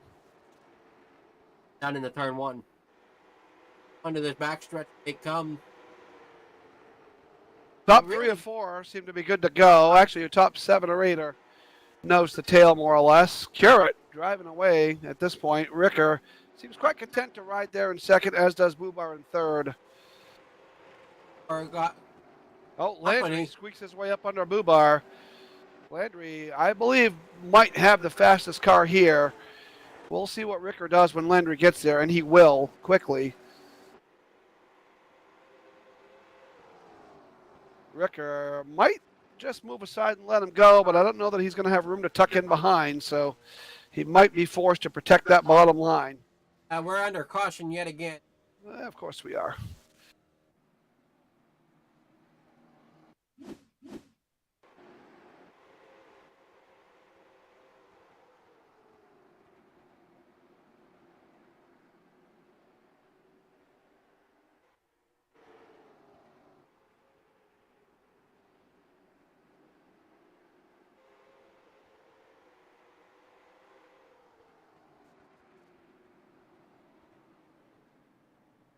Oh, yeah. Nate Barth, Jake Plummer,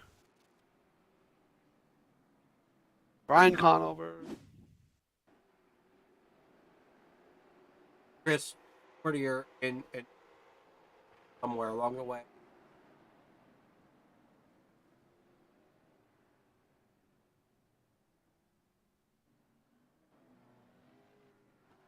Off track there in turn 4.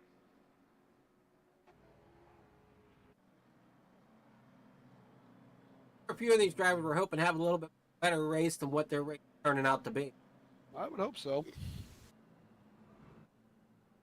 I told the story earlier of us not finishing a go-kart race because we just got caught up in 3 or 4 incidences early in the race, and I didn't want to be that guy, so we pulled out of that race. So a few of these guys out here could do the same.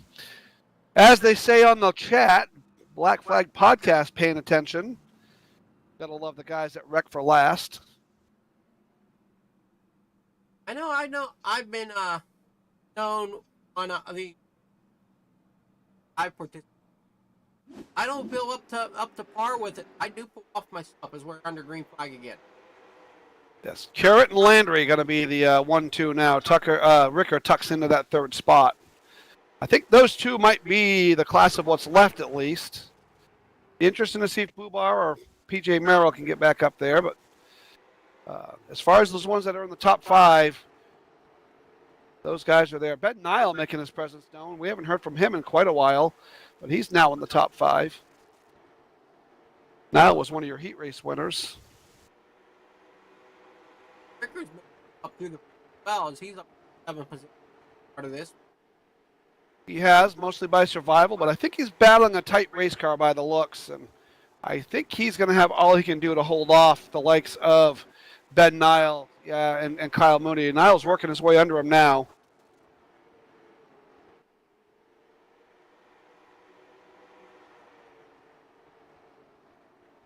Battling it there for that 3rd position. And now moves up into that.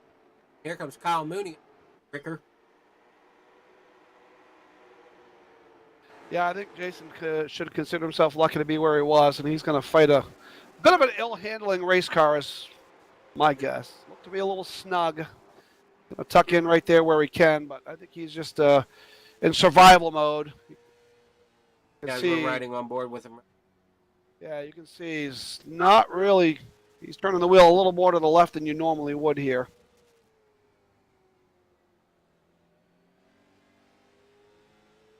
Definitely not even able to keep pace with those cars in front of him as you see them get a little smaller in the window. Looks like battle up front might be heating up.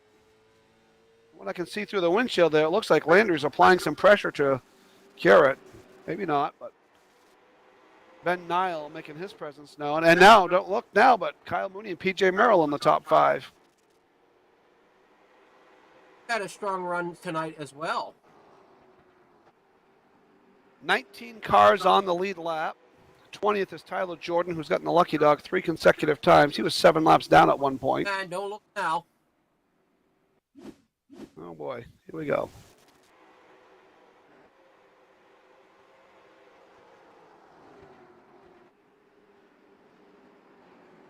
Five gets in 13 round. They all punch up there coming out of 4.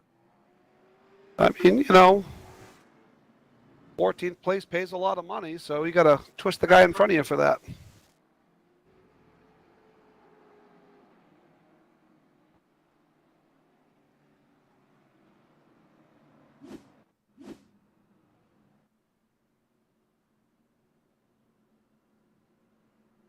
Oh, the old competitive juices get flowing. Don't matter if you're racing for 17th or 7th or 1st. You got a guy in front of you want to get by him.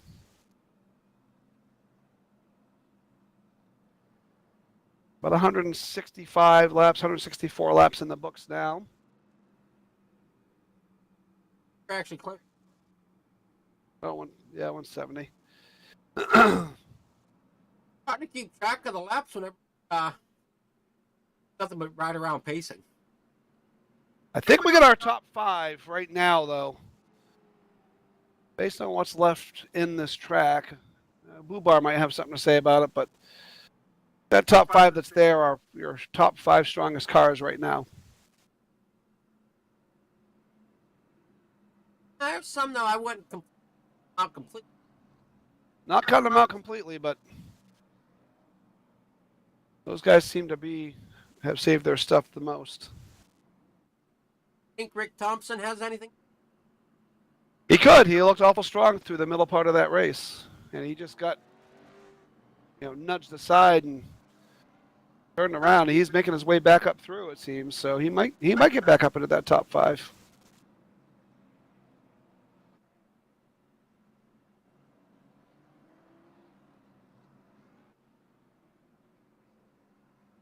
Apparently sit.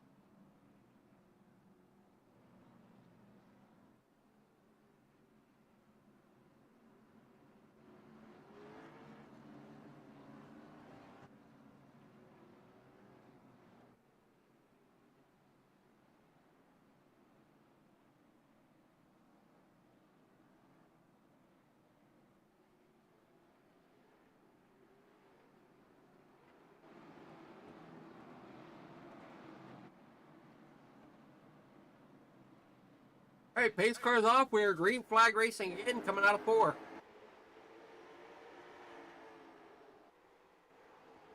Garrett gets the jump again, and now Ben Nile making his presence known for the first time in this race.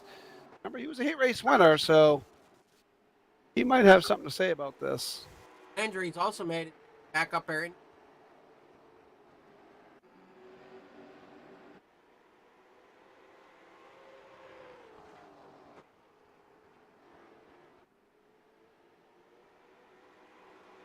Kyle Mooney stuck on the outside. We'll see if he can hang tough or if he's going to slide backwards. Rick Thompson Jr. also sliding backwards on the outside.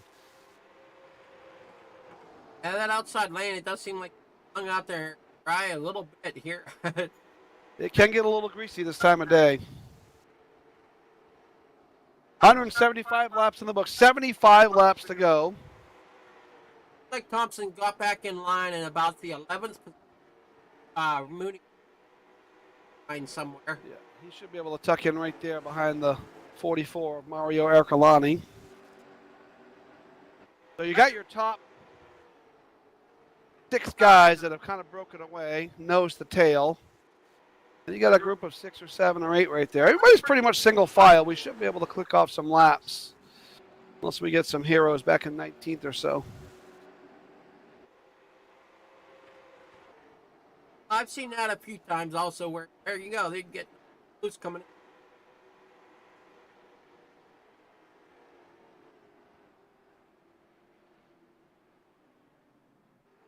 We're under caution yet again.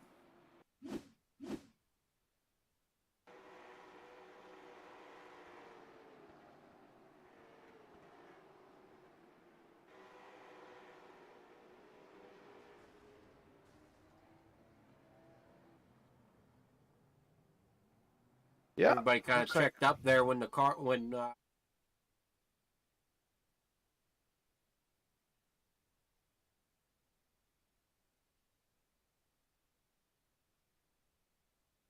It might either have been Chris Forty or the other number 11. yeah, that's who it was. The 58. The 58, when he come back up on track, he kind of bottlenecked everybody behind him.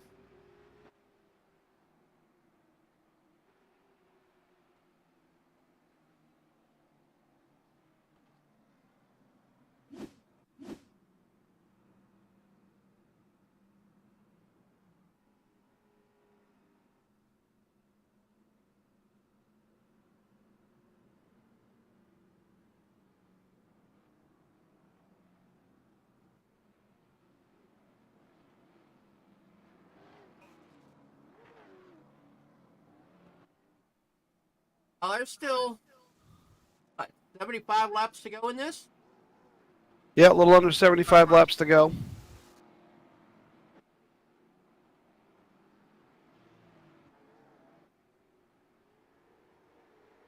How about 6 laps to go? Or no?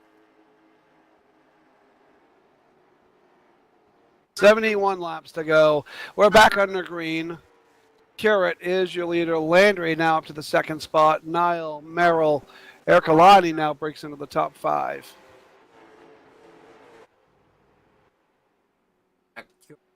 Out front at the moment. Second behind them. Nate Barth trying to work his way back up to the top 5. He's been there at some points today.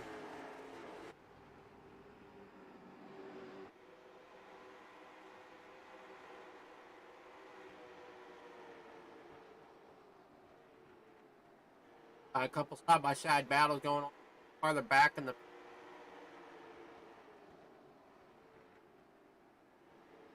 summer.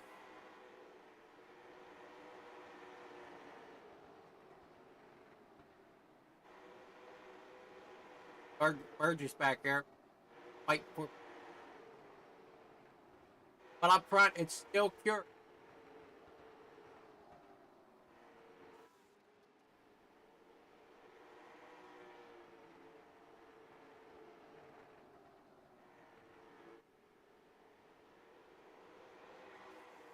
So we got your top 7 or 8 cars single file. Kind of breaking away now.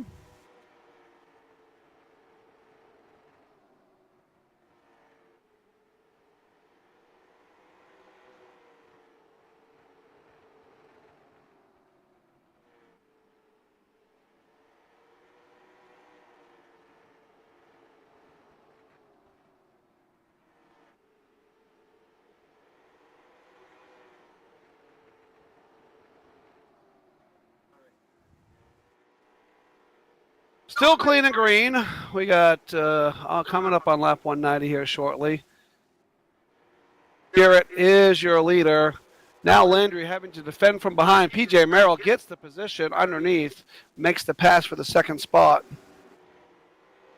Does seem like our field has dwindled in size from the beginning of this race, though. Yes, it certainly has. Currently have 18 drivers on the lead lap.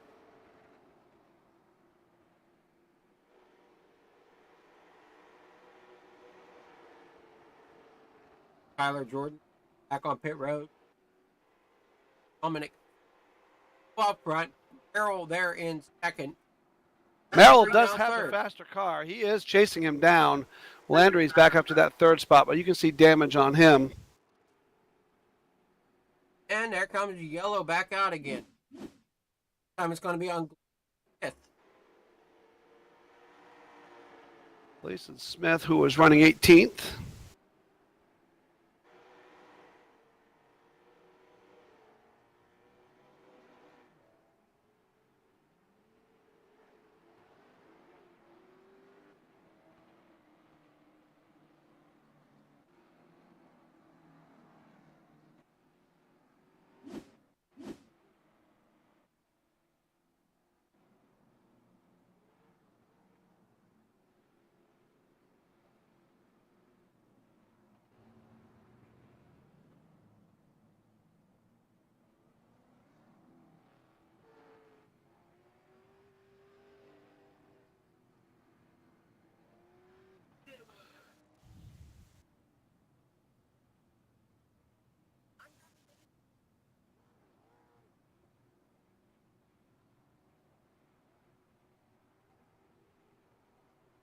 They happen to head out there, Kevin? I got a few more minutes. I'm going to try to see if we get a green flag run to try to see this through, but I'm going to try to hang for a few more minutes.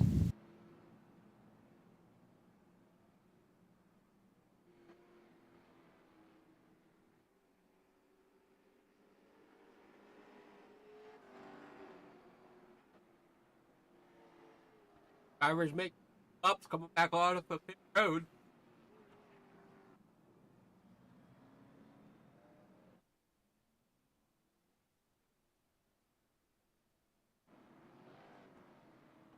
Bit of a shake up at the front after pit stops. Yeah, that kind of changes everything, doesn't it? Like we got Corey Bubar there on the side of one, Ben Nile on the outside.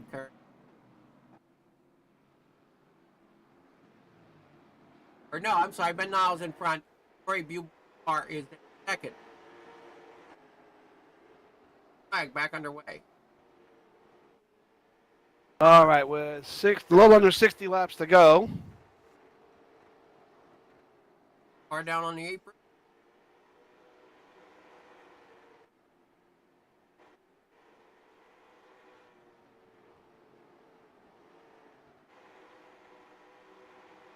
A little bit of a log jam, I would say.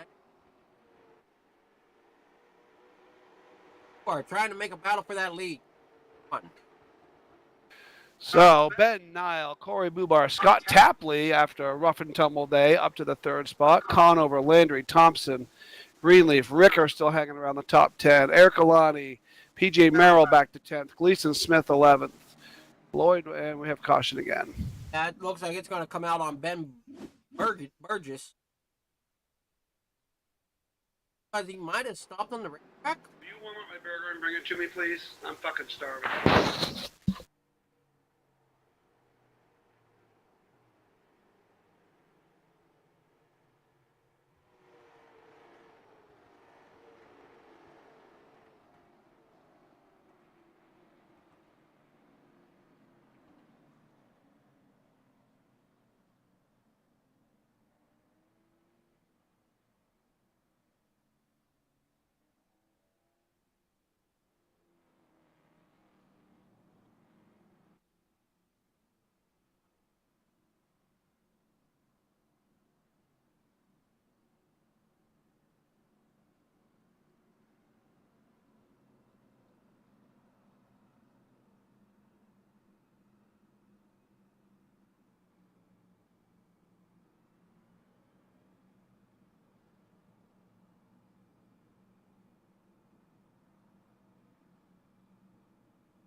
Caution flag is out once. Oh no, I'm sorry. Fine. No, we got green flag. Well, it looks like it's pretty blurry on my screen, but 55 laps to go. Bubar is your leader. Scott Tapley, Brian Conover third. Correct. You got Landry and fourth. Rick Thompson up top. You might have been right about Rick Thompson Jr.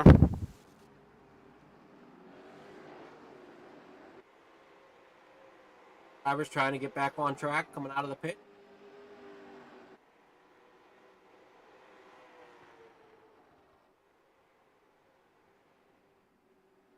'97 of Hanover. That's a move for second place. Don't look now, but here comes Devin Landry. He is going to be a factor in this show one more time.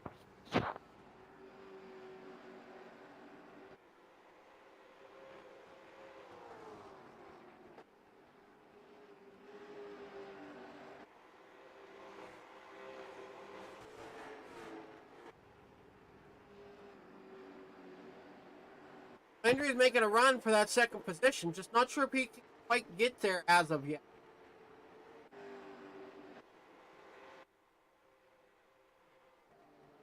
Hanover's leaving the door open ever so slightly.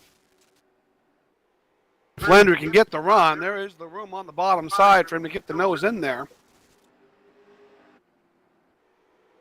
I think Bubar is just out front riding at this point.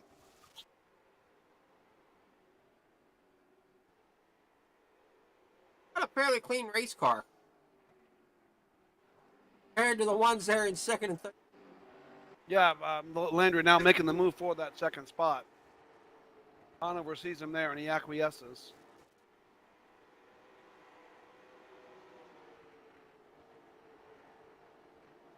Less than 50 laps to go now. At about 47 laps. Laps are starting to tick down now.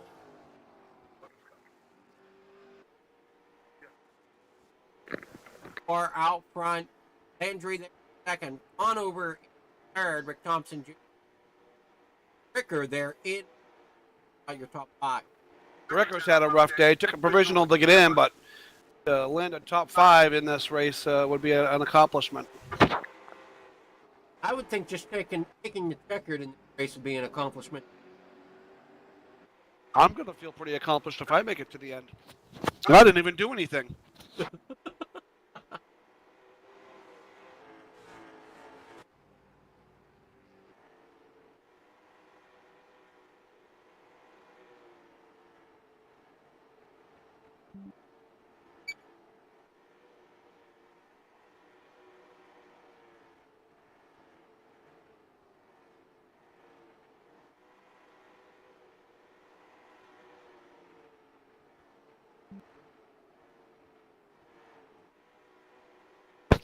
Laps clicking away. Bubar, Landry, Conover, Thompson, Ricker, your top five. Looking at the second five, Mario Ercolani, PJ Merrill, Scott Tapley, Gleason Smith, Lloyd Moore somehow still on the lead lap. Jake Plummer, Kyle Mooney, Nathan Barth, Chris Fortier, Ben Nile, Tyler Conley are your lead lap cars. Tyler Jordan, 4 laps down. Dominic Currett, 5 laps down. Ben Burgess, 5 laps down.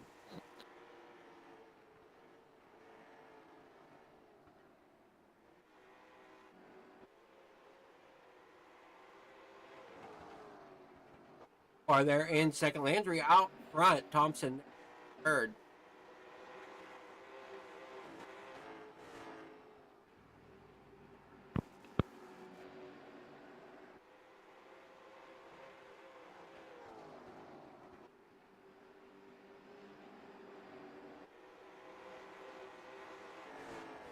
About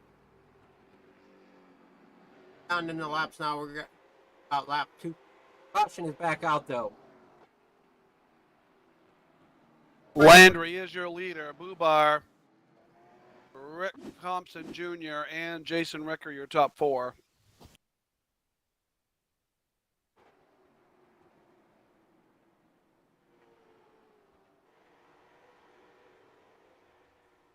It looked like it was a hard hit there into that turn 4 wall. Yep, that's probably the third time he's hit the wall there today. Jake Plummer around again.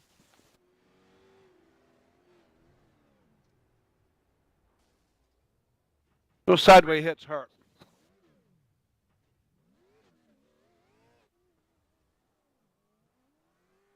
There's two number 11s out here. They're both black, so it's hard to remember which one's been involved in which.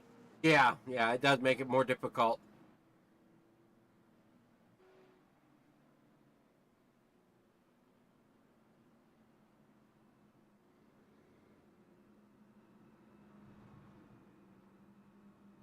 Landry's going to be lined up in the first position. Yeah, Landry got by Bubar a few laps ago there for the lead.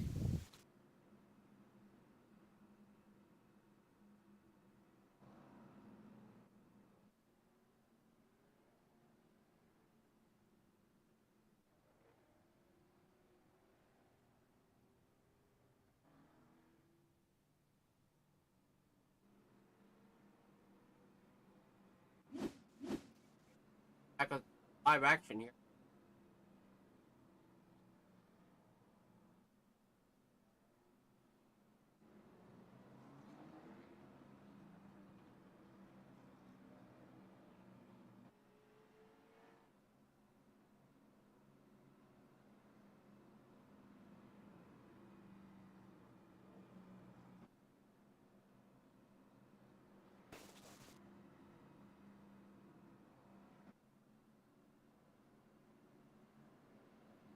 On the green this time by. In the waning laps of the third annual Mainly Ductless Heating and Air Oxford 250.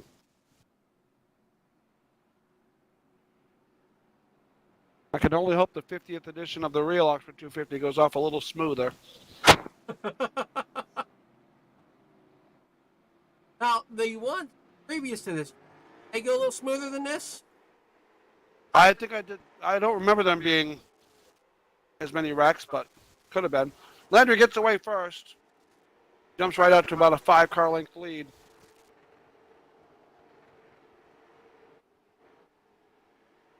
Battle's going to be for that second spot at this point.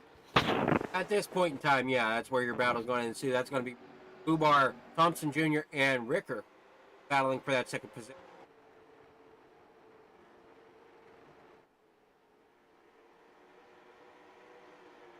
Look like Thompson Jr. giving a bumper a little bit to that 12.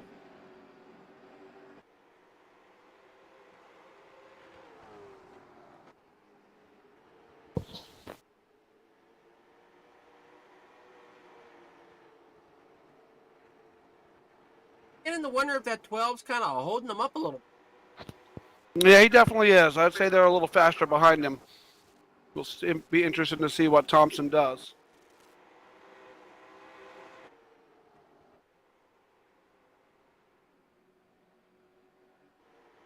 Two onto the back stretch.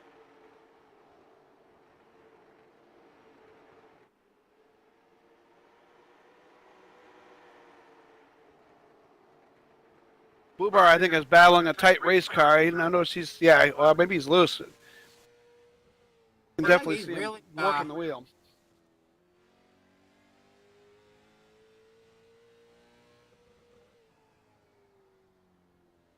He's definitely driving defensively, that's for sure.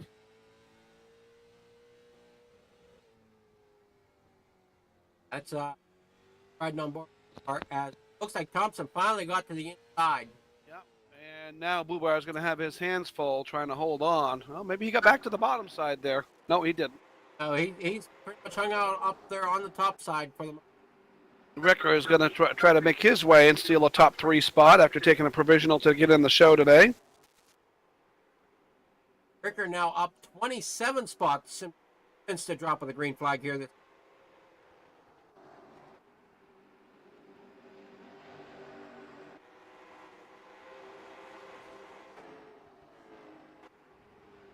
Also looks like they're fighting a loose race car.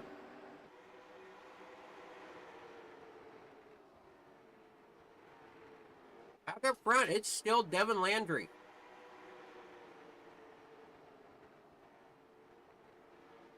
We're getting 5 to go, Mark. 25 laps to go, and now the 44 of Arcolani looks to the bottom side of Ricker. Thompson is able to pull away from Ricker. Now Ricker seems to be the one slowing up the train. PJ Merrill is making his presence known again late in the race. He was one of those guys that I thought might be a factor, and I have a feeling if he could sneak his way past those two in front of him, he would be a factor for the win. I think Jason might be holding up the train just a little bit there, and Eric Alani will see how patient he's going to be with 26 laps to go.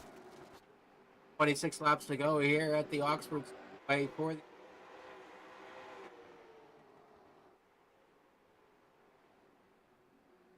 Eric Alani putting the bumper to the back of the 9 car now. Eric Alani is a crew member on Trevor Sanborn past super late model, and Jason Ricker is head tech, so he wants to be careful. You never know how much that might come hickory here in a couple of weeks. I'm kidding, of course. But. Hi, Derek. Coming off a 4. Yeah, we're 3 wide for 11. Seems logical.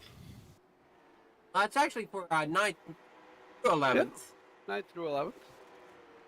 I guess if you want to hit the top 10. That is Dom Currett, who has been pretty fast all day long, along with Corey Bubar, also spent his time at the front.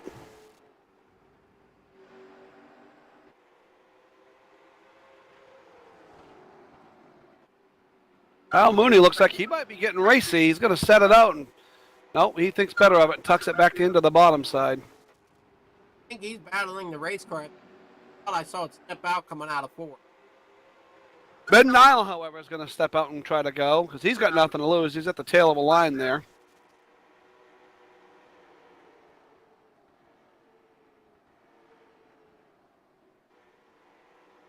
Out front, though, looks like Landry is kind of pulled away a little bit along with our second place driver of Thompson. Our battle looks to be up for 3rd. Landry is long gone. Rick Thompson is going to trying to give chase, but I've been watching that gap and it really hasn't moved. I got a feeling Landry's kind of maintaining that gap. And now Merrill slips up under Eric Alani.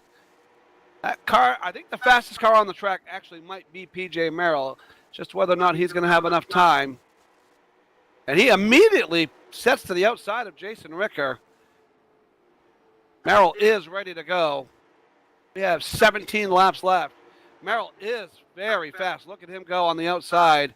Already side by side, door handle to door handle, up off turn 2. He edges out in front of Ricker down the backstretch and closes the door. Oh! We got cars around. Car goes around down, and as does Mooney. That's going to change everything. PJ Merrill might have something to say as to who wins this race now. He very well may.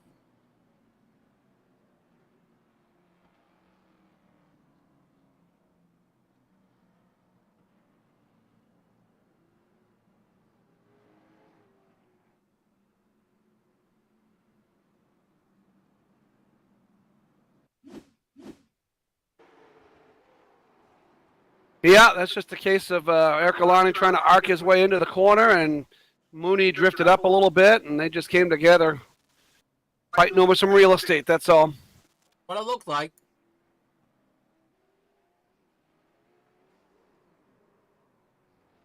Looks like Kyle may not have been quite so happy with him.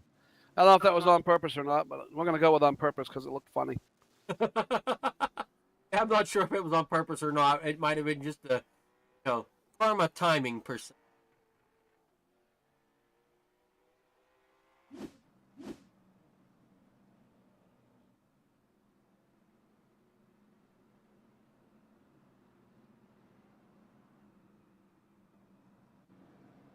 Now with the field bunched up, we now have Landry, Thompson, Rick. Yeah, Rickard's there, and Harold. Who would think out of them top cars? Well, you kind of got to give it to Devin Landry because he is the leader. He's been fast. He's led over 100 laps today. But I think the fastest car out there right now is PJ Merrill, and he's somebody that I said to keep an eye on early in this race. I think he's got the fastest car. Whether or not he can make his way around, under, through Landry, I don't know. I guess we're going to find out here in less than 20 laps. Oh, good start for Landry. Bad one for Thompson. Merrill going to slide into that second spot. Ricker's going to try to capitalize. And move up to third, and they're wrecking down the backstretch. That was Yeah, Thompson. That was Thompson trying to cram his way into trying to cram a VW Bug, or trying to cram a Cadillac into the hole the size of a VW Bug.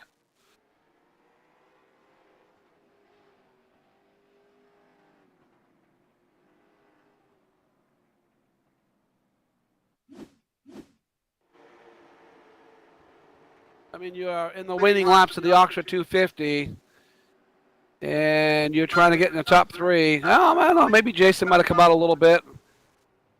Oh, Bubar and Curate, two top runners right there involved. That probably will end their day, at least in terms of a top five.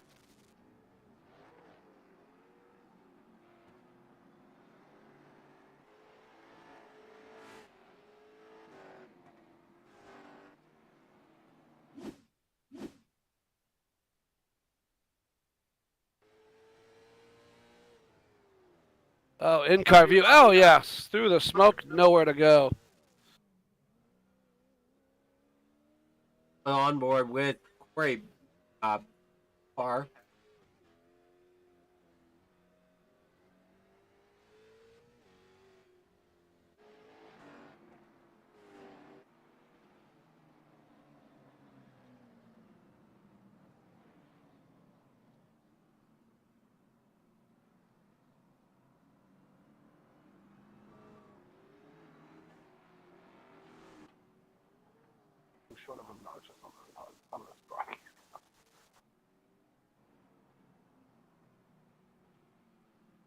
I was coming in to fix the damage that they.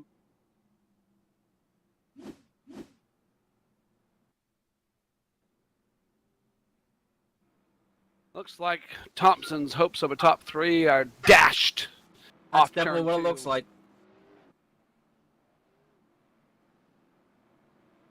One to go this time? Hey.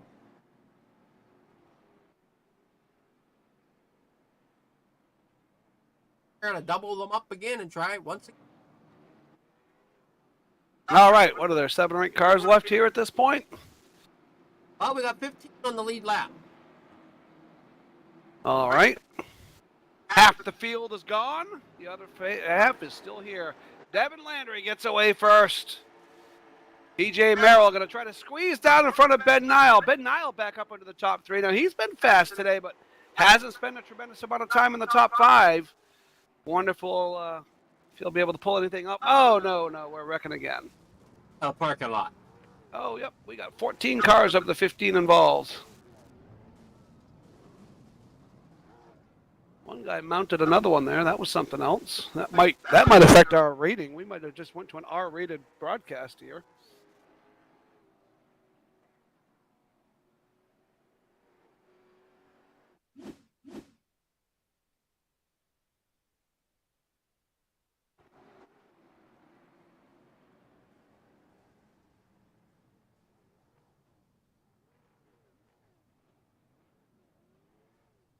I can hear some stuff in race control. There's some unhappy people there, but oh yeah, there's some unhappy. I would vote for let's keep the top 6 out there and finish it with them. Oh, Tapley, wrong place, wrong time. Got hooked to the right and got shot across the racetrack and got his nose cleaned off.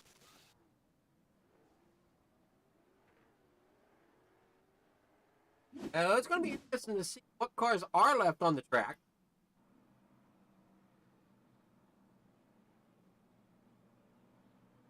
Trying to figure out who our leader. Looks like we up front. Yeah, it should be Landry and PJ Merrill as your front row. I'd pretty much say this is a 2-horse race. I think Ben Nile needs a lap or 2 to kind of get his car up to speed, and by then they're gone. So I think it's a 2-horse race between those two.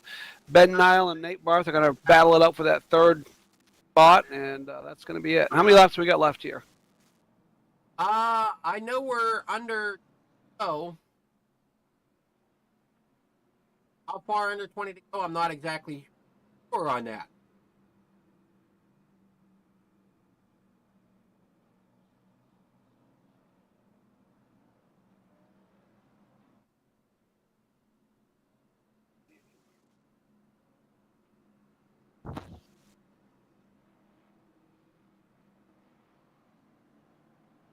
I think listening to track radios that I have the privilege, I do not think our race control tonight's performance.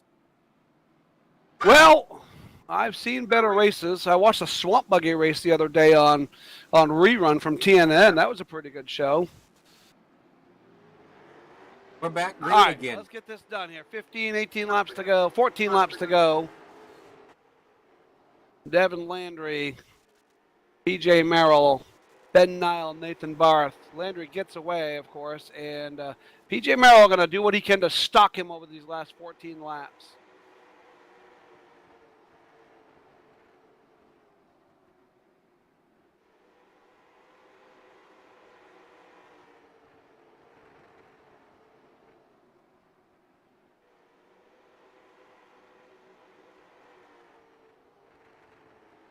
All I can say is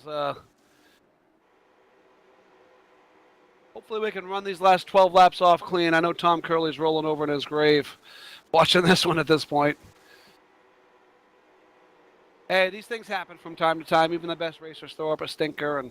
But at the end of the day, we had great sponsors, mainly Ductless Heating and Air, a lot of lap leaders. So it's been kind of fun to kind of take part in the third annual virtual Oxford 250. From the announcer's booth. I think next year I might see if Charlie Sanborn wants to jump in.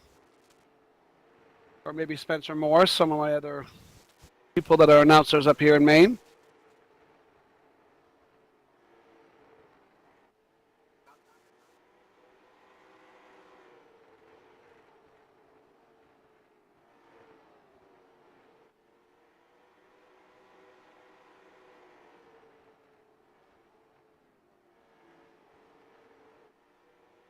I don't know if he does. I don't think he does. I think at this point he's driving defensively and trying to hold on for third. And I think Devin Landry has the advantage. I mean, but I kind of felt like PJ Merrill had a bit of a faster car, but he just can't seem to close the gap. We're going to find out as we go here. We're down to like 2 car lengths.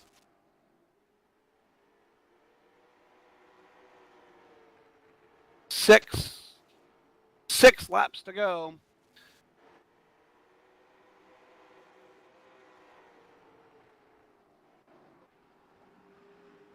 Nose to tail for your top 2. I mean, they're matching times, literally. 15.35's last lap, 3.7 for Landry this time, 3.4 for Merrill. Well, we'll see if Merrill can reach his back bumper. I know I wouldn't hesitate to move somebody to win an Oxford 250. 3.6 for Landry, 3.3 for Merrill. Oh, and here's the game changer.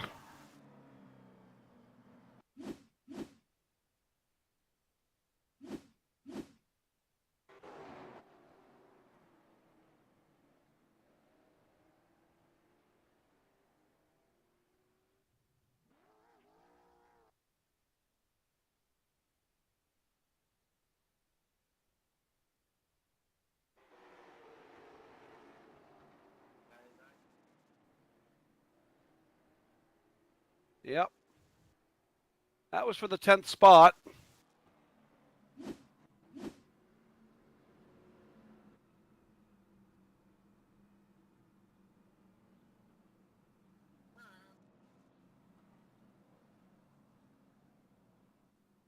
Yep, 3 laps to go. 10 cars left on the lead lap. 4 laps to go. 10 cars left on the lead lap.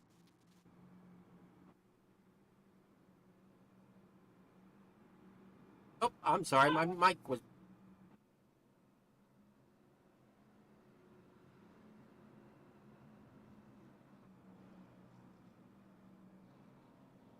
The 3 laps to go. About. Andrew out front, Merrill second. Nile there in third.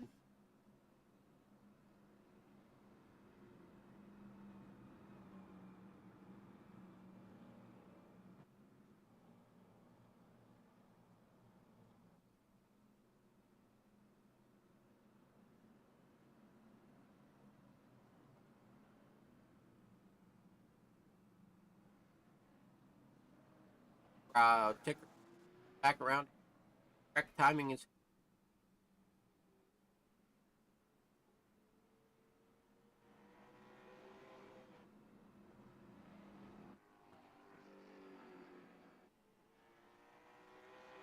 Oh, and the lucky dog. Oh, who was that? 29 of Tyler Jordan. At one point, Tyler Jordan was 7 laps down in this race. He has gotten 7 lucky dogs. He is back on the lead lap. That is amazing.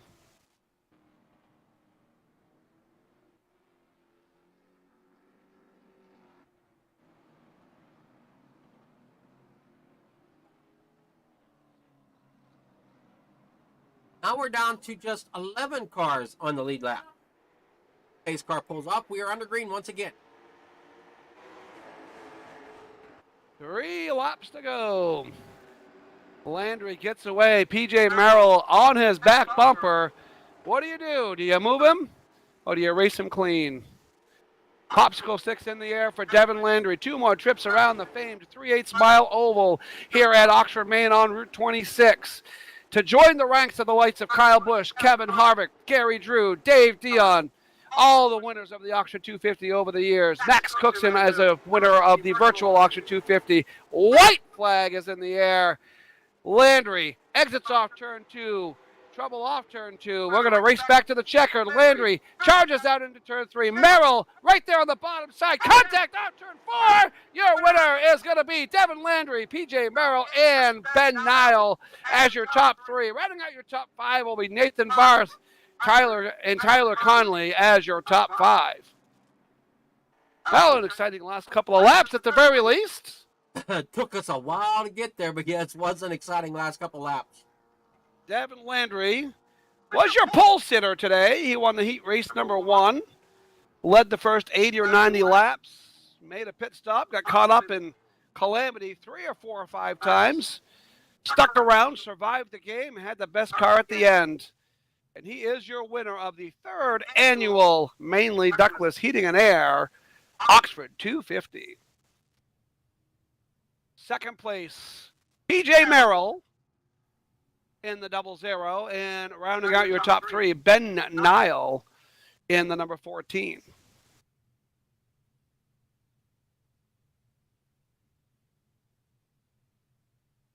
Race results up there.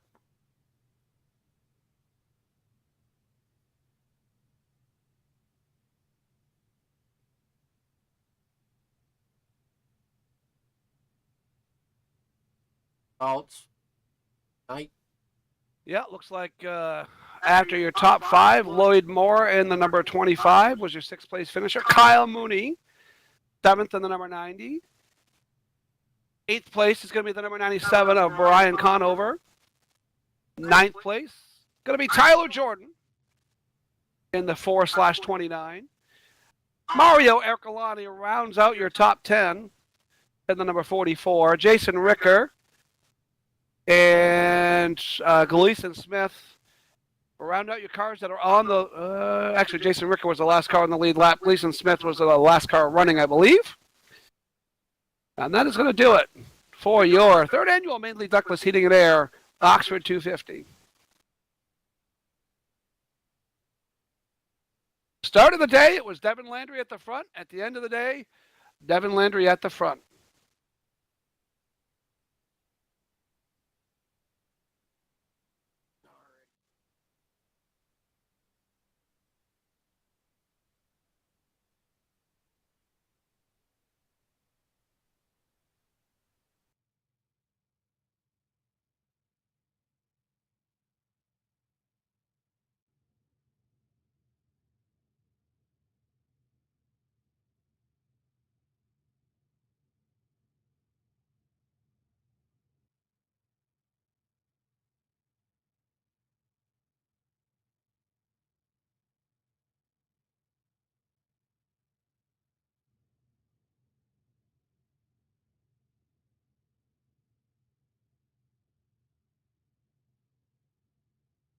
Tell me who I'm going to.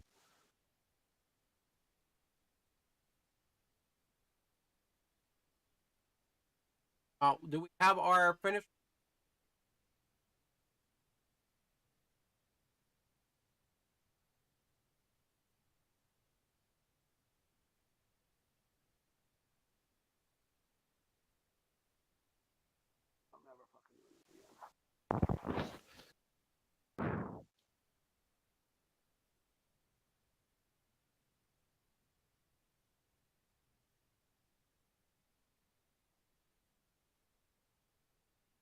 Do we have them to have the interview? You're asking the wrong guy. I had all I could do to log on, let alone know anything about that. I'm not seeing around, honestly. Okay. Well, if you want to just put me back on, I'll sign off and we'll be done and out of here. Alrighty, we'll go ahead and sign off. All right, ladies and gentlemen, that is going to do it. We were going to try to do some live interviews, but doesn't appear that we have the technology to do that today. So we are going to wrap it up here from the virtual Oxford Plains Speedway on Route 26 in Oxford, Maine for the third annual Mainly Ductless Heating and Air. Once again, your top three, Devin Landry, PJ Merrill, and Ben Nile. Get ready for some real racing at Hickory Motor Speedway in a week. And then 2 weeks after that, we'll be at Thompson, Loudon, and then Oxford Plains Speedway in 6 short weeks. That is going to do it for your tonight's broadcast. We are going to drive safe and stay safe, and we will see you next lap around. Good night, everybody.